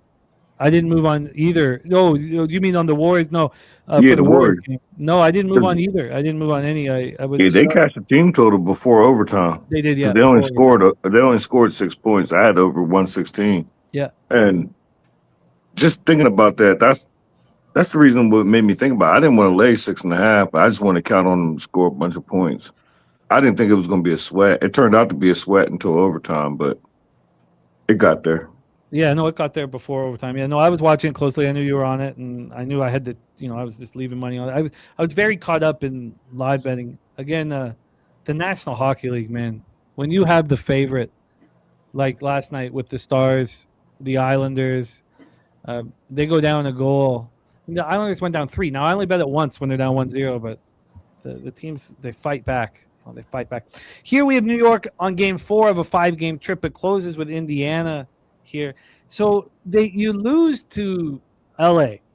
You lose at the Lakers by margin. You lose at the Clippers by margin. Then you have to finish it off with Utah and Indiana. It's not a very appealing situation for the New York Knicks. Hart doubtful, McDeuce out, George questionable, Conchar and Markkanen out. The line is just massive. So from a line history standpoint, we have the New York Knicks -14. Opened up at -12. Now they're 14. This never, there was a little bit of buyback last night. Went 13 back to 12, but now we're at a 14. And then from a total side of things here, we have a 230.5. I feel like if you want a team to bounce back, you want them to have some hunger and some fight. Yes, I know they looked terrible in LA, but are you going to look across at these strangers who you don't know their name and say, we got to win here by 20? 61% of tickets, 70% of cash on New York. Line moving in that direction. Look, I'm not looking to be on the other side of it. 67% of tickets on the under, 86% of cash on the under. Wine Time Sports, Knicks Jazz. Ugly game here, fellas. I mean, if I was going to move on anything in this spot, it would be maybe like I don't ever do this first quarters, but maybe like a Knicks in the first quarter or something. I don't trust them to beat them by 15 plus points here. Again, is Keontae George going to be in the lineup? I mean, if he's not in that lineup, this Utah Jazz team is one of the worst lineups you might see in quite some time. So he's questionable. He's given them pretty much 24 on any given night right now. And again, though, I mean, are his minutes going to be cut short in the second half of this game? I'm not too sure. A lot of question marks in this game. It's something I want nothing to do with. Maybe the Knicks smash early, and that's all I would do is Knicks first quarter and Knicks first half. Not going to move on it, though. Nothing official for me in this game, fellas. Justin, Knicks Jazz, any interest? Absolutely. I got interest in every single game there is in NBA. And this is how I look at it. And not so much. I'm strictly a trend better until I get better in NHL. But this one, Utah at the crib, it's just something that I love to bet the overs when they're home. And this one, more importantly, because I think, and the reason why I'm not 100% sure, because they haven't done it yet. And that's why I'm not on the Knicks team total. But when I cap this game, I think the Knicks is going to put up a big number, Jimmy. Like how they went to Denver in altitude and dropped like 142. I think this is going to be a huge number. The only reason why I'm not on the team total is because the recent form of this Knicks when they dropped both LA games. So I just think that the way you say you look across and see who you're playing, I think they're going to look across and they're going to be out in the locker rooms and say, like, look, we coming off all these losses. Like, this the one. Like, we got 2 layups on our last 2 games of the road trip because they got Indy next. Like, this should be 2 layups, 2 feel-good stories, and I'm on the over, best number you could get me. Actually, I got a worse number than what I'm looking at on the screen. I got flat 230, and I got that at I got a flat 230, over 230 at minus 109. But I'll take the best number you get because I do think Utah's at home. They're 23-10 to the over at home. And that's one of the reasons why, like, whoever they play when they're at home, because they're tanking, but they're scoring when they're at home, Jimmy. And if they're close in the third quarter, they'll pull their starters. But I just think that the Knicks is going to put up a number. I never even looked at their team total, but if I had to guess off the top of my head, that I think they're going to give me 130 plus tonight from the Knicks. So as long as Utah can give me a yard, I'll be happy. But I'm on it with Carl. I love this over. It's actually moving up again. So okay, because I knew it was moving against me, and it moved against me against the Warriors. Was it the Warriors and Bulls? The Warriors and Jazz. Mm-hmm. It was the Warriors and Jazz. It just moved against me. I had a 226.5, and it got down to like 224, which I don't understand Utah home games, but I'm on the over. So if it's going back up, I'd love to hear it. But best number you could get me. Over 230, there's one flat 230 left. So over 230 minus 110 is the only one I could find, and the offshores don't have it. That works. Over 230 minus 110. Let's roll on to the next spot on the board here for Justin and I. BJ came in and said, best bet of the day is the Denver Nuggets minus 5.5. Of course, Houston on the second half of back-to-back, so we're not going to get the shoot-around information. Finney Smith out. Everybody good to go. On the other hand, Murray probable, Watson out. Murray probable, and Johnson probable as well. They showed a clip. I didn't take a picture of it, but I saw it. It was Johnson's 20-plus games last year. It was like 26. And then 20-plus games this year and had him in the Nuggets uniform. Zilch. 0. Houston 18-16 on the road. And the Nuggets, this is one of the wildest stats in the NBA here. 17-13 at home. Ball Arena, Denver, Colorado. Houston 7-4 post All-Star break, 25th fastest pace, 97.62 possessions game, shooting the ball beautifully, 49.9 from the field and 36.2 from 3. Now Houston on the second half of back-to-back, Denver on the first of a back-to-back. They play at San Antonio tomorrow. They play Wemby tomorrow. It's kind of tricky. Denver 4-6 over the past 10, 8th fastest pace, 102.28 possessions a game, shooting 47.5 from the field and 36% from 3. Let's get into the line history here. We have a 231 on the total. This has climbed up from 228.5, 2.5 point move towards the over. And when we get to the point spread here for this one, we have Denver -7. So a huge move here. This opened up at 5, got up to 5.5, went back to 5, got up to a 7.5. Now we're at a 7. I mean, the book's telling us this is exactly what BJ's looking for. Smash and grab for the Denver Nuggets. Justin, any interest in Rockets Nuggets? Absolutely. Stacks play today, number 2. Denver Nuggets -5.5, -110 at Fanatics. And I posted this morning. I talked about it yesterday in a chat, and I talked about it on the live show I did with the homie Dimes last night.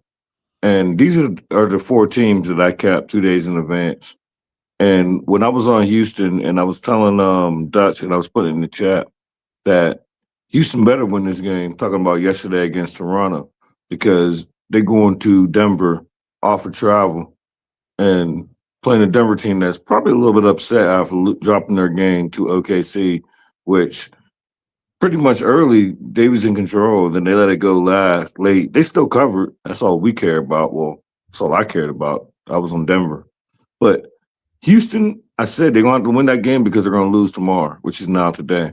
The Nuggets off a loss, and then you're going into, and I did look into it and seeing that they was playing the Spurs next. And not that the Denver's saying the same thing that Houston's saying, but I know Denver's like, look, like this is the giddy up spot. Houston beat them earlier in the season, I believe. And the Nuggets, they need this win to bounce back. You don't want to go into San Antonio, playing San Antonio, going into the off of back-to-back losses. So I'm on the Denver Nuggets -5.5. I got that at -110 at Fanatics. And I don't know. I love this spot. Like, this is my favorite spot of the NBA slate. And I think Ron Crawford is against me. And I don't know. I feel like he's on the wrong side. I feel like this is the spot of all spots for the Denver Nuggets. And hearing BJ right with me, like, I love to hear that. So, and then if you could give me a number for this is a late edition, Jokic triple-double. If I can get anything with a plus in front of it, I'll take it. Let's look right now. By the way, I forgot to mention 57% of the tickets, 56% of the cash on Houston. Enough flush ounces. I'm telling you right now, and I will try to give you guys the games that he's on. But look for teams playing the Jazz with no rim protection or smaller center, and smash flips PRA prop on the Jazz. He says it is cold. Turnbuckle Tommy, he's on the Rockets. Rockets team total over as well. Jerry Davis and Turnbuckle Tommy both on the other side here. And 4th and 1 entertainment. My guy in the house, he's on Gordon PRA, Jokic triple-double, and Cat double-double. Let's take a look at a couple books and see what we can get for Justin on the Jokic triple-double. So we'll start here where they don't usually give you they're very protective, but good lines. Let's see what we got for Jokic triple-double. And it's plus 108 here. Plus Anything with a plus. I just want to see if I can beat it. Cincinnati up 9-2 over UCF. You guys look like you're in very, very good shape. Let me go over to see if I can just quickly beat that. So just take 1 second. Oh, shit. Sorry. See if I can. Here we go. Okay. Very quickly, can we beat it at a public book like 3-6-5? Jokic combo. And here we go. Can we beat it? And here we go. Triple-double for Jokic is plus 105 here. So we'll give you the plus 108. Justin on Jokic triple-double. Triple-double at plus 108. All right, let's roll on Justin. Charlotte Hornets 33-33, 19-16 on the road. Sacramento Kings 16-50, 11-22 at home. We're Golden One Center in Sacramento, California, where all of a sudden the Kings are playing okay. Christie getting some life out of this terrible basketball team. 4-6 over their past 4-6 since the All-Star break.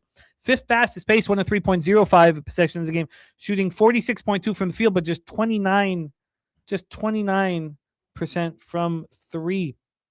Charlotte 7-4 post All-Star break, 27th fastest pace, shooting 45.2 from the field, but 39.9 from 3. Looking pretty strong there. But they're coming off of a victory to snap a 2-game losing streak. They look like a average to good basketball team again. Not the team that was, going into Boston Garden and beating them by 29. We'll see how things roll as we get closer to the playoffs. They're trying desperately to get out of that play-in spot, which they can get out of here. The Kings coming off back-to-back victories at home. Yes, it was against the Bulls and the Pacers, but they're not angry walking to the court right now. There's some weight off of them. Now, this is the final game of a homestand, but they don't leave tomorrow. That's key. They don't leave till Friday. So they're going to fly to LA on Friday, and then they face the Clippers on Saturday, and then Utah at home on Sunday. So it's kind of a comforting spot. Drewski says Kings cover. Let's take a look at who we expect in the lineup, touch on the cash flow, and hand it over to Justin. We have for the Sacramento Kings, Monk doubtful, and Cardwell and Murray out. For Charlotte, White is probable. Want to see more of White. Salle is questionable. Grant Williams is questionable. McNeely is questionable. So we'll see if they are in the lineup. Line history-wise here, we have Charlotte minus 12.5. Opened up at 14. Didn't take long to get to a 12. It took 2 hours and 5 minutes. It's come back a half point since then, but it's interesting. From a total, Charlotte's just going to smash and grab here. From a total, we've seen it down all the way down to 224. This one opened up at 228. We have 60% of the tickets and 60% of the cash on Sacramento. It's another surprise here. It's 12.5 at the legal books. 70% of tickets on the over, 77% cash on the over. Take it away for us, Justin. Hornets, Kings, Golden One Center in Sacramento, California. Yeah, I didn't write this down, but I was on the second leg of a back-to-back talking about the Charlotte Hornets. And their record on the ATS, I want to say it was like 10-2 going into the Boston game when I had stacks of Charlotte and they blew out Boston. And this is where I want to be. With the Kings coming off of a win, they did win that game against the Pacers, right? Yeah. I know they was down and then they came back, but 2 straight wins. A tanking team that gets a win, that was one of my things with Detroit yesterday when I was in the chat. And a little bit different because Nets came off of back-to-back wins. And tanking teams, like, you have to give up when you do that. And I said that they could lose like 9 straight and still be fine. And I think the Charlotte team's been struggling. I'm not as high as on Charlotte as I was. And I'm now skeptical about the Charlotte team. I don't know who's talking about it, but someone was talking about getting divorced with Charlotte. And I think that's where I'm at. Like, I'm taking them tonight because Sacramento won, and I love their record. I love Charlotte's record, second leg of a back-to-back, ATS-wise. And they struggled yesterday against Portland. I had Portland +3 in cash, but give me the Charlotte Hornets. I'll take any number you can get me. I think this is going to be a massacre. I think it's going to be the only reason why I think it goes under because I think Charlotte defense, they're going to go back to the ritual. They can rest tomorrow. Go ahead. You struggled yesterday against Portland, came back. They was getting killed early and came back. Use that as motivation and go ahead and blow out the Sacramento Kings team who's obviously tanking and gets a win every once in a while. So, Charlotte Hornets. God, it's I understand the angle. I just third game in 4 nights, all on the road. The Kings are tanking. Like, they got an outlier performance from their bench. Devin Carter specifically, career high. So they get the outlier performance and they win a basketball game. So I'm not sitting here thinking the Kings are going to get that again. And so I understand that. And Charlotte bringing back in Kobe White and Salle and trying to fit these guys in. It's I don't know. I guess at this point it just doesn't appeal to me enough here.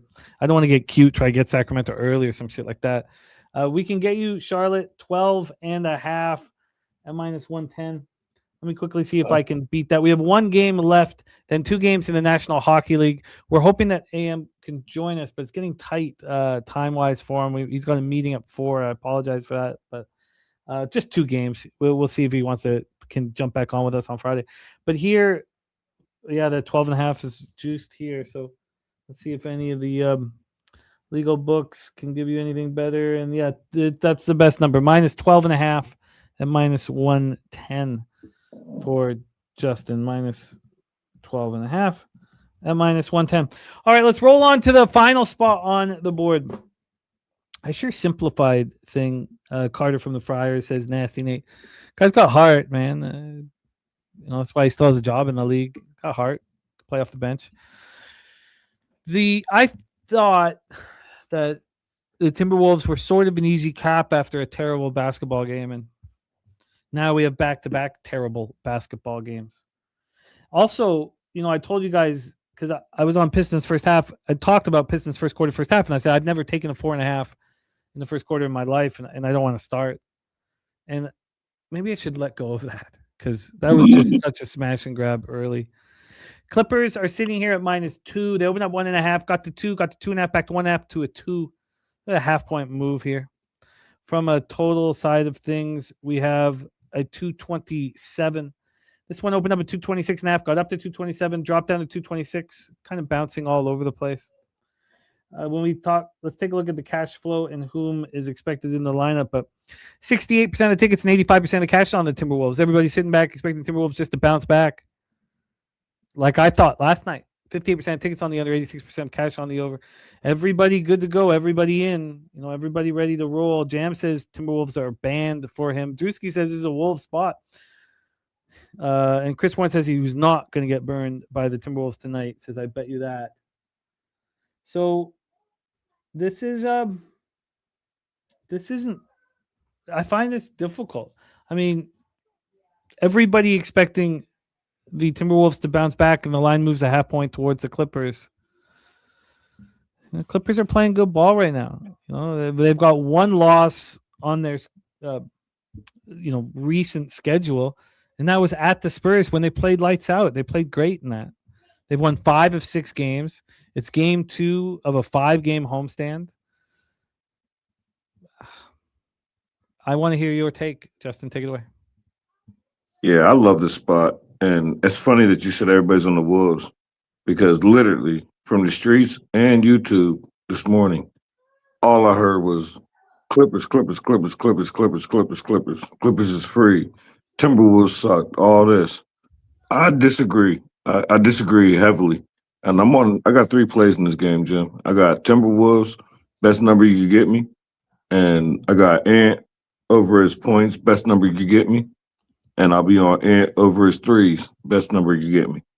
We'll start with the double plays on Ant. Ant went 1 for something yesterday. Oh, you look only so had like bad, 14. He only had like 14 points, 1 for something bad from 3. And I don't know what happened yesterday. I liked the Timberwolves in the bounce back spot. And I'm not going to give up on them. Like, yesterday was the bounce back spot. I think today is too.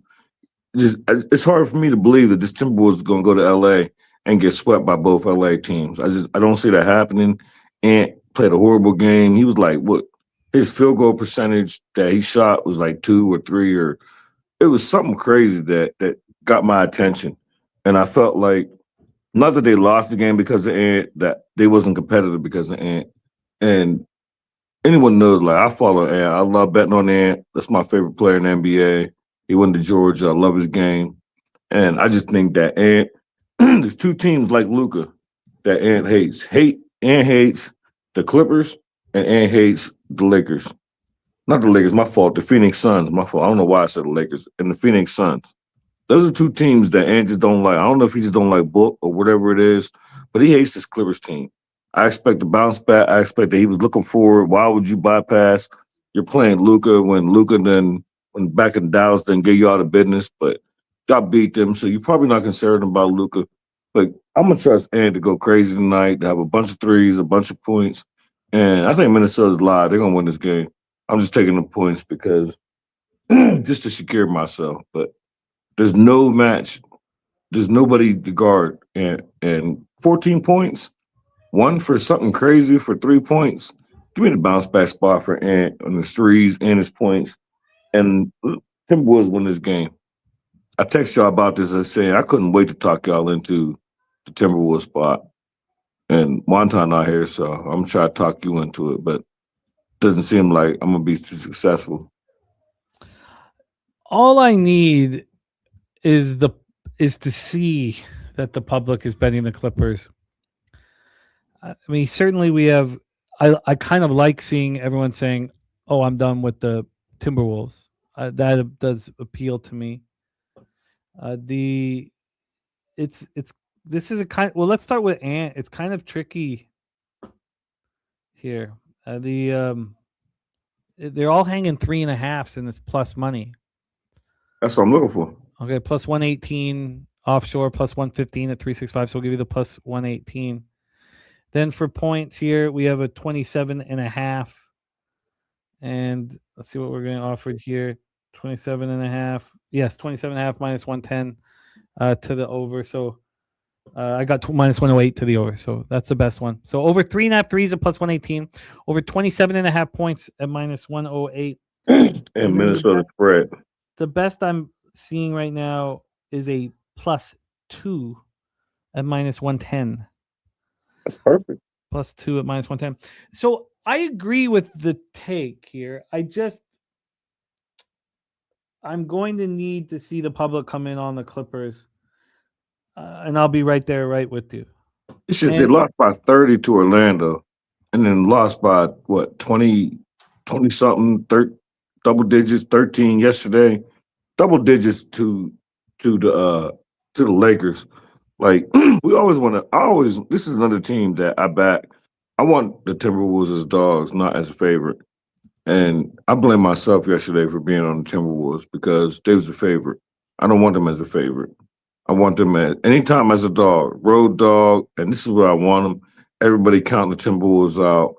Clippers just jumped on the Knicks, which Knicks is struggling right now. That don't count. But the only thing is the Clippers are 11-2 ATS in the last 13 games. So I wasn't going to mention that because you don't never mention anything that goes against your bet, but that's the only thing that worried me. Jerry Davis says, rest the Clippers with revenge from 12 days ago. Give me that. Wait, the Clippers just beat the Wolves. Yeah. Oh, there's the Clippers. Didn't the Clippers just beat the Wolves? Let me just pull this up. Or am I bugging? No. Minnesota won 94-88. So that was a game before that when Kawhi okay. Yes, when they went to Minnesota and smacked them in the mouth 115-96 on February 8th. Yeah. I agree with you. And I agree with the Ant take. I agree on both.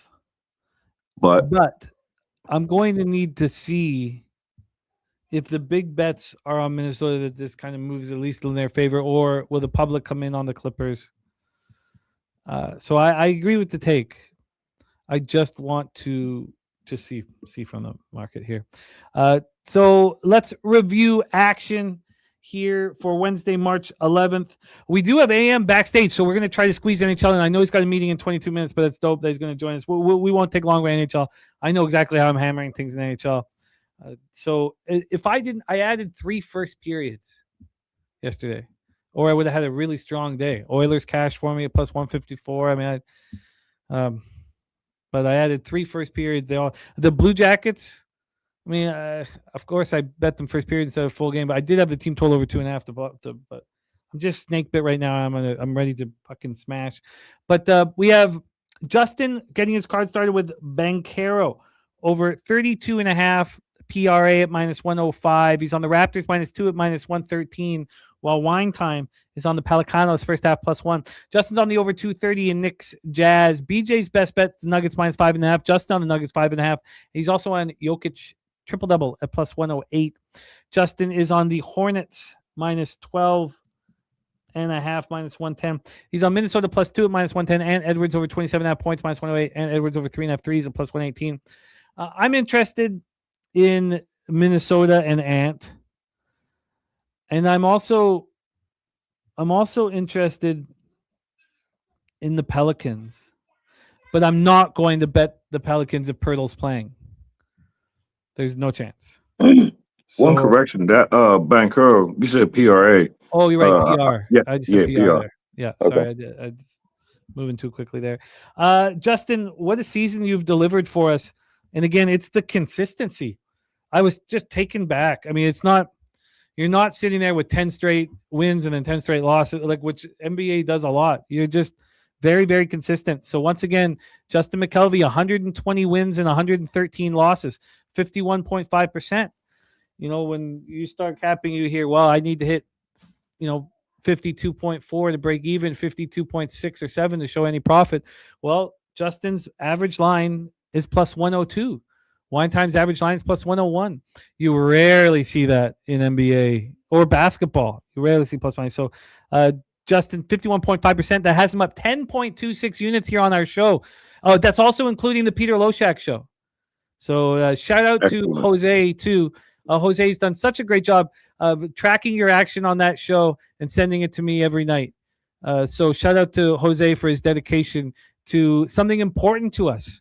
Accountability and transparency with our action. We're not selling you picks. We're not sneaking through your window and stealing your wallet. We are capping with you and gambling with you and hoping that we provide information and winners. And Justin's been doing that.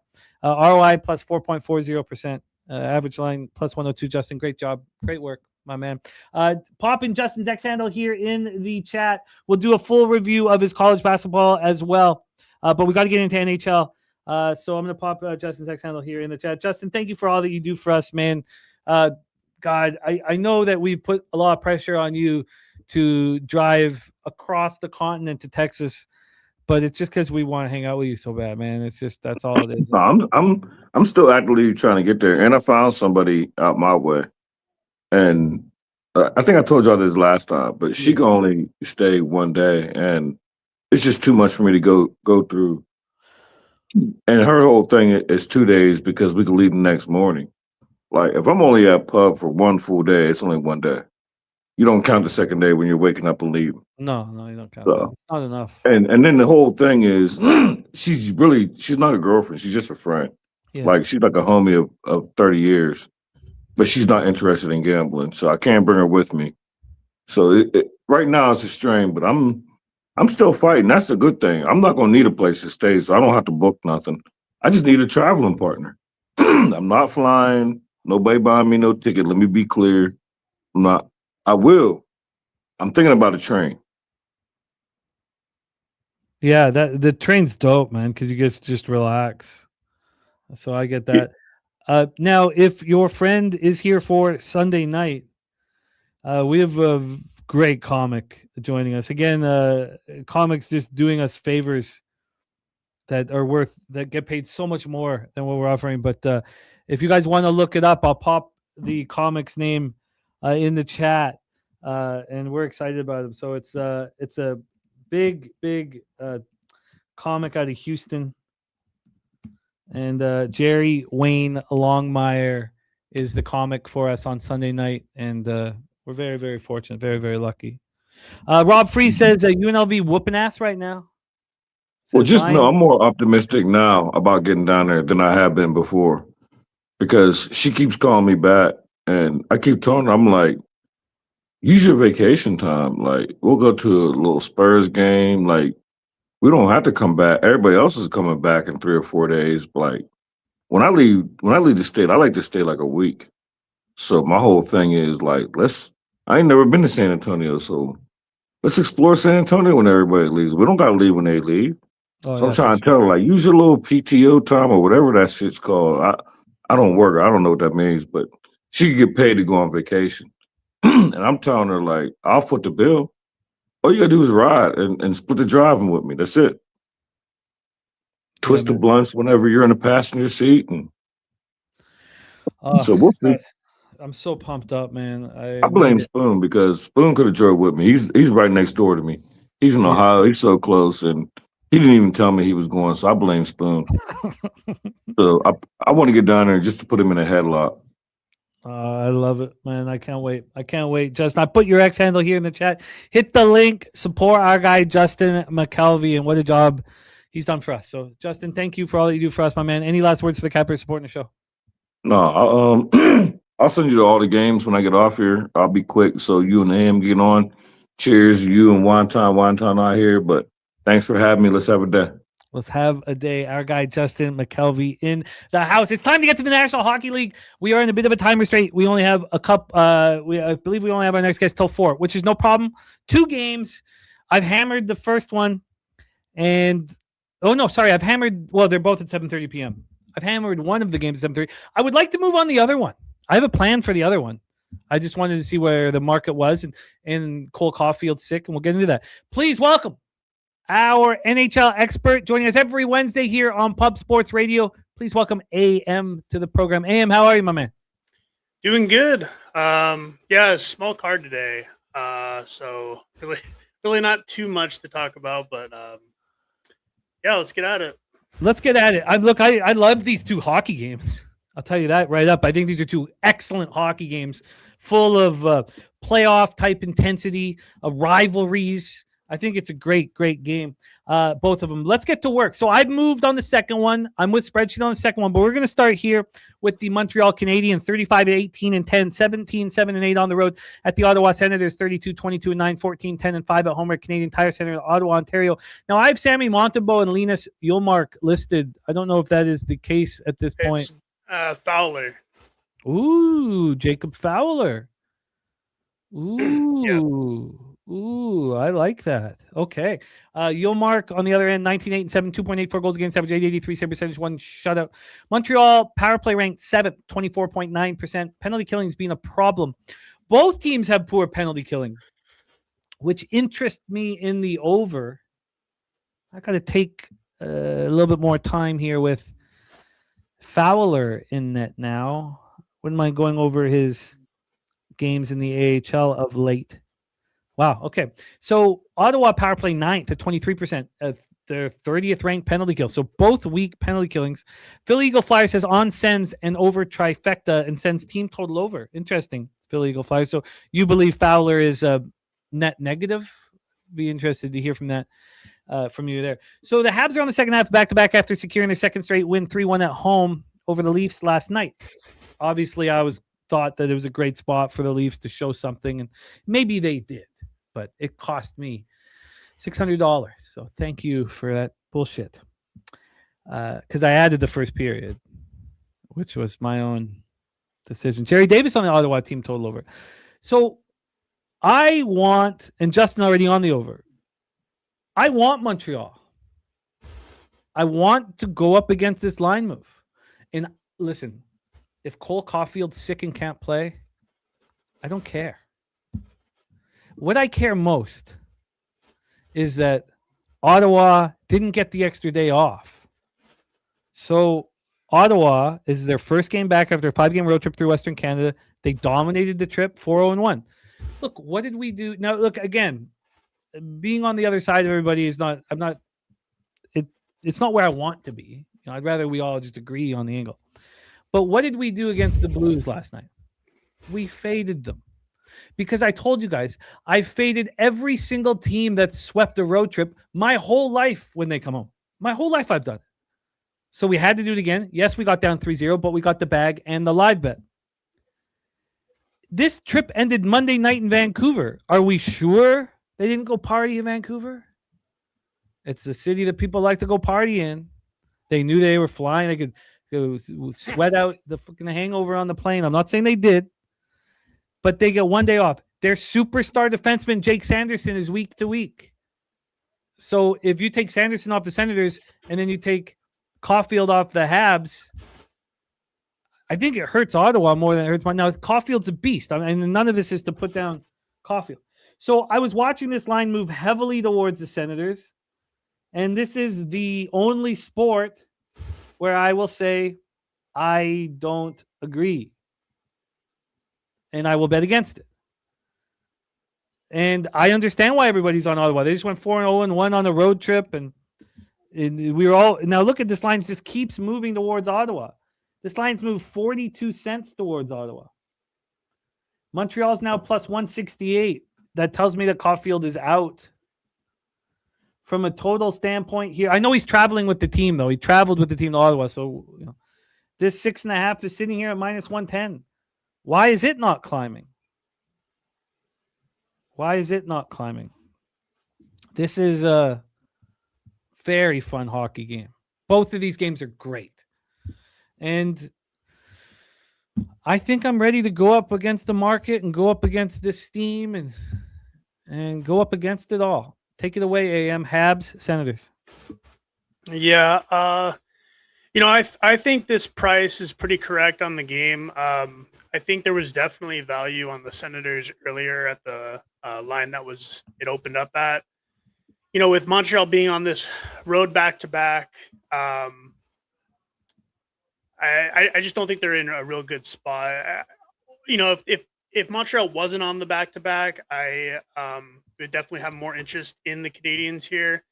I'm not reading too much into recent form. I think both these teams are pretty even, but them playing last night, and then we got Cole Caulfield out. I think this is he probably officially out? It's a good question. Okay. I don't know. I thought he was. He's still questionable. I don't know. Regardless, I actually had this pretty close to this number without him being in or out. So if he is actually out, I think that this line moves harder towards the Senators. I just think, like I said, both these teams are pretty evenly matched. With this being a road game for Montreal, and then on the back-to-back, I definitely think this is a Senator spot. I think the value is gone at this point. So really no interest on a side. The total I'm kind of torn on because I always thought back-to-backs usually lead to unders. But, when I see these two teams, there's no reason why this game shouldn't go over. So I want the over. I just don't know if I can get there. I probably need to look at it a little bit more because I'm pretty sure there's just a strong historical correlation between back-to-backs and unders. That might also be why, it looks like the unders getting bet, there's good money coming in on the over, and books really don't seem to be moving at all. So I'm just staying away. I might move on something later, but at this point, nothing for me. Fowler, goaltender of the future for the Montreal Canadiens. In his last 15 games in the AHL. Oh, no, there's one. I missed that one. Shit, okay, no, I take that back. There's one game. Let's look. Let's just go to his last 8 games. In his last 8 games in the AHL, 3 of them he's allowed just 1 goal, and 3 of them he's allowed just 2 goals. I think this. Oh, and Jerry Davis has props for Caulfield. Okay. Interesting. I think this line's gone too far. And I understand the back-to-backs, aren't the best situation. But flying from Vancouver yesterday and playing today, I think is arguably worse than playing a back-to-back and having to jump on a 20-minute flight. And, did they fly last night? I don't know what their plan is, but when it's a 20-minute flight, do you need to fly, or can you fly, early day? I don't know what they decided. I don't really know who's going to win necessarily. I just think that I don't see the odds on this game being outlandish or anything. I think this is probably exactly where it should be. I think it's outlandish in this situation with the Senators, but I think I'm just taking advantage of this 4-0-1 trip. So I'm going to be on the Montreal Canadiens. And I'm going to go up against this 40 or 50-cent move. Look, it's not ideal, but I'm going to do it, and we will, we'll see how this all. You bet against these big line moves. You've been doing well. All season, especially the really big ones. Mm-hmm. Yeah, when you see the 10, 15 cent, you probably want to be a little worried. But when you see these 40-cent moves, you've been getting rinsed. Yeah, and Sanderson being out, nobody talking about it. Ottawa didn't play well against Vancouver. Ottawa's a good hockey team. Yeah. Now you take out a top 5 defenseman in the National Hockey League. And because they go 4-on-1 on a road trip, they get the 1 day off. Like, I don't need to explain this anymore. I'm going to be on the Habs. It's just going to be a full game spot. I'm not going to mess with the total. Initially, I did like the over. I am with TJ. For me, historically, I like back-to-back overs because I do in my head from playing, and you play as well, that the tired legs, the heavy legs, you can't have heavy legs when you back check. Back checking requires, intensity and accountability. This is a rivalry game. I like that Fowler has this opportunity. I mean, if Fowler was just to shut down the Senators and all this steam on Ottawa was, for naught, I know that a bunch of you guys are on the Habs, and I don't, but I would prefer Fowler in that. 68% of the tickets, 67% of the cash on Ottawa, so it's not an enormous amount here. Let's just go over to, and there's a lot of people on the under. I'm surprised. 90% of the tickets in cash on Ottawa at Circa, and look, the lines moved heavily, so I'm going to be on the Habs tonight. Let's roll on to, and the reason why I say that is because I've doubled down on this hockey game, and that makes it easier to take a long shot on game 1. 7:30 p.m. Eastern. We've already heard Ronnie Crawford on the Washington Capitals. The Philadelphia Flyers they don't have a good roster. It's not a good hockey team. And when you've got guys like, Zegras, and you have the opposite of Rick Tocchet.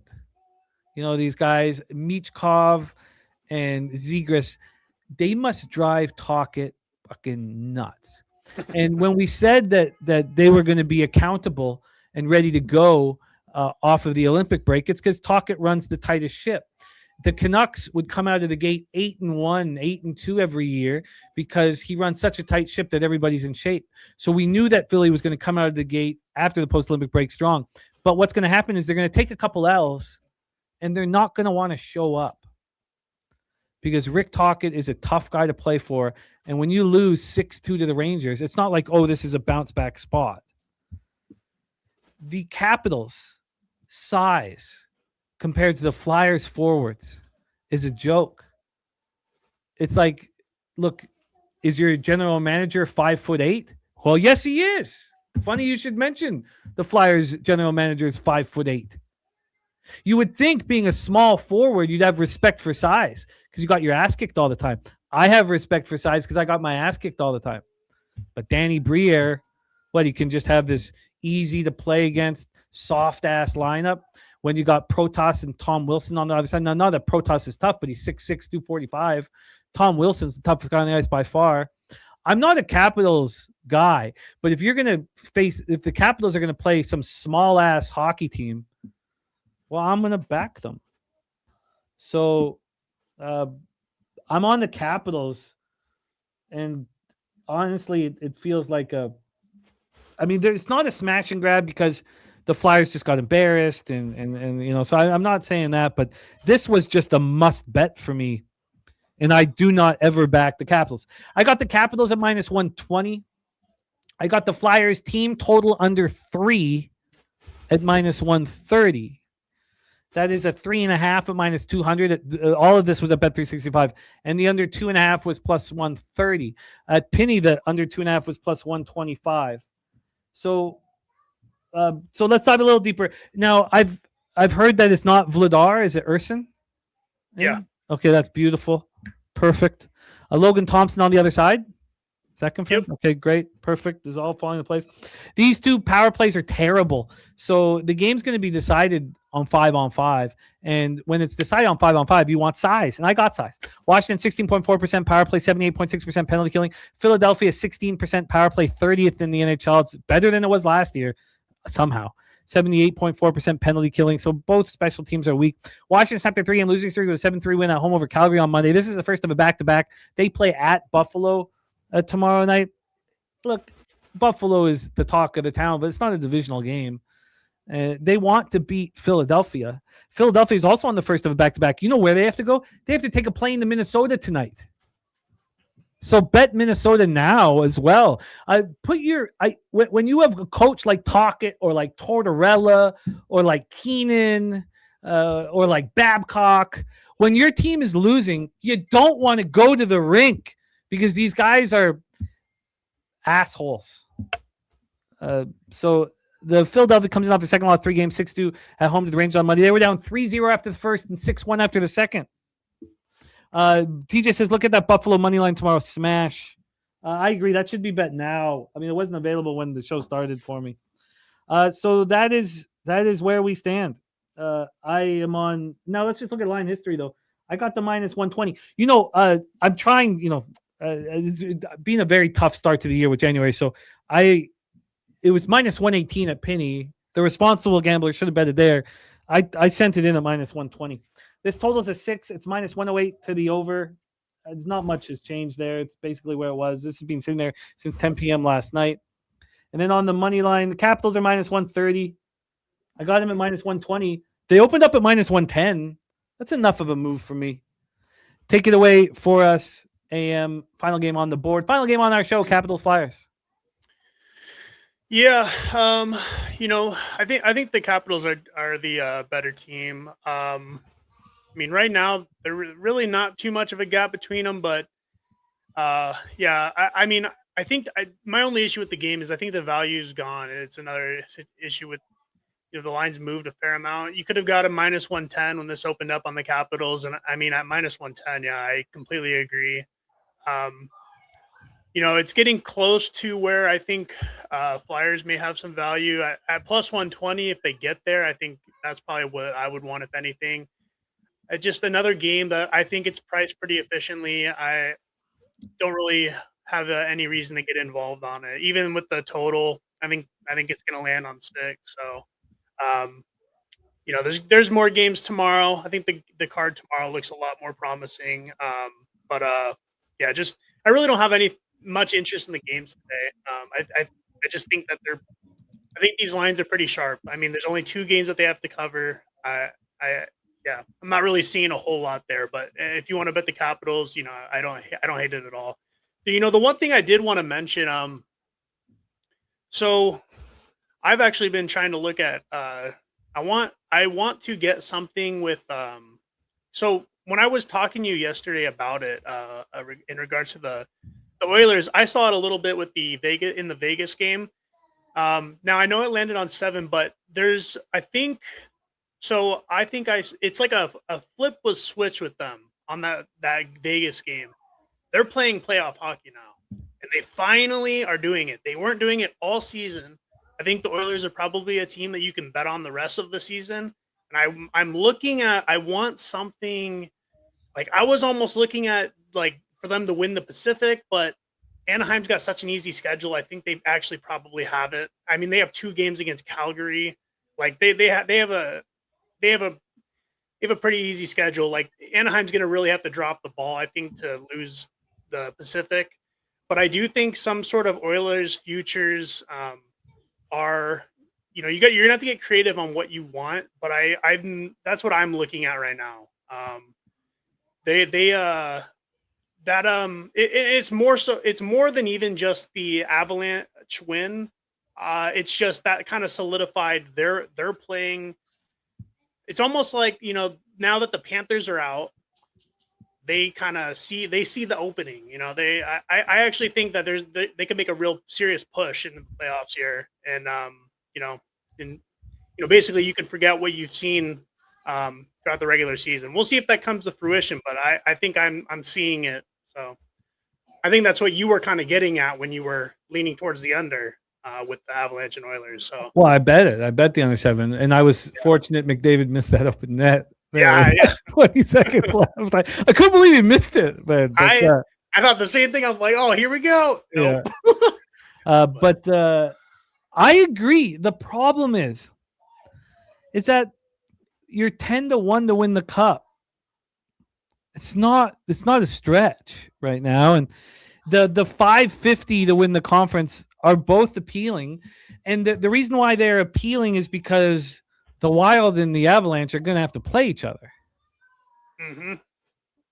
So, I mean, it should be a walk in the park. I mean, the Ducks will have something to say, and the Ducks. I mean, the Anaheim just will be exploding their fans in the playoffs. But look, I agree. I I think Ducks fall apart in the playoffs. Honestly, I think there's a real chance they can win the Pacific.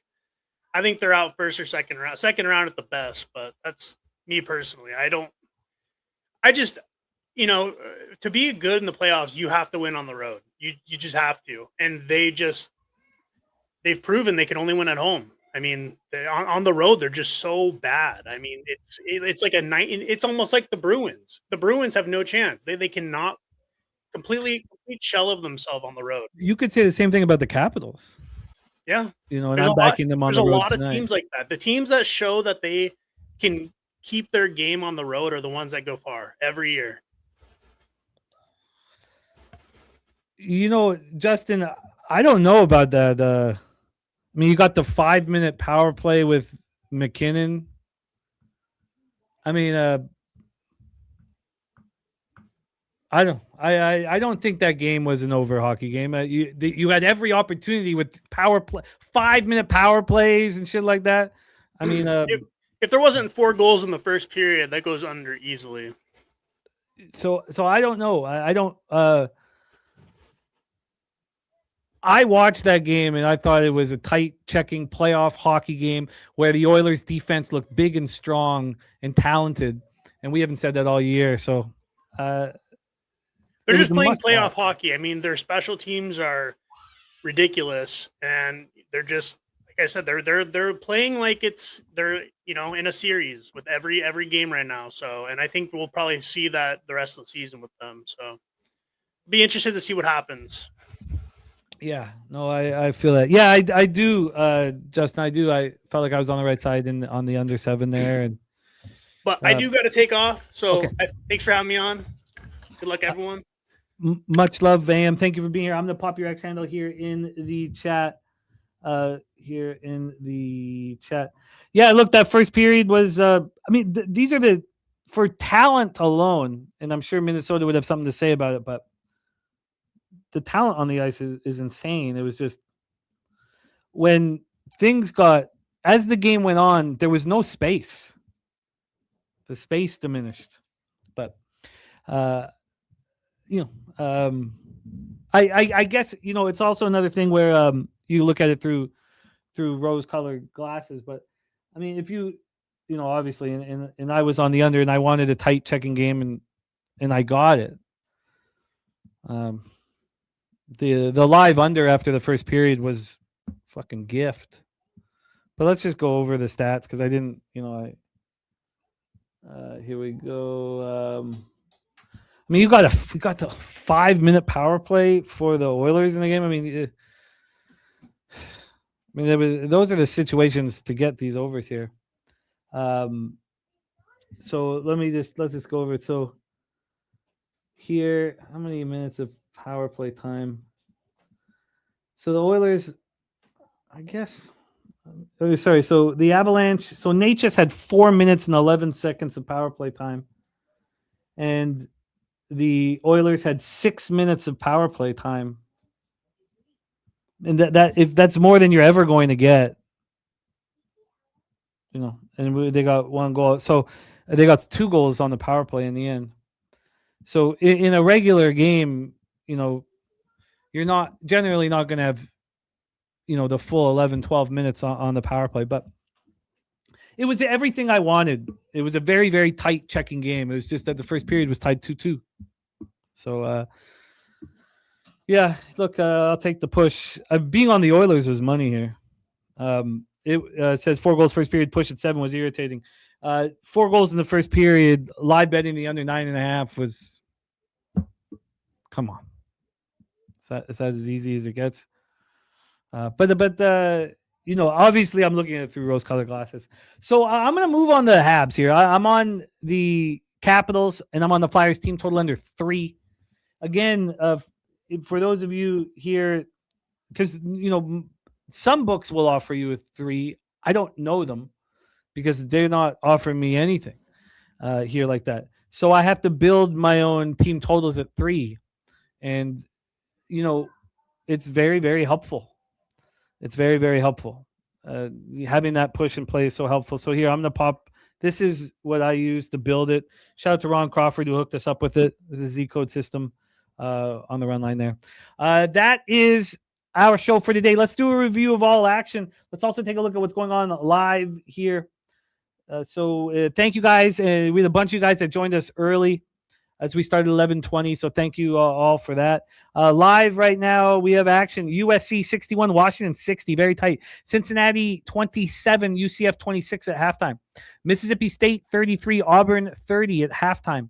UNLV smash and grabbing Wyoming at halftime, 44-31. Butler up 9-2, 3 minutes into that one. Prairie View A&M trying to send Bethune-Cookman to the showers. SMU up 41-35. SMU up 41-35 on Louisville. And there we go here. Ken Mizrahi says, Sabres, baby. Ken, what a hockey team you have. God, you guys must be pumped. Jeff, thank you. Jeff, Ken Mizrahi, Dizzy, Turnsy, Jerry, thank you guys. Coin, thank you. And let's just do a quick review. First off, our thoughts are with Topset right now. Jesus, in the hospital for 12 days. Our guy, Buckknife. Man, no, I'm on the Capitals money line, Jerry, and I'm on the Flyers team total under 3. And I got the 3.5 at -200 and the 2.5 at +130, which gave me a 3 using the Z code system. Let's just see where it is right now out of curiosity here. Wow, Prairie View about to knock out Bethune-Cookman. Let's just quickly see where it's at here. So right now, if I wanted to make that same bet, let's go to game, see what we're dealing with. I hope it's moved in my favor. Yeah, it has slightly. So you're going to get a worse number. So as I said, I got the under 3.5 at -200. It's now -210. And I got the under 2.5 at +130. It's now +125. So it's moved slightly. It is moved slightly. That's Capitals money line. Flyers. I'm going to be on the Habs too tonight. I'm going to be on the Habs too. So that is our show for today. Shout out to all. First off, shout out to our stars, Wine Time Sports, Justin McKelvey, man. What great work from them. And then AM Sports Picks jumping in for NHL. Shout out to our producer, Jose Bouquet. This is our action. We got Billy Friedrich on SF Austin money line and adding you on the double result. So there we go. SF Austin. Justin McKelvey stacks number 1, BYU -4.5. Number 2, Nuggets -5.5. Remos, man. No more Slick Ricky references today. But we'll do some storytelling, man. We'll get back to it. Respect play today. Cal first half +2.5. J Dub play today. Butler moneyline. I know it's on right now. Taint play today. Georgetown moneyline. Taint in business.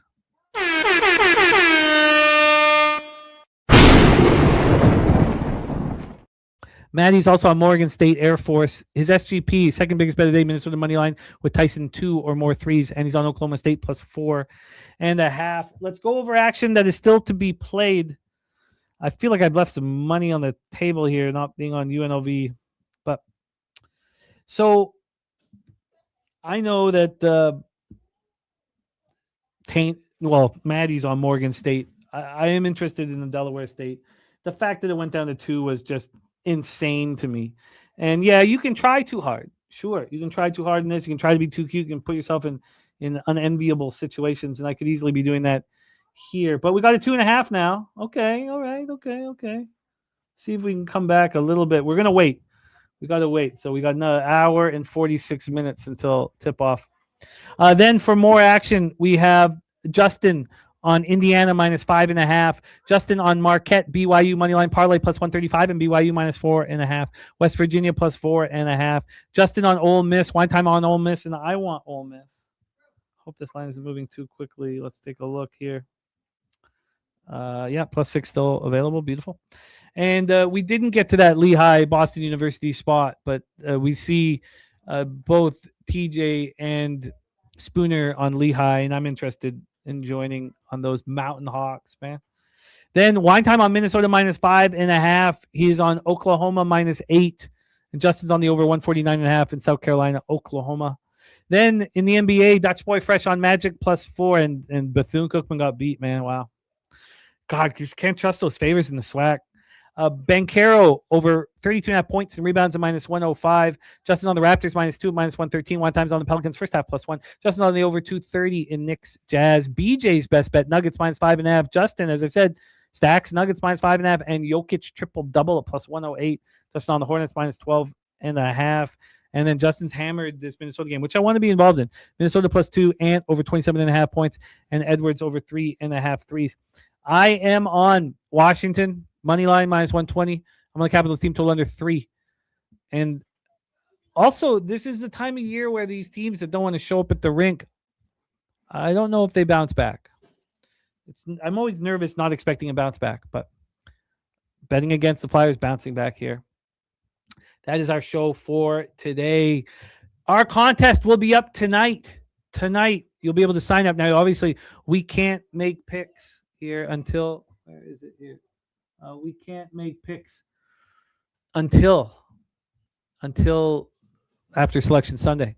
But we have the bracket challenge and the confidence pool up in action. Also, don't forget, Jose Bouquet will be in our Discord. All silver and gold members get the invite to the Discord, and he will be watching WBC and betting it. So lots to talk about here, but most importantly, thank you guys. Spencer Hicks, Rem Most, thank you guys, man. San Francisco 49er, Ronnie Lofton, Crip Key, AOD, Yankee, JJ. Thank you guys, man. Chris Warren, Jason Meyer, the El Dorado custodian. Thank you guys all so much for your support. Now let's get this money, man. The Low Shack winning streak came to a halt yesterday. So must start one right now. Let's go out there and get that cash, man. Leche. Hey, los bookmakers. Let's milk that shit. Milk them, man. Take them to the bank. Let's get it. It's easier to sleep in the black when you're losing your ass and feeling so. You know what to do. Tune in to Pub Sports Radio. Easier to sleep in the black. It's easier to sleep in the black. It's a roller coaster ride, you're gonna catch a bad beat. No problem, keep your head up and just bet the spreadsheet. It's easier to sleep in the black. It's easier to sleep in the black. All thanks to Jeff Slaughter, these shows have our backs. POD's always rolling, especially the stats. Easier to sleep in the black. It's easier to sleep in the black. We got Jimmy, Jose, Dabby and the fam. Dutch wine time, Spooner and OG Wham. So hit the like button, don't say that you can't. If you know what's best, just put your money on tape.